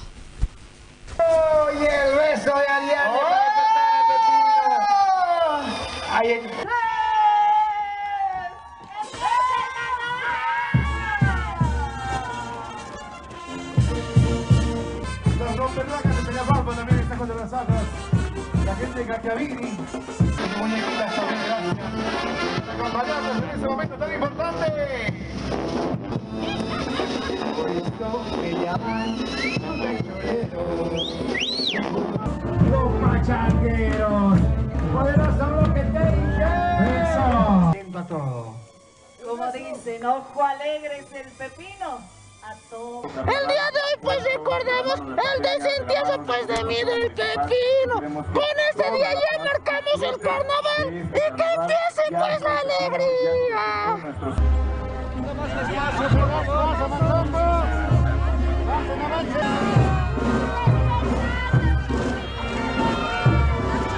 ¡Vamos este carnaval, Chucuta pepino! ¡Ay, qué lindo!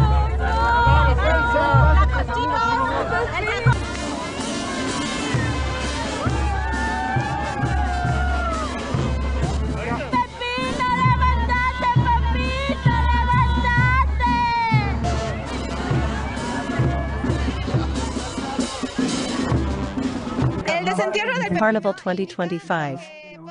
Today we remember the awakening of the Pepino as the day we kick off Carnival and joy. Pepino, wake up, Pepino. The awakening of the Pepino signals that we can start with festivities of joy in Bolivia. This country's culture is beautiful and we must celebrate it properly, in particular now that the Carnival season is beautiful and funny for all of us.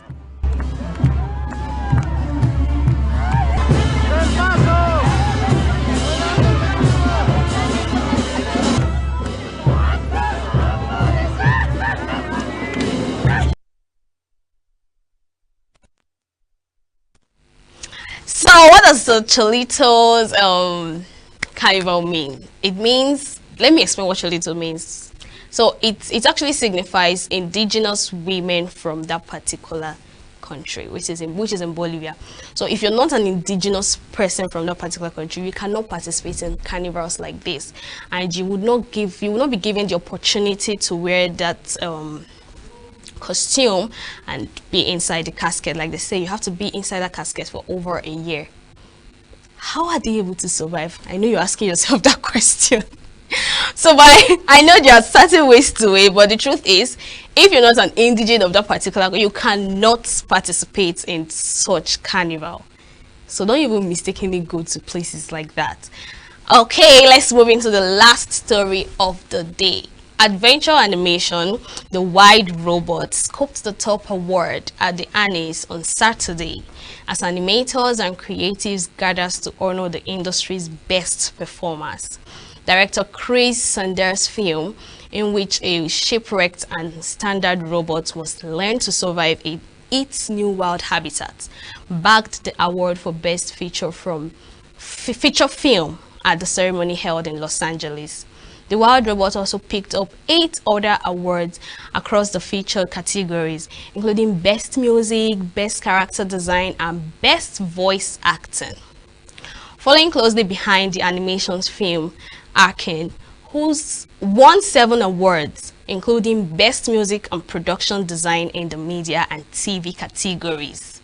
The Netflix exclusive series produced by French production house Footage follows 2 sisters during a battle of cities and technologies.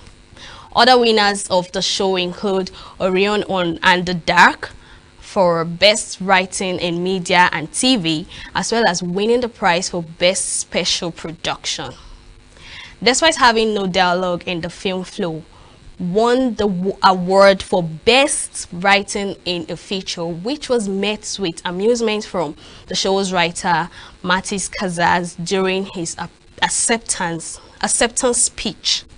The 52nd annual award also took the opportunity to honor Los Angeles firefighter following the devastating wildfire which swept around the city earlier this year, by inviting several firefighters to announce the winners of the awards. I know you say so many awards are happening this year, but let's take a look at that. And the Annie goes to The Wild Robot.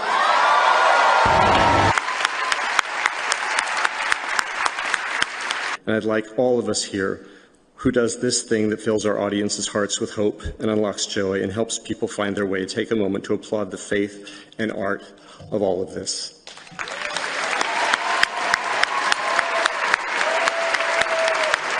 And the Annie goes to Zizibru. Okay, turn it. Yeah, there you go. Chris Bowers, the Wild Robot! I'm so proud to accept this on his behalf, and I cannot wait to give this to him. Working on this film with Chris was pure joy, and his music, if you've heard it, you understand. It gave our film its heart and its soul and its wings. And the Annie goes to the Wild Robot. This is the second.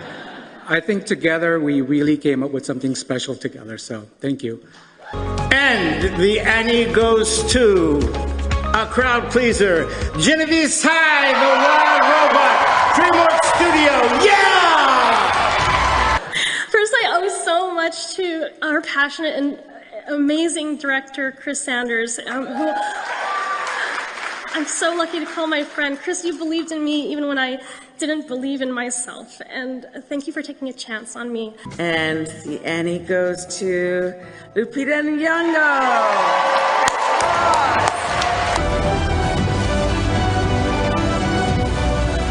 On behalf of Lupita, thank you so much, Asifa. Thank you, everyone. Thank you.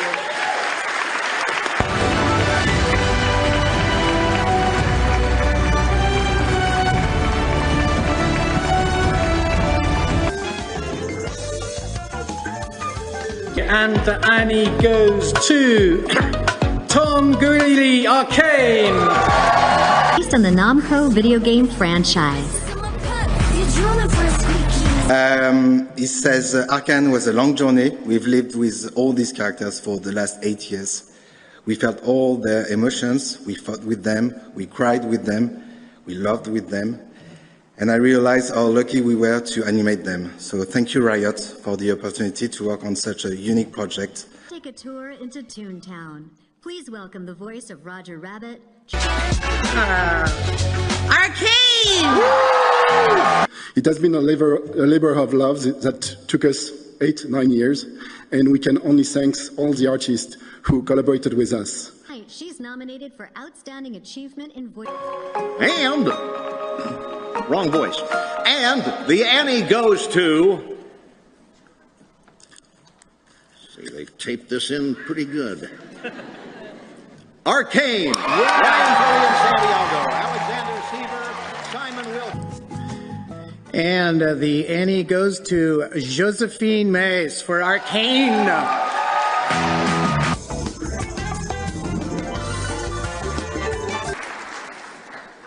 And the award goes to Wander to Wonder.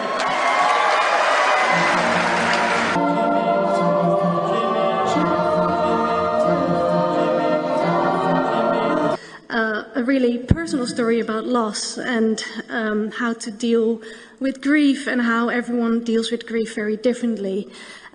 So yeah, I just want to thank you that you embraced this weird and wonderful movie. Thank you so much. Have a great evening, everyone. Pluto, Bill Farmer. Character design, TV media, Jose Lopez. Marvel's Moon Girl and Devil Dinosaur. Jose, come on down! Moon Girl has been that one project that has united the most amazing group of people, the most amazing opportunity for us to create and draw. Get ready for a cracking time. It's the director. Here we go. Oh, and then it goes to Kingdom of the Planet of the Apes.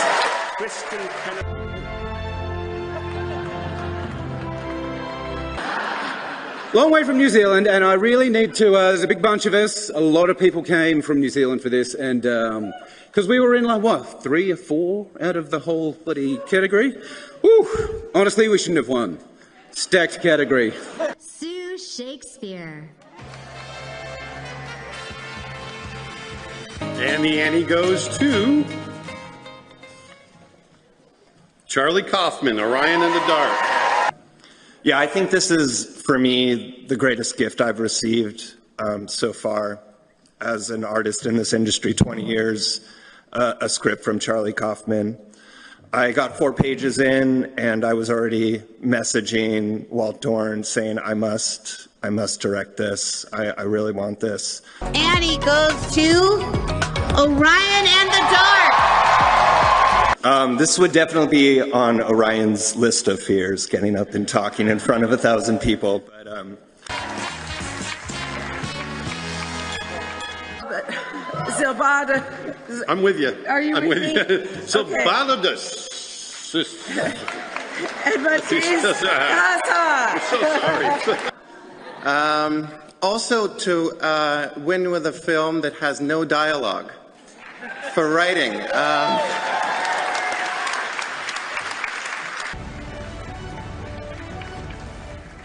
And the award goes to, for Best Student Film, Adios. Jose Prats directed Adios while studying. To emigrate is to die a little bit. However, as an immigrant myself, with this film, I wanted to address the feelings of those who stay. Seeing your loved ones depart to a foreign country, not knowing if they will ever come back, that is equally heartbreaking.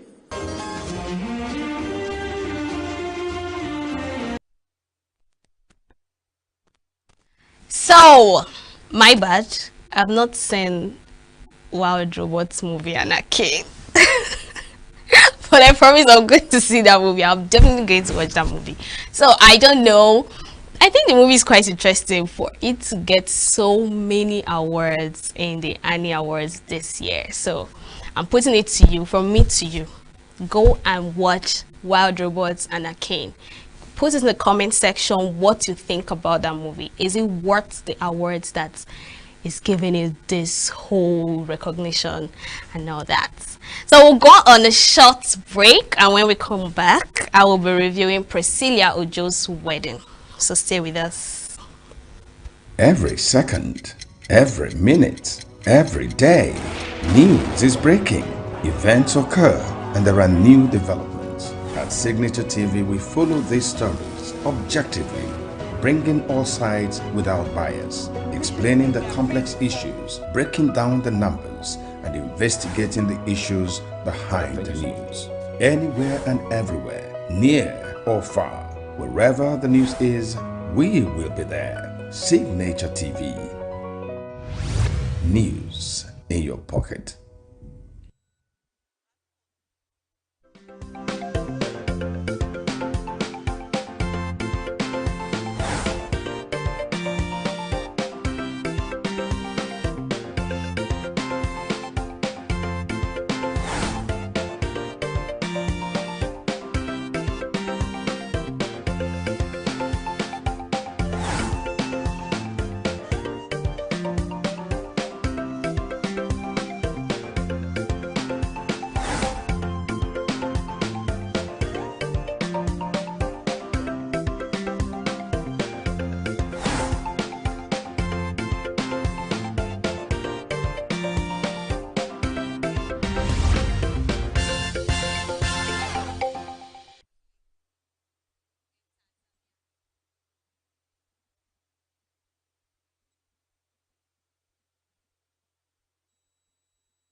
Welcome back. You're still watching E-Vibes, the entertainment show on Signature TV. Happy birthday to each and every person that today happens to be your birthday. I saw one of my favorite actresses in Grownish. Alright, so let's review Priscilla Ojo's wedding, one of the most anticipated weddings since last year. We saw how wild her engagement was, and people were like, well, where is her husband coming from, who is her husband, and all that. You know, some people were even expecting her to have something to do with Enyoluwa. I almost called him Enyola. But Enyoluwa is actually her best friend, and her husband is from Tanzania. So this is the first wedding out of 4, according to her mom, and this wedding is a Muslim wedding. It's called the Nikah, where you see her dressing more like an India attire. Yes, more like an India attire, because it's giving the whole India vibes. But get this known that he is a Muslim. They're not from India. They are from Tanzania. They have their own dance step. They have their own outfit, food, and all that. I don't want to be a talkative, so let's have a view of that. I'm so happy I've married the woman that I love so yeah, and I can't realize love is not something so difficult. Maybe you didn't meet somebody that's made for you. Yeah, so I think she's my friend. Sometimes we fight, sometimes we laugh, but at the end of the day we miss each other. Sometimes we meet each other every time that we're not around. Kwa hiyo ni rafiki yangu sana, nampenda sana. Na amenirahisishia sana kwenye kazi yangu kwa sababu hichi kipindi nimeandika nyimbo nyingi sana za furaha. Mimi maisha yangu naimbaga sana kwenye muziki. Kama unanijua, nikiwa naumia naimba, nikiwa na furaha pia naimba. So amenirahisishia kwa sababu maisha yangu ndo naimba. I'm saying this kind, I mean, when I met you, it's so easy for my work because I always sing my life. If I'm sad, I sing sad songs. If I'm happy, I sing happy songs. So this time, all my love songs were easy because of you.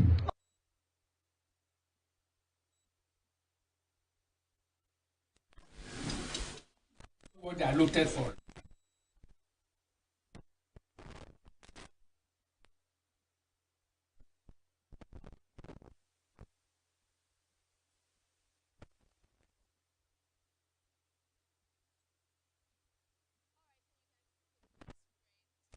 Enyoluwa having so much fun. This guy wanted to steal the show. This guy wanted to steal the show. I didn't even show you the part where he was dancing with one of the Tanzanian sisters. Let me not say what he was doing actually, but Enyoluwa had so much fun.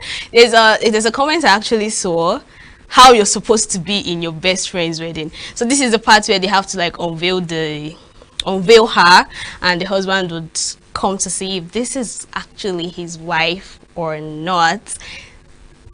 It's so beautiful to see. Her wedding I don't know, but her wedding is the first Tanzanian wedding I've ever seen in my life. Yes. Because I've never seen a Tanzanian wedding. When I initially saw her outfit giving the whole India vibe, I was like, why? Is he from Arab? Is he from India? Because I know he's from Tanzania. Why is India outfits taking over and all that? But at the end of the day, we got to find out that that is how their traditional outfit is supposed to be. Someone was like, Africans tend to emulate other people's culture and their outfits, but at the end of the day, we got to find out that this is how they dress for their marriages. I know people that saw 1 out of 4 would be like, is it 1 out of 4 children? No. Iyabojo has just 2 kids, a boy and a girl. So what does she mean by 1 out of 4? Means 1 wedding down, 3 more to go, which is the Yoruba traditional marriage, the church wedding, and of course the court marriage. That's exactly what she means by 1 out of 4. And I'm sure you can see that Diamond Platinum was part of that wedding. I mean, if I didn't even see him, I'll have a problem with that, because Why not? This guy is a musician. And of course, you are a Tanzanian musician. So I'm sure he must have invited him. And we here in Nigeria, we love Diamond Platinum's music. Whether we like it or yes. That's the truth. But I don't know. Okay, someone was saying that Yoruba people, they don't do this whole tribal thing. They get married to any tribe.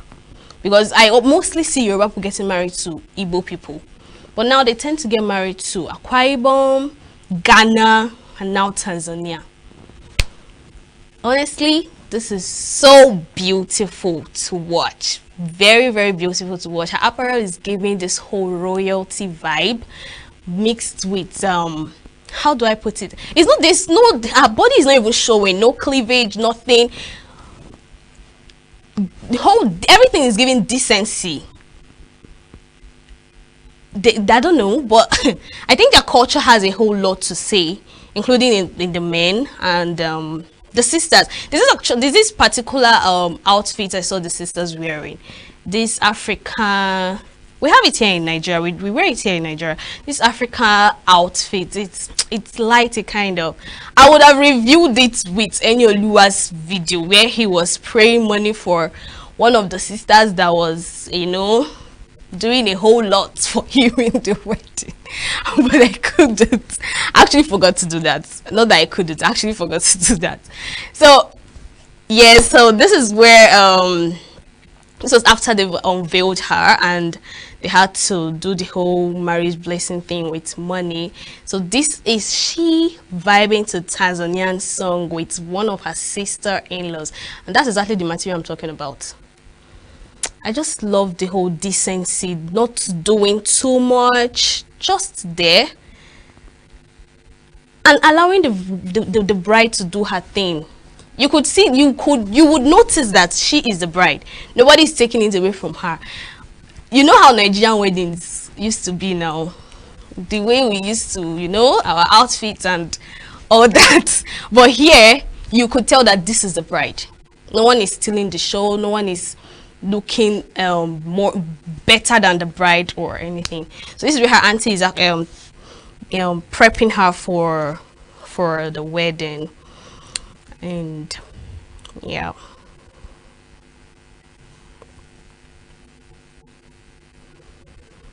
It was at this point I was convinced in my spirit, until I was corrected, that this is not an India wedding. Because Indians do this whole bangle thing. Aunties come, put the gold bangles, put the colored bangles, wear them this, what do they call this thing right now? It's more like a carnival glasses or something. So, but at the end of the day, it's not an India wedding. So the long-awaited Priscilla Ojo wedding has happened. I know questions has been, why didn't her father come? Why didn't her father bless her? Why is he not part of the wedding? Why didn't the mother invite him and all that? Okay, I promised not to be judgmental. But after all the whole backlash, she had a video call with her dad, I think the next day, and they don't have a problem with that. I think we are so used to poking our nose to people's business. But I'm sure she would still give us a response to why you all are asking her questions like, why is your father not part of the wedding? Why didn't your father come to bless you? Of course, like the whole African tradition and all. Your father is meant to bless you, hand you over to your in-law family and all that, but he's not even part of the wedding. Not even a video call or a Zoom meeting or something. Anyways, I asked the same question, but at the end of the day, it's their family. They had their whole reasons and why they decided to do what they did. So at this point, her husband is giving her a special song.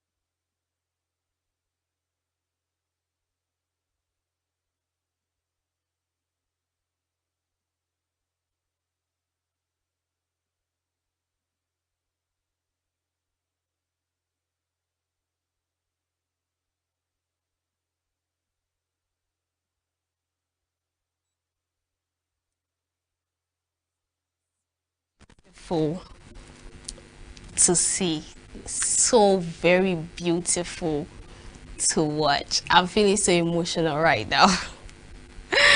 I'm feeling so emotional right now. I wish them a very happy married life, filled with joy, happiness, money, understanding, patience, tolerance, everything good. We don't want a situation whereby after 2 years you're calling it quits. I reject it for you in Jesus' name. Amen. All right, so that's it. That's all we have for you. That's all we have for you. I'm sorry, we have to go. I'm so sorry, we have to go. The show has come to an end. Follow us on all our social media platforms. Subscribe to our YouTube channel. I'm being very polite, very gentle, very demure, because how would you get the updates if you're not subscribed? How? Tell me how. I don't want to lose my cool. Subscribe to our YouTube channel. Follow us on all our social media platforms: Facebook, Twitter, Instagram, TikTok, to get all the necessary information. And of course, in that YouTube channel, you can get to watch previous interviews, Vox Pop. Don't worry, just subscribe and you get to see all that. Of course, join us same time tomorrow, same station, Signature TV, and I'm your baby girl, Queenette Smukunta. Enjoy the rest of your day. Bye.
Well, hello to you and welcome to Inside Health on Signature Television, a health show where we have conversations around topical health issues.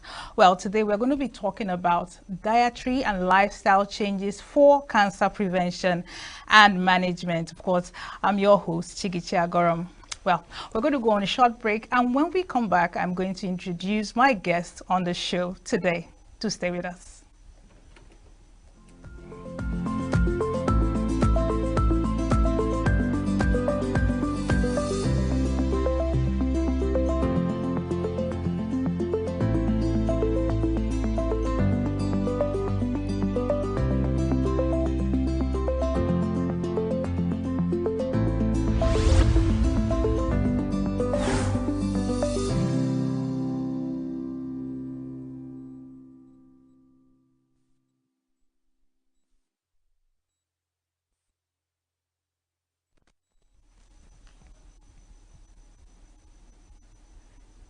Well, thank you so much for staying with us. This is still Inside Health, and today we are talking dietary and lifestyle changes for cancer prevention and management. Now, our guest is a dietitian. In fact, she's a dietitian in oncology department. Her name is dietitian Chioma Nwachukwu.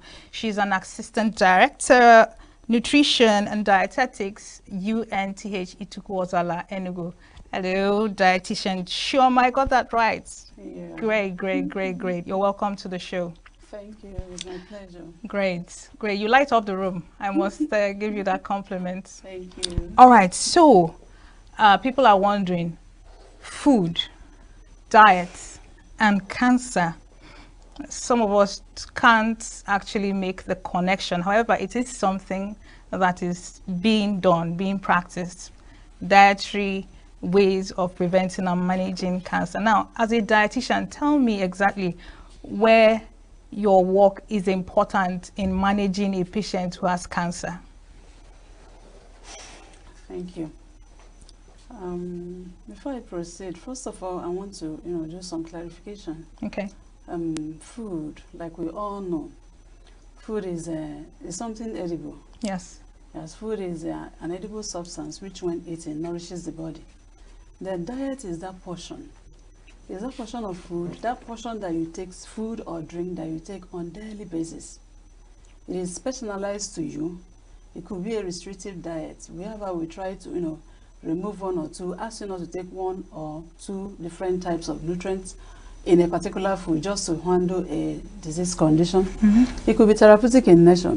Being therapeutic in nature means that maybe, we are using it to cure a particular disease condition. Yeah. Maybe diabetes, ulcer, hypertension, and then of course cancer.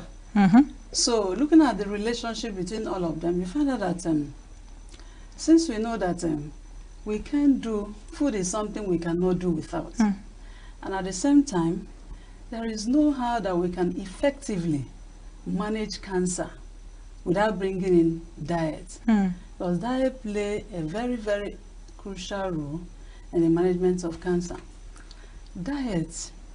Your diet helps you, once it is optimal diet. Okay. 1 minute. There's something I want to bring out so that we try to break down these complex issues to tiny bits that people can, take and run with. Now, you say not all food constitutes diet. Okay. You're saying diet is a personalized, that food you eat is personal to you. That is personal. Can you now say that there are some people who are not on diet, though they eat food, but they are not on diet? That is what I said, that diet is that portion of food. That portion that you have, that you eat. It can be food, drink that you take. That portion that you take on daily basis. Good. That is personalized to you. What I mean by being personalized to you, it could be that maybe you've seen a dietitian and she placed you on a particular diet, maybe a maintenance diet.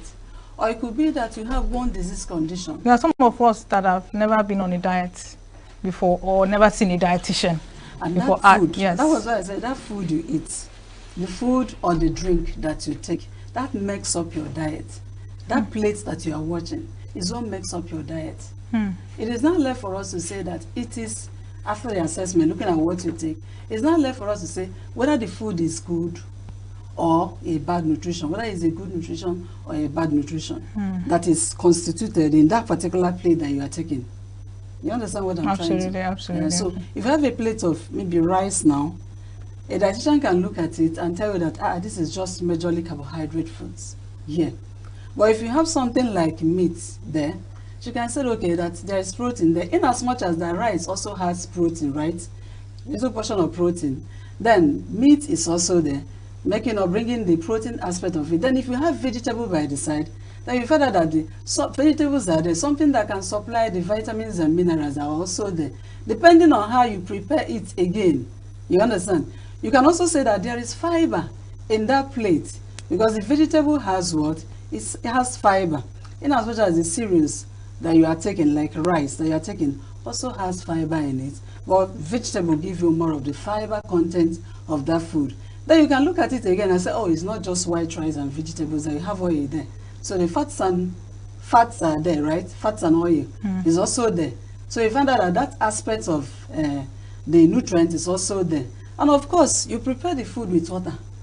So you can now, I'm trying to bring in the different classes of nutrients that we have carbohydrate, protein, fats and oil, vitamins and minerals and water. You find out that they are all in that plate. So we can now say that it is what you are taking is balance. We're taught balanced diets in school. But then I may not really say it is adequate, because what is adequate for you may not be adequate for me. It depends on your age, depends on your sex, it depends on your activity pattern. If you are a sedentary worker like we are sedentary now, we are just sitting down working, in as much as the brain is at work. You find out that what someone that is doing this kind of work will not be the same with someone that pushes barrow out there. The diet of that person will not be the same with those of us that are sitting here. It differs. You understand? So you see the difference there. But whereby we look at the adequate, is it adequate? When we consider all the previous points I just mentioned, you can now say, okay, this is adequate for this person. That is talking about the constituents of that plate we are looking at. And at the same time, we can now look at it again and say, okay, is there moderation in what you are taking? Which is another characteristics you look at again in the plate of food. Is there moderation in what you are taking? Moderation in the sense that, assuming you are taking that bowl of rice that you are taking, you have large quantity of rice and just add little vegetable by the side. You understand? One is not even balanced, considering the amount of vegetable or the quantity of vegetable that is there. And then we can look at it, how often you take it.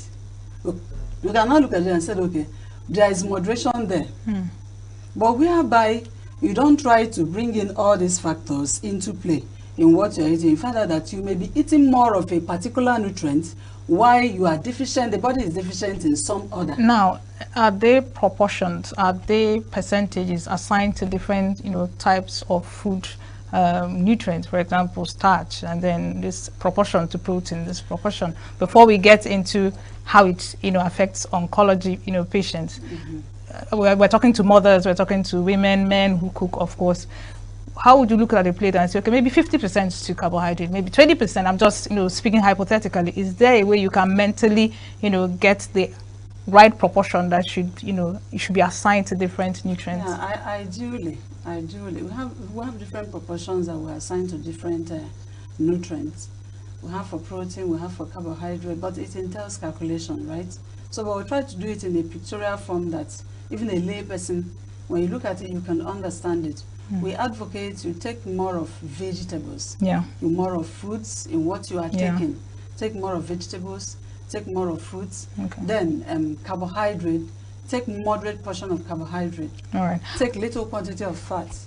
Okay, we'll get neck deep into that. But right now we'll have to call for our special report so that we can have an understanding, our viewer can also have an understanding of what we're talking about before we get neck deep into it. So please take a listen to our special report.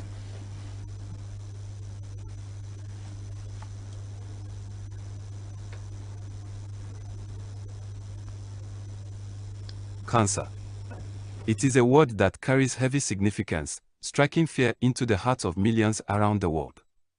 Over 18 million people are diagnosed with cancer annually, and despite remarkable advances in research and treatment,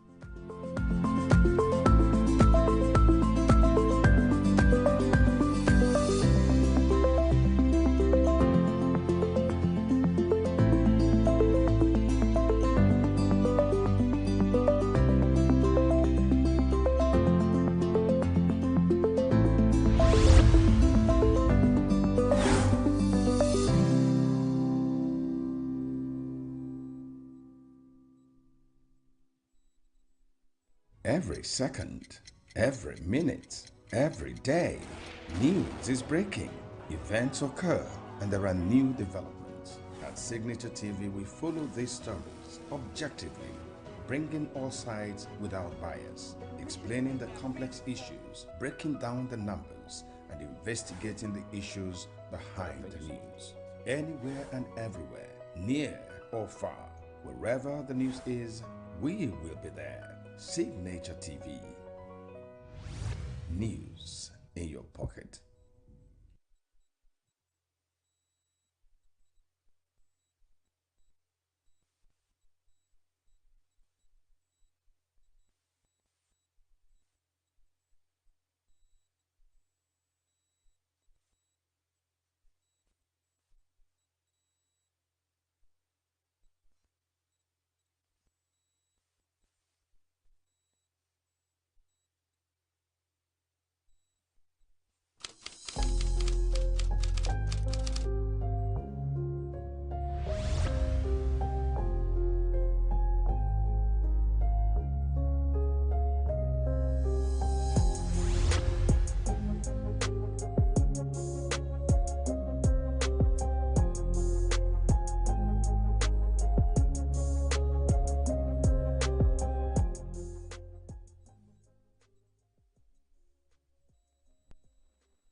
Every year, millions of people around the world are diagnosed with cancer, a disease that remains one of the leading causes of death globally.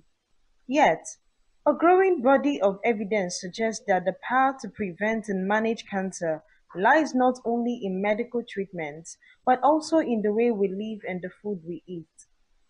Dietary choices play a pivotal role in reducing the risk of developing cancer and in helping manage its progression for those already diagnosed. What we consume can influence cellular health, reduce inflammation, and protect our DNA from damage that might lead to cancer. Fruits and vegetables are at the heart of cancer preventive diet. They are rich in antioxidants, vitamins, and fiber nutrients that help fight oxidative stress and inflammation, both of which can contribute to cancer development. The more colorful the plate, the better. Brightly colored vegetables like spinach, kale, and carrots contain a variety of phytonutrients powerful compounds that support immune function and protect against cancer. But diet is only one piece of the puzzle. Regular physical activity is just as important. Studies have shown that exercise can lower the risk of various cancers, including breast, colon, and endometrial cancer. It not only helps maintain a healthy weight, but also improves immune function, reduces inflammation, and supports overall health. Aim for at least 30 minutes of moderate exercise most days of the week. This doesn't mean you need to run marathons. Even a brisk walk, a dance class, or yoga can have significant benefits for your health. Hydration is another essential part of cancer prevention.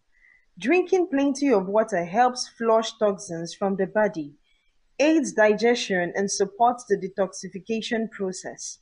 Opting for whole unprocessed foods, grains, legumes, and seeds adds valuable fiber to the diet, which promotes digestive health and may reduce the risk of colorectal cancer. Healthy fats also play a role in cancer prevention. Olive oil, nuts, and seeds are rich in monosaturated fats that promote heart health and fight inflammation. Additionally, turmeric, with its active ingredient curcumin, is known for its anti-inflammatory properties and has shown promise in fighting cancer cells in various studies. It's important to limit refined sugars and processed foods. Research has shown that excessive sugar consumption can fuel the growth of cancer cells, while processed foods can introduce harmful chemicals into the body. Instead, opt for nutrient-dense snacks like nuts, berries, or even a small piece of dark chocolate. These are not only satisfying but also offer health benefits. Equally crucial to our health are the ways in which we manage stress. Chronic stress has been linked to an increased risk of cancer, as it can weaken the immune system and increase inflammation. Mindfulness meditation and deep breathing exercises can help reduce stress levels, fostering a calmer, more balanced mind and body. Strong social connections and emotional well-being are vital components of overall health. Research suggests that people who maintain close relationships and engage in positive social interactions are better equipped to manage stress and improve their resilience against illness. This connection with others can also provide essential emotional support, which is crucial for individuals managing cancer. Sleep, often overlooked, is another cornerstone of cancer prevention. During sleep, the body repairs itself, regenerates cells, and strengthens the immune system. Chronic sleep deprivation can increase the risk of cancer by disrupting hormone levels, impairing immune function, and raising stress. Aim for 7 to 9 hours of quality sleep each night to help maintain your body's natural defenses. Incorporating these lifestyle changes doesn't require drastic measures or extreme diets. It's about making small, sustainable choices every day. By focusing on whole plant-based foods, regular physical activity, stress management, and adequate sleep, you can create a foundation of health that can reduce your cancer risk and improve your quality of life. Whether you're looking to prevent cancer or supporting the healing process after a diagnosis. Cancer prevention and management is not just about one specific action, but rather about a holistic approach, a lifestyle that nurtures the body, mind, and the spirit. Every positive choice you make, from the food on your plate to the way you care for yourself, plays a role in fostering a healthier, stronger life. And while we cannot always control every factor, we have the power to choose how we respond, how we live, and ultimately, how we thrive. A healthier tomorrow begins with the choices you make today. Choose wisely. Welcome back. Don't forget, we're still discussing dietary and lifestyle changes for the prevention and management of cancer. And dietitian Chioma Nwachukwu is still in the studio doing justice to this topic. So tell us, let us create a hypothetical scenario where a cancer patient is referred to you. Tell us what is the protocol like? What do you assess and how do you begin to help this patient? Okay. Thank you. When a cancer patient is referred to us, first of all, he or she comes with the referrer. And with the referrer, we'll be able to assess the folder. Look at the patient's folder, look at the family history, the social history, the drug history, all this history, then you ask your questions.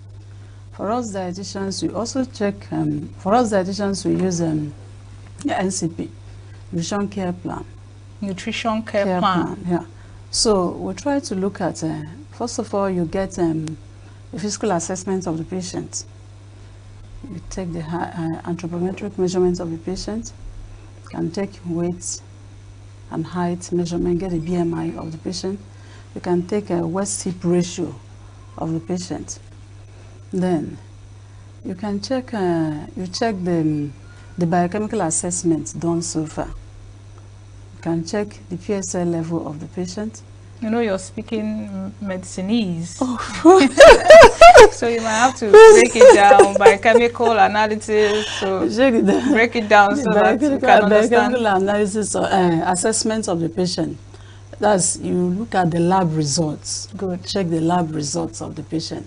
So when you check the lab results, you know you are checking the blood volume of the patient, because one of the complications of cancer management or treatment is they have, some of them, at one point in time, you see them having anemia. Okay, so you see them at times being transfused.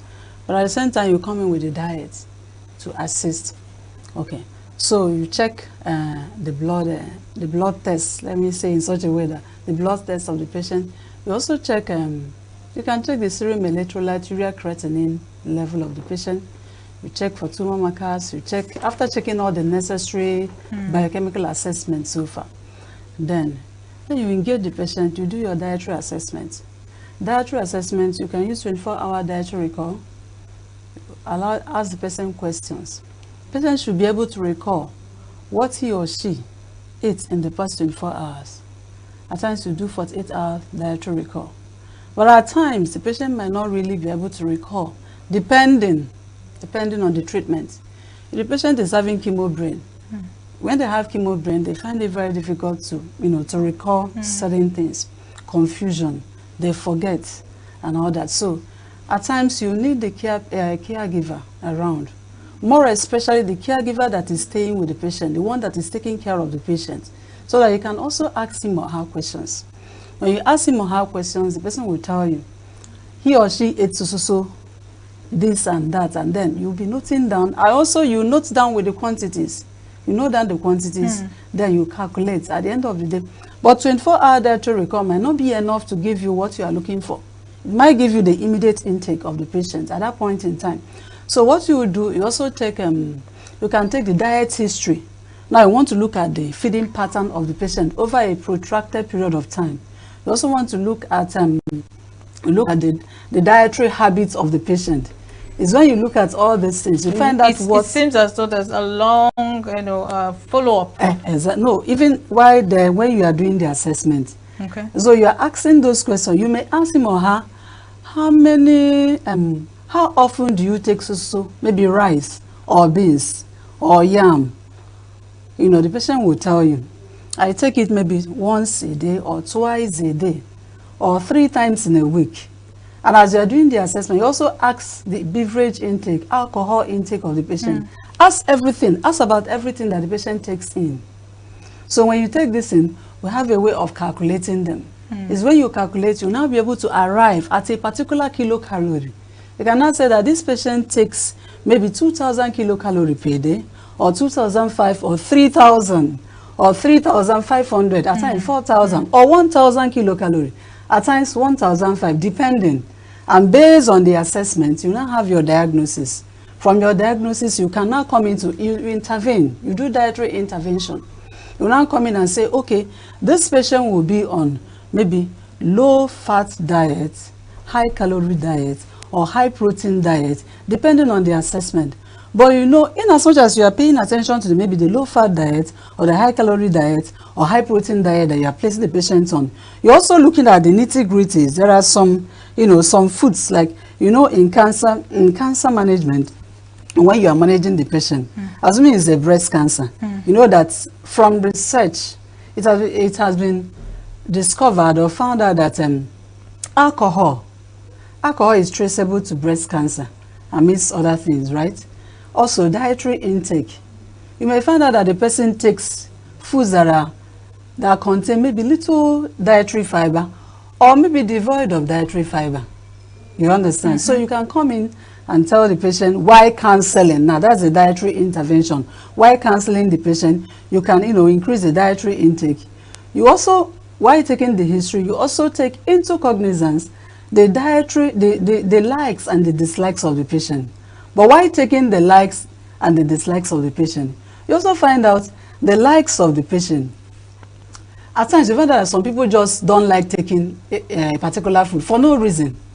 If there's no reason for the patient not to take that food, and you know that he or she needs that particular diet at that point in time, or that particular food at that point in time, you go ahead and you encourage the patient to take it and see if there will be any reaction. For example, some people will tell you that they don't like taking watermelon. No reason. You ask them why. It is good though. It's rich in beta carotene. It is a diuretic. It's rich in, you know, the water content. Some will tell you we don't like taking cucumber. Why? They tell you that the crunchy nature of what they take, you know, when they are taking it, to be as if they are taking foam. You understand? Interesting. So what you now do as a dietitian is your work, because you know that at that point in time that the patient needs that. You can now say, okay, can we do it this way? Can we blend it? What if we blend it?